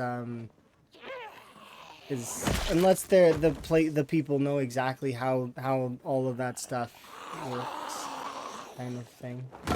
Because it's easy to lose track of what's going on. Plus, there's no major attachment to the dupes in the same way as, say, like a Rimworld run. Although there could be. You can name the dupes, can't you? Or do they have names? I know, it's strange. Pretty sure you can name the dupes. It's been a long time since I've actually given Oni like an actual like for real run. And I still need to at some point go back and do Factorio and do the actual other parts. I launched the rocket, I made the space platform, but then that was it. That's all I did. I didn't actually continue. And I'd love to do the other aspects of that game because it's just so fun. Learning the different things, and I never actually got to the point where my character got all the cool armor and stuff where they could like fly around and stuff. I was just getting my stuff set up, and it was the point where I should tear down the whole factory or most of the factory and do a factory 2.0 because it was too spaghetti. But I liked it. It was fun. They'll trap themselves, yeah. Self-preservation is a skill. And unfortunately, the dupes don't have it.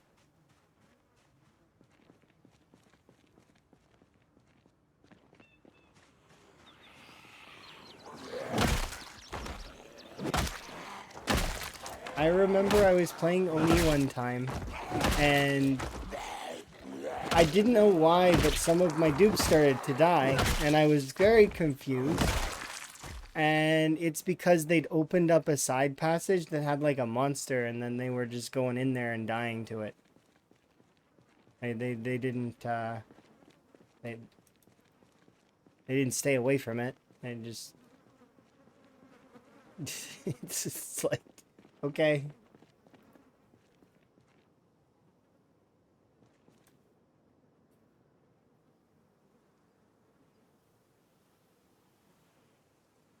I gotta go rest. But we're getting close.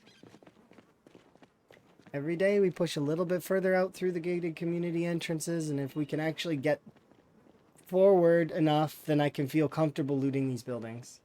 Which we've looted a little bit, but I can't quite, you know, I don't want to go looting the buildings and then have like 40 zombies in the first floor while I'm busy upstairs. Them doing their little party rave. Even just 1 or 2 zombies downstairs would suck. And I don't have a flashlight anymore because my so I lost a bag a while ago at the beginning, closer to the beginning of this playthrough, due to a crash. I put my bag on the ground, right? But because it crashed and I had my bag on the ground, it didn't save the bag there. So the bag just got deleted. And one of the more important items that was in that bag, aside from my brand new jacket, which I had lost, and some of my writing utensils, which I mean, at this point I have like a jacket that I sewed together, and I you know, getting back that kind of stuff is easy. But I had a yellow flashlight, and I don't anymore. So I can't go into like the basements in confidence at the moment because it's too dark and no flashlight. Hopefully I find one through foraging or something.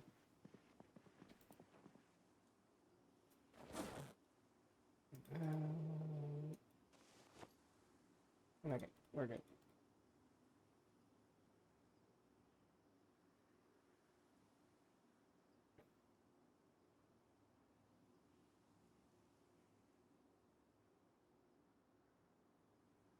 Yeah.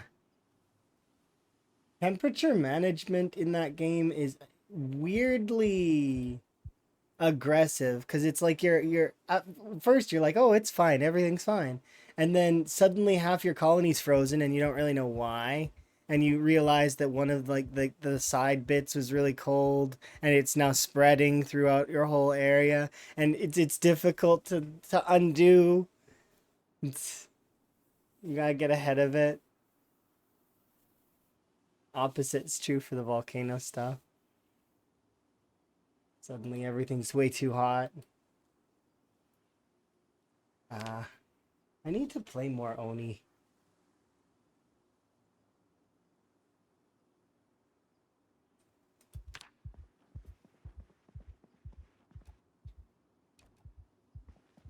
And I want to try those 2 point games because they seem fun, but I haven't actually ever tried them.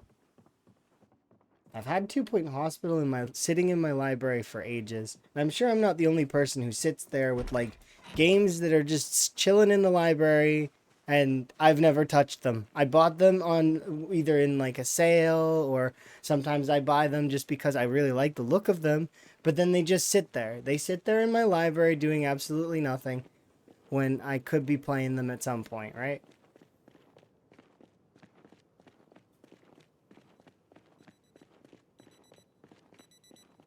Very slow cooking your colonies. I'm pretty sure my last Oni playthrough, all my dupes died because of freezing.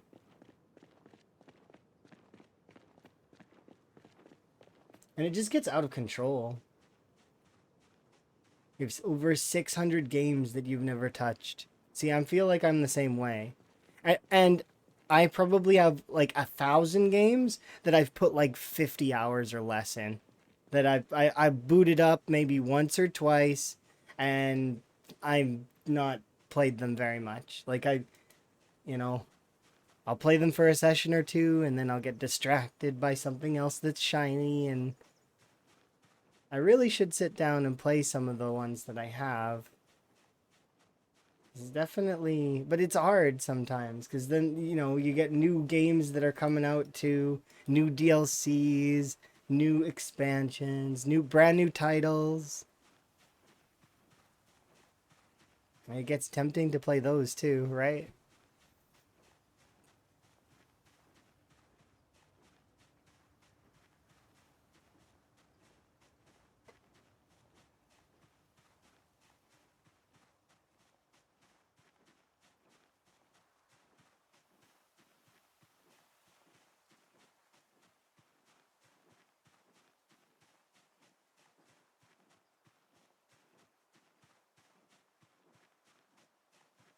I just want to play PZ. Yeah, yeah, and then there's that too, right? It's the urge to play PZ looms over everything all, staring down at me. I mean, I could play these other games, and I really could, and I do like them, and I do very much want to start doing a variety day. I really do, because then we could do we could have one day a week at least where. But the issue with me doing that is that I need to get on a schedule at some point, and I will. The plan is that once I move in with Emma, that I'll get on a schedule. That's the plan, because then I'll be living with Emma. There'll be time. I'll have basically a daily set. Play Riichi Mahjong? Yeah, I do play Riichi Mahjong. That's my game that I play when I'm going to bed or when I'm just kind of like laying in bed. I've also played it in bed while Emma's doing games that she wants to play, and there's down moments. I'll play Riichi Mahjong, but that's not really a game that I would stream. I don't think I would stream it.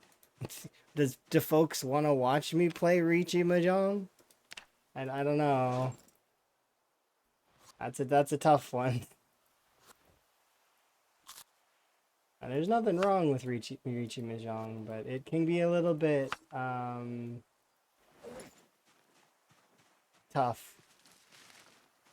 Especially when you're going for like you've got a really good hand and the person across from you goes out on a really crappy hand. That so happens. It's terrible.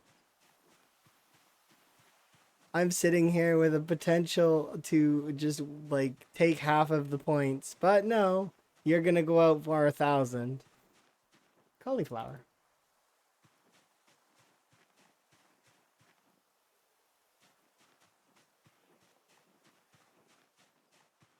Becoming out while playing with more friends and random people. All right, well, I mean, you can always add me on Mahjong Soul if you want.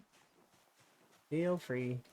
I'm not very high rank or anything on there. I don't play like religiously, but I do play like casually.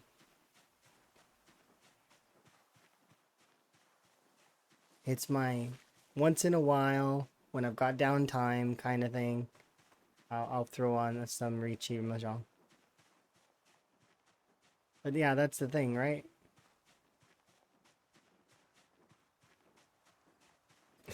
Dragon's Horde of games. It's like when you go to the cupboard and you look inside and there's stuff there, but you're like, nah, I don't want to do any of that. It's the same thing as your games library. You look at your entire games library. It could be thousands of games long, and you just like, I don't want to do any of this. But it's like you have so many choices. If anyone else were to see the amount of choices you have, they would be like, well, this is a lot of different games you could play. Why don't you play that one? Nah, I don't really feel like playing that one.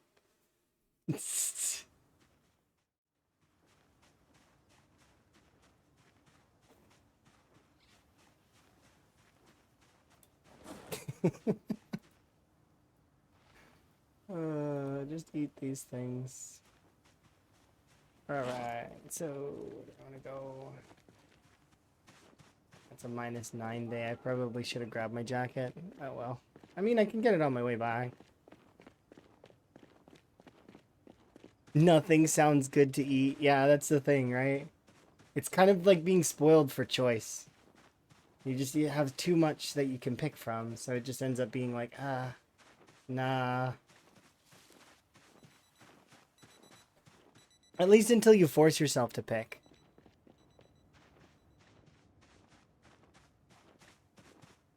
Yeah, I'm gonna go grab my jacket.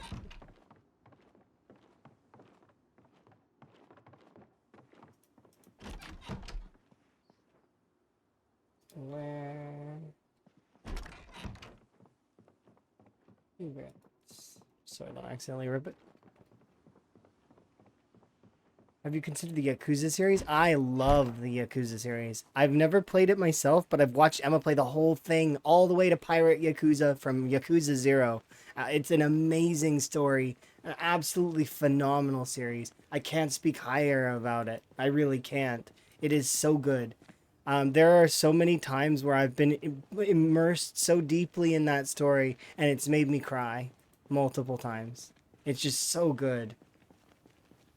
You're watching the new pirate one? The new pirate one's good, but if you want the introduction to the series, which is a prequel, is in Yakuza 0, it's just, I like I said, I can't speak higher about it, as well as it's one of those things where the side content and because it's a beat 'em up game. It's your standard beat 'em up game where you're in an arena and you fight like in like a 3D space kind of against enemies that are they vary in strength. But anyways, it's not the combat is not what makes that game series great. It's the writing. They are just so good at creating story that it just is absurd and amazing.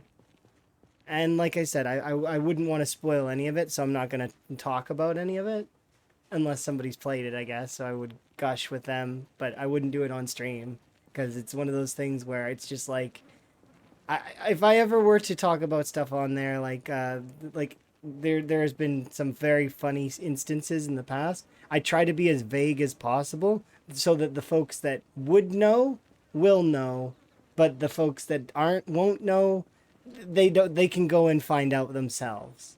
Cuz it's such a good series. So good. And like I said, I fell in love with that series. I didn't like it at first per se. Like the initial was a bit tough. Like it was a tough to get into. But come this meeting the second character or like one of the protagonists, um, it, absolutely phenomenal. And it just gets better. Like that's the whole series. There are times in that game series where I thought I was gonna hate someone. Well, not hate. Hate's too strong a word, but like I thought I was gonna dislike a certain character type because they just seemed like the kind of person that I'm not into. Like they seemed aggressive. They seemed at first, and they blew me away with how actually soft and how kind and how silly they were, despite being as serious a character as they seemed. So, and I ended up, they're one of my favorite characters in the series. But yeah, it's one of those things where it's like, yeah, I that series, I definitely, if I'm gonna strike variety though, I don't know if I'd play the Yakuza series. Because, myself, because like I said, I've seen it all, so it's one of those kinds of things where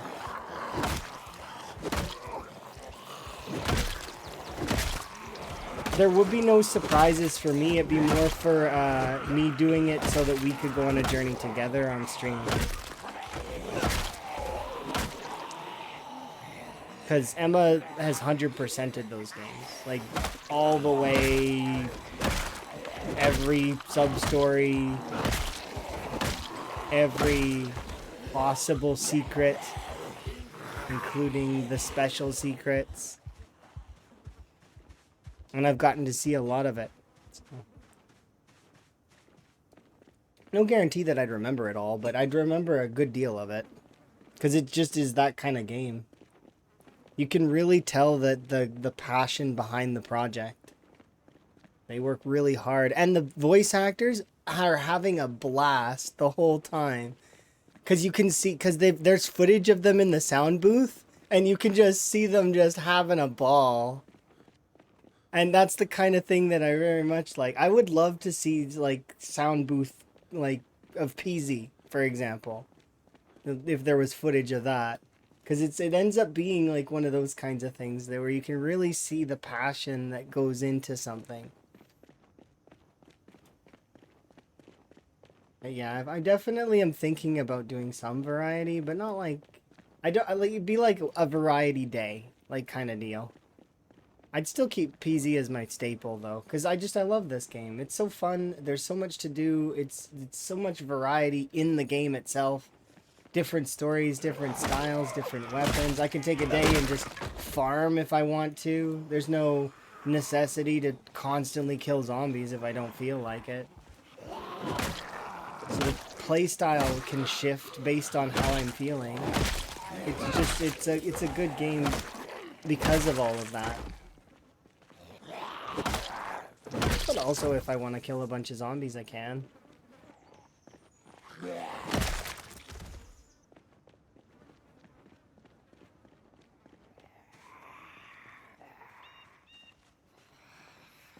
Sounds actually really cute. Oh, it is. Specifically, the if you watch some of the different actors doing their whole impressions and of their characters, they get really into it. Like it's really cool. And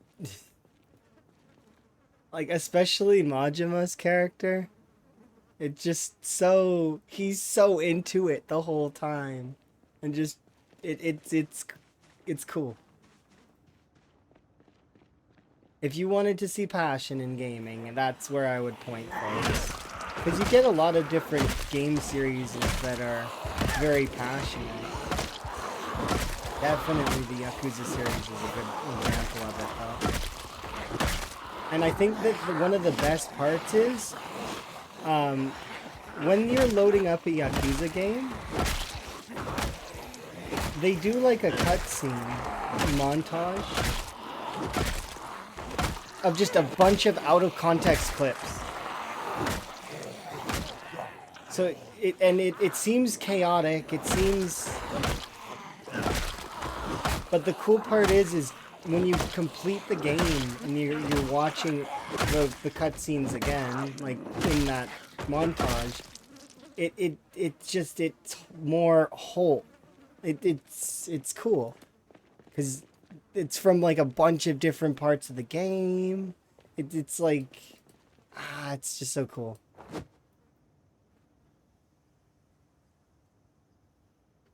And I got to go on that journey with Emma. I get to go on a lot of journeys with Emma though, like a lot of different like games. Like I've watched Emma play the Mass Effect series several times. I've watched Emma play tons of games. And we watch movies and stuff together. Like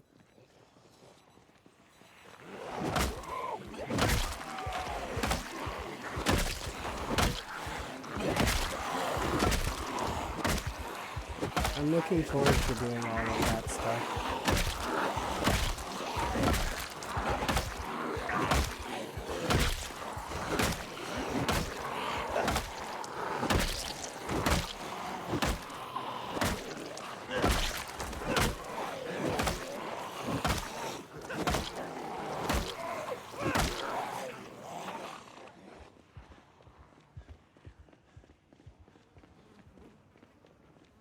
Yeah, I don't know if I'd play them on stream though, because they're beat 'em ups. They're really fun, but at the same time, I don't know. Their pacing can be a little bit strange. Like it's got strange pacing for sure. It's good pacing, but it's strange pacing.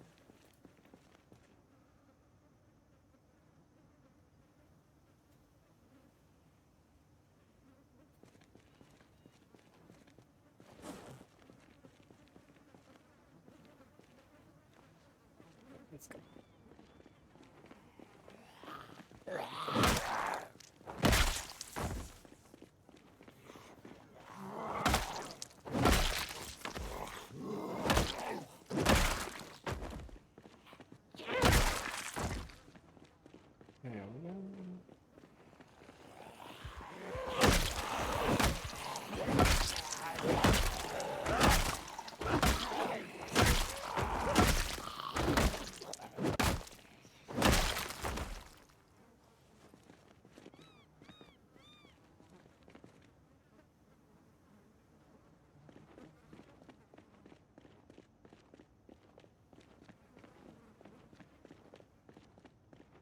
But we're reaching close to the end of the Pirate Yakuza game from what I recall. Like we're very close to the finishing that one.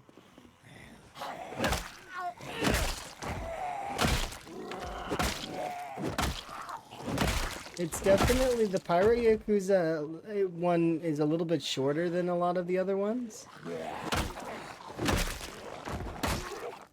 But maybe there's a whole part 2 that I'm not seeing coming. Like, I don't know. Because it feels like it's kind of close to its end. But perhaps, like I said, maybe there's a whole part 2.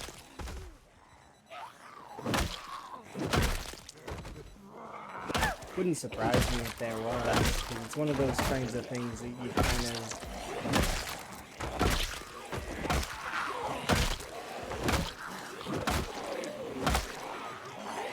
Because that's what happened in the first Yakuza game for me.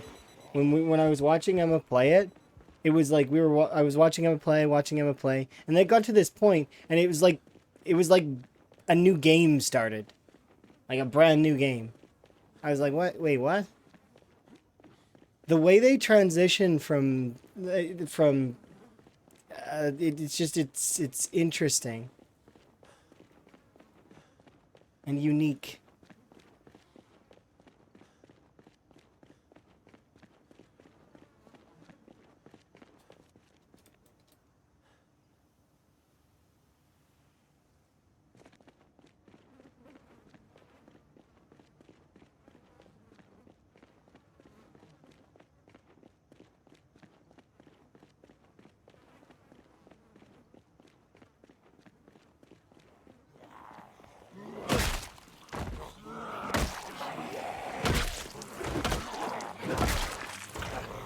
One day you'll learn Mahjong? Oh, it's really not that hard. It's like a slightly more complicated version of poker.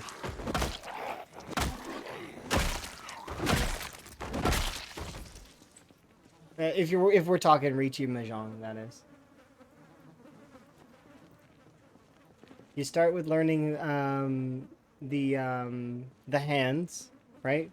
And you start like learning. The easiest one is all simples, which is you have or all terminals, but from there it's just learning about how to build a hand what you're looking for in terms of what constitutes a good hand, kind of.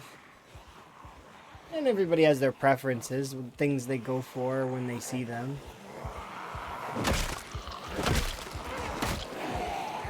But it's not super duper complicated, at least not at first. It's just like any game. You start by learning the basics of it, and don't really think about like ranking or any of that kind of stuff. Because that's silly to do. You just play. Play to learn. And in Riichi Mahjong, it's about not being in 4th place is essentially the big thing. You don't want to be in 4th.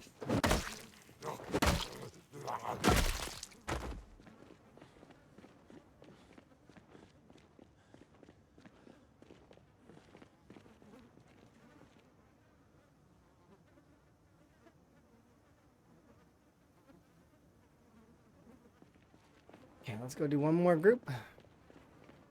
We're making solid progress on this entrance to the gated community. I figure we'll get through it eventually. I might want to start doing the other road though, because this one's starting to get a little bit chunky.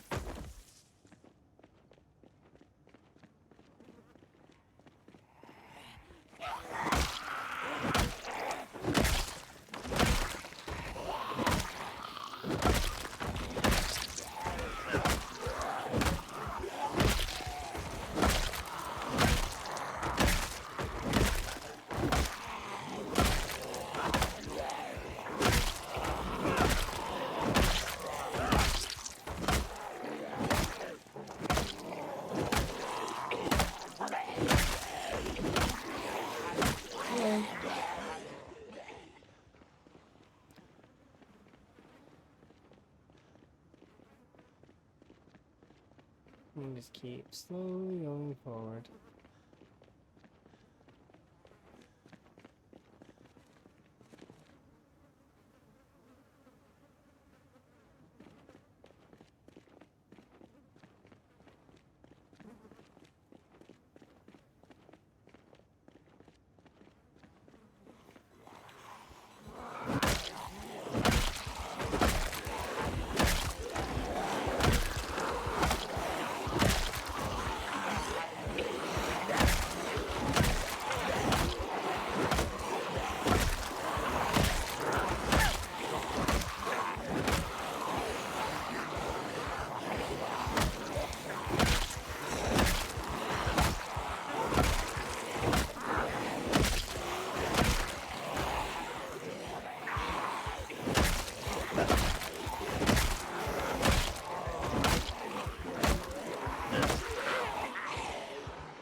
Okay,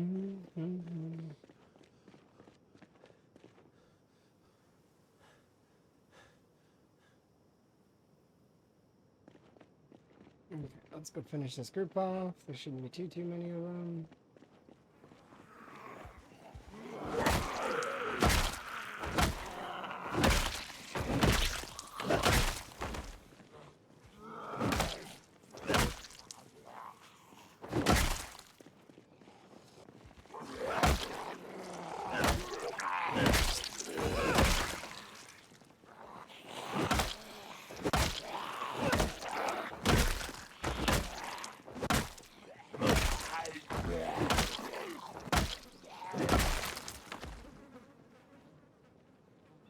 Alright, we're good. Oh, except for you. Where are you then? Oh, because of construction, I see.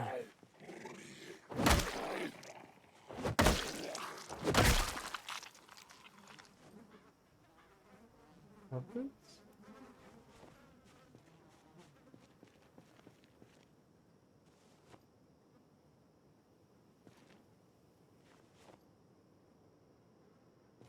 Okay.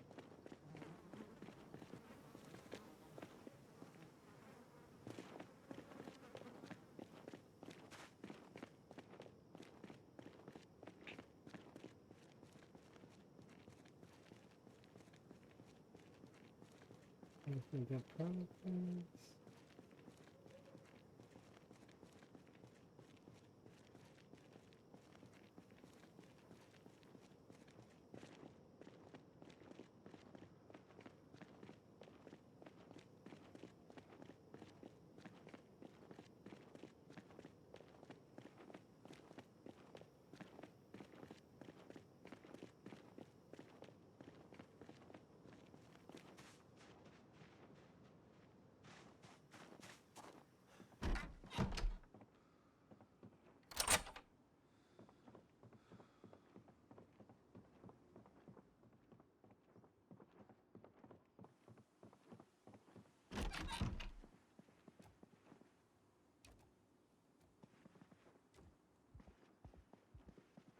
Away from the door, please.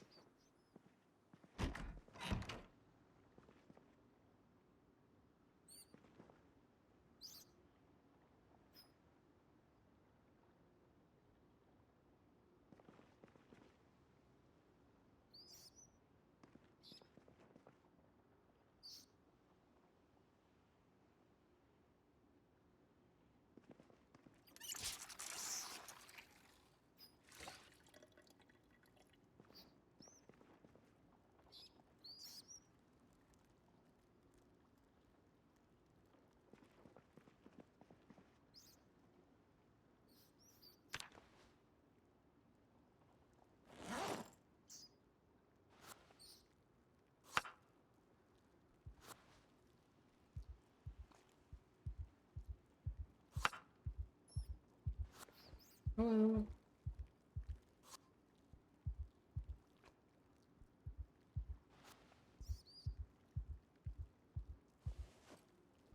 Away from the door.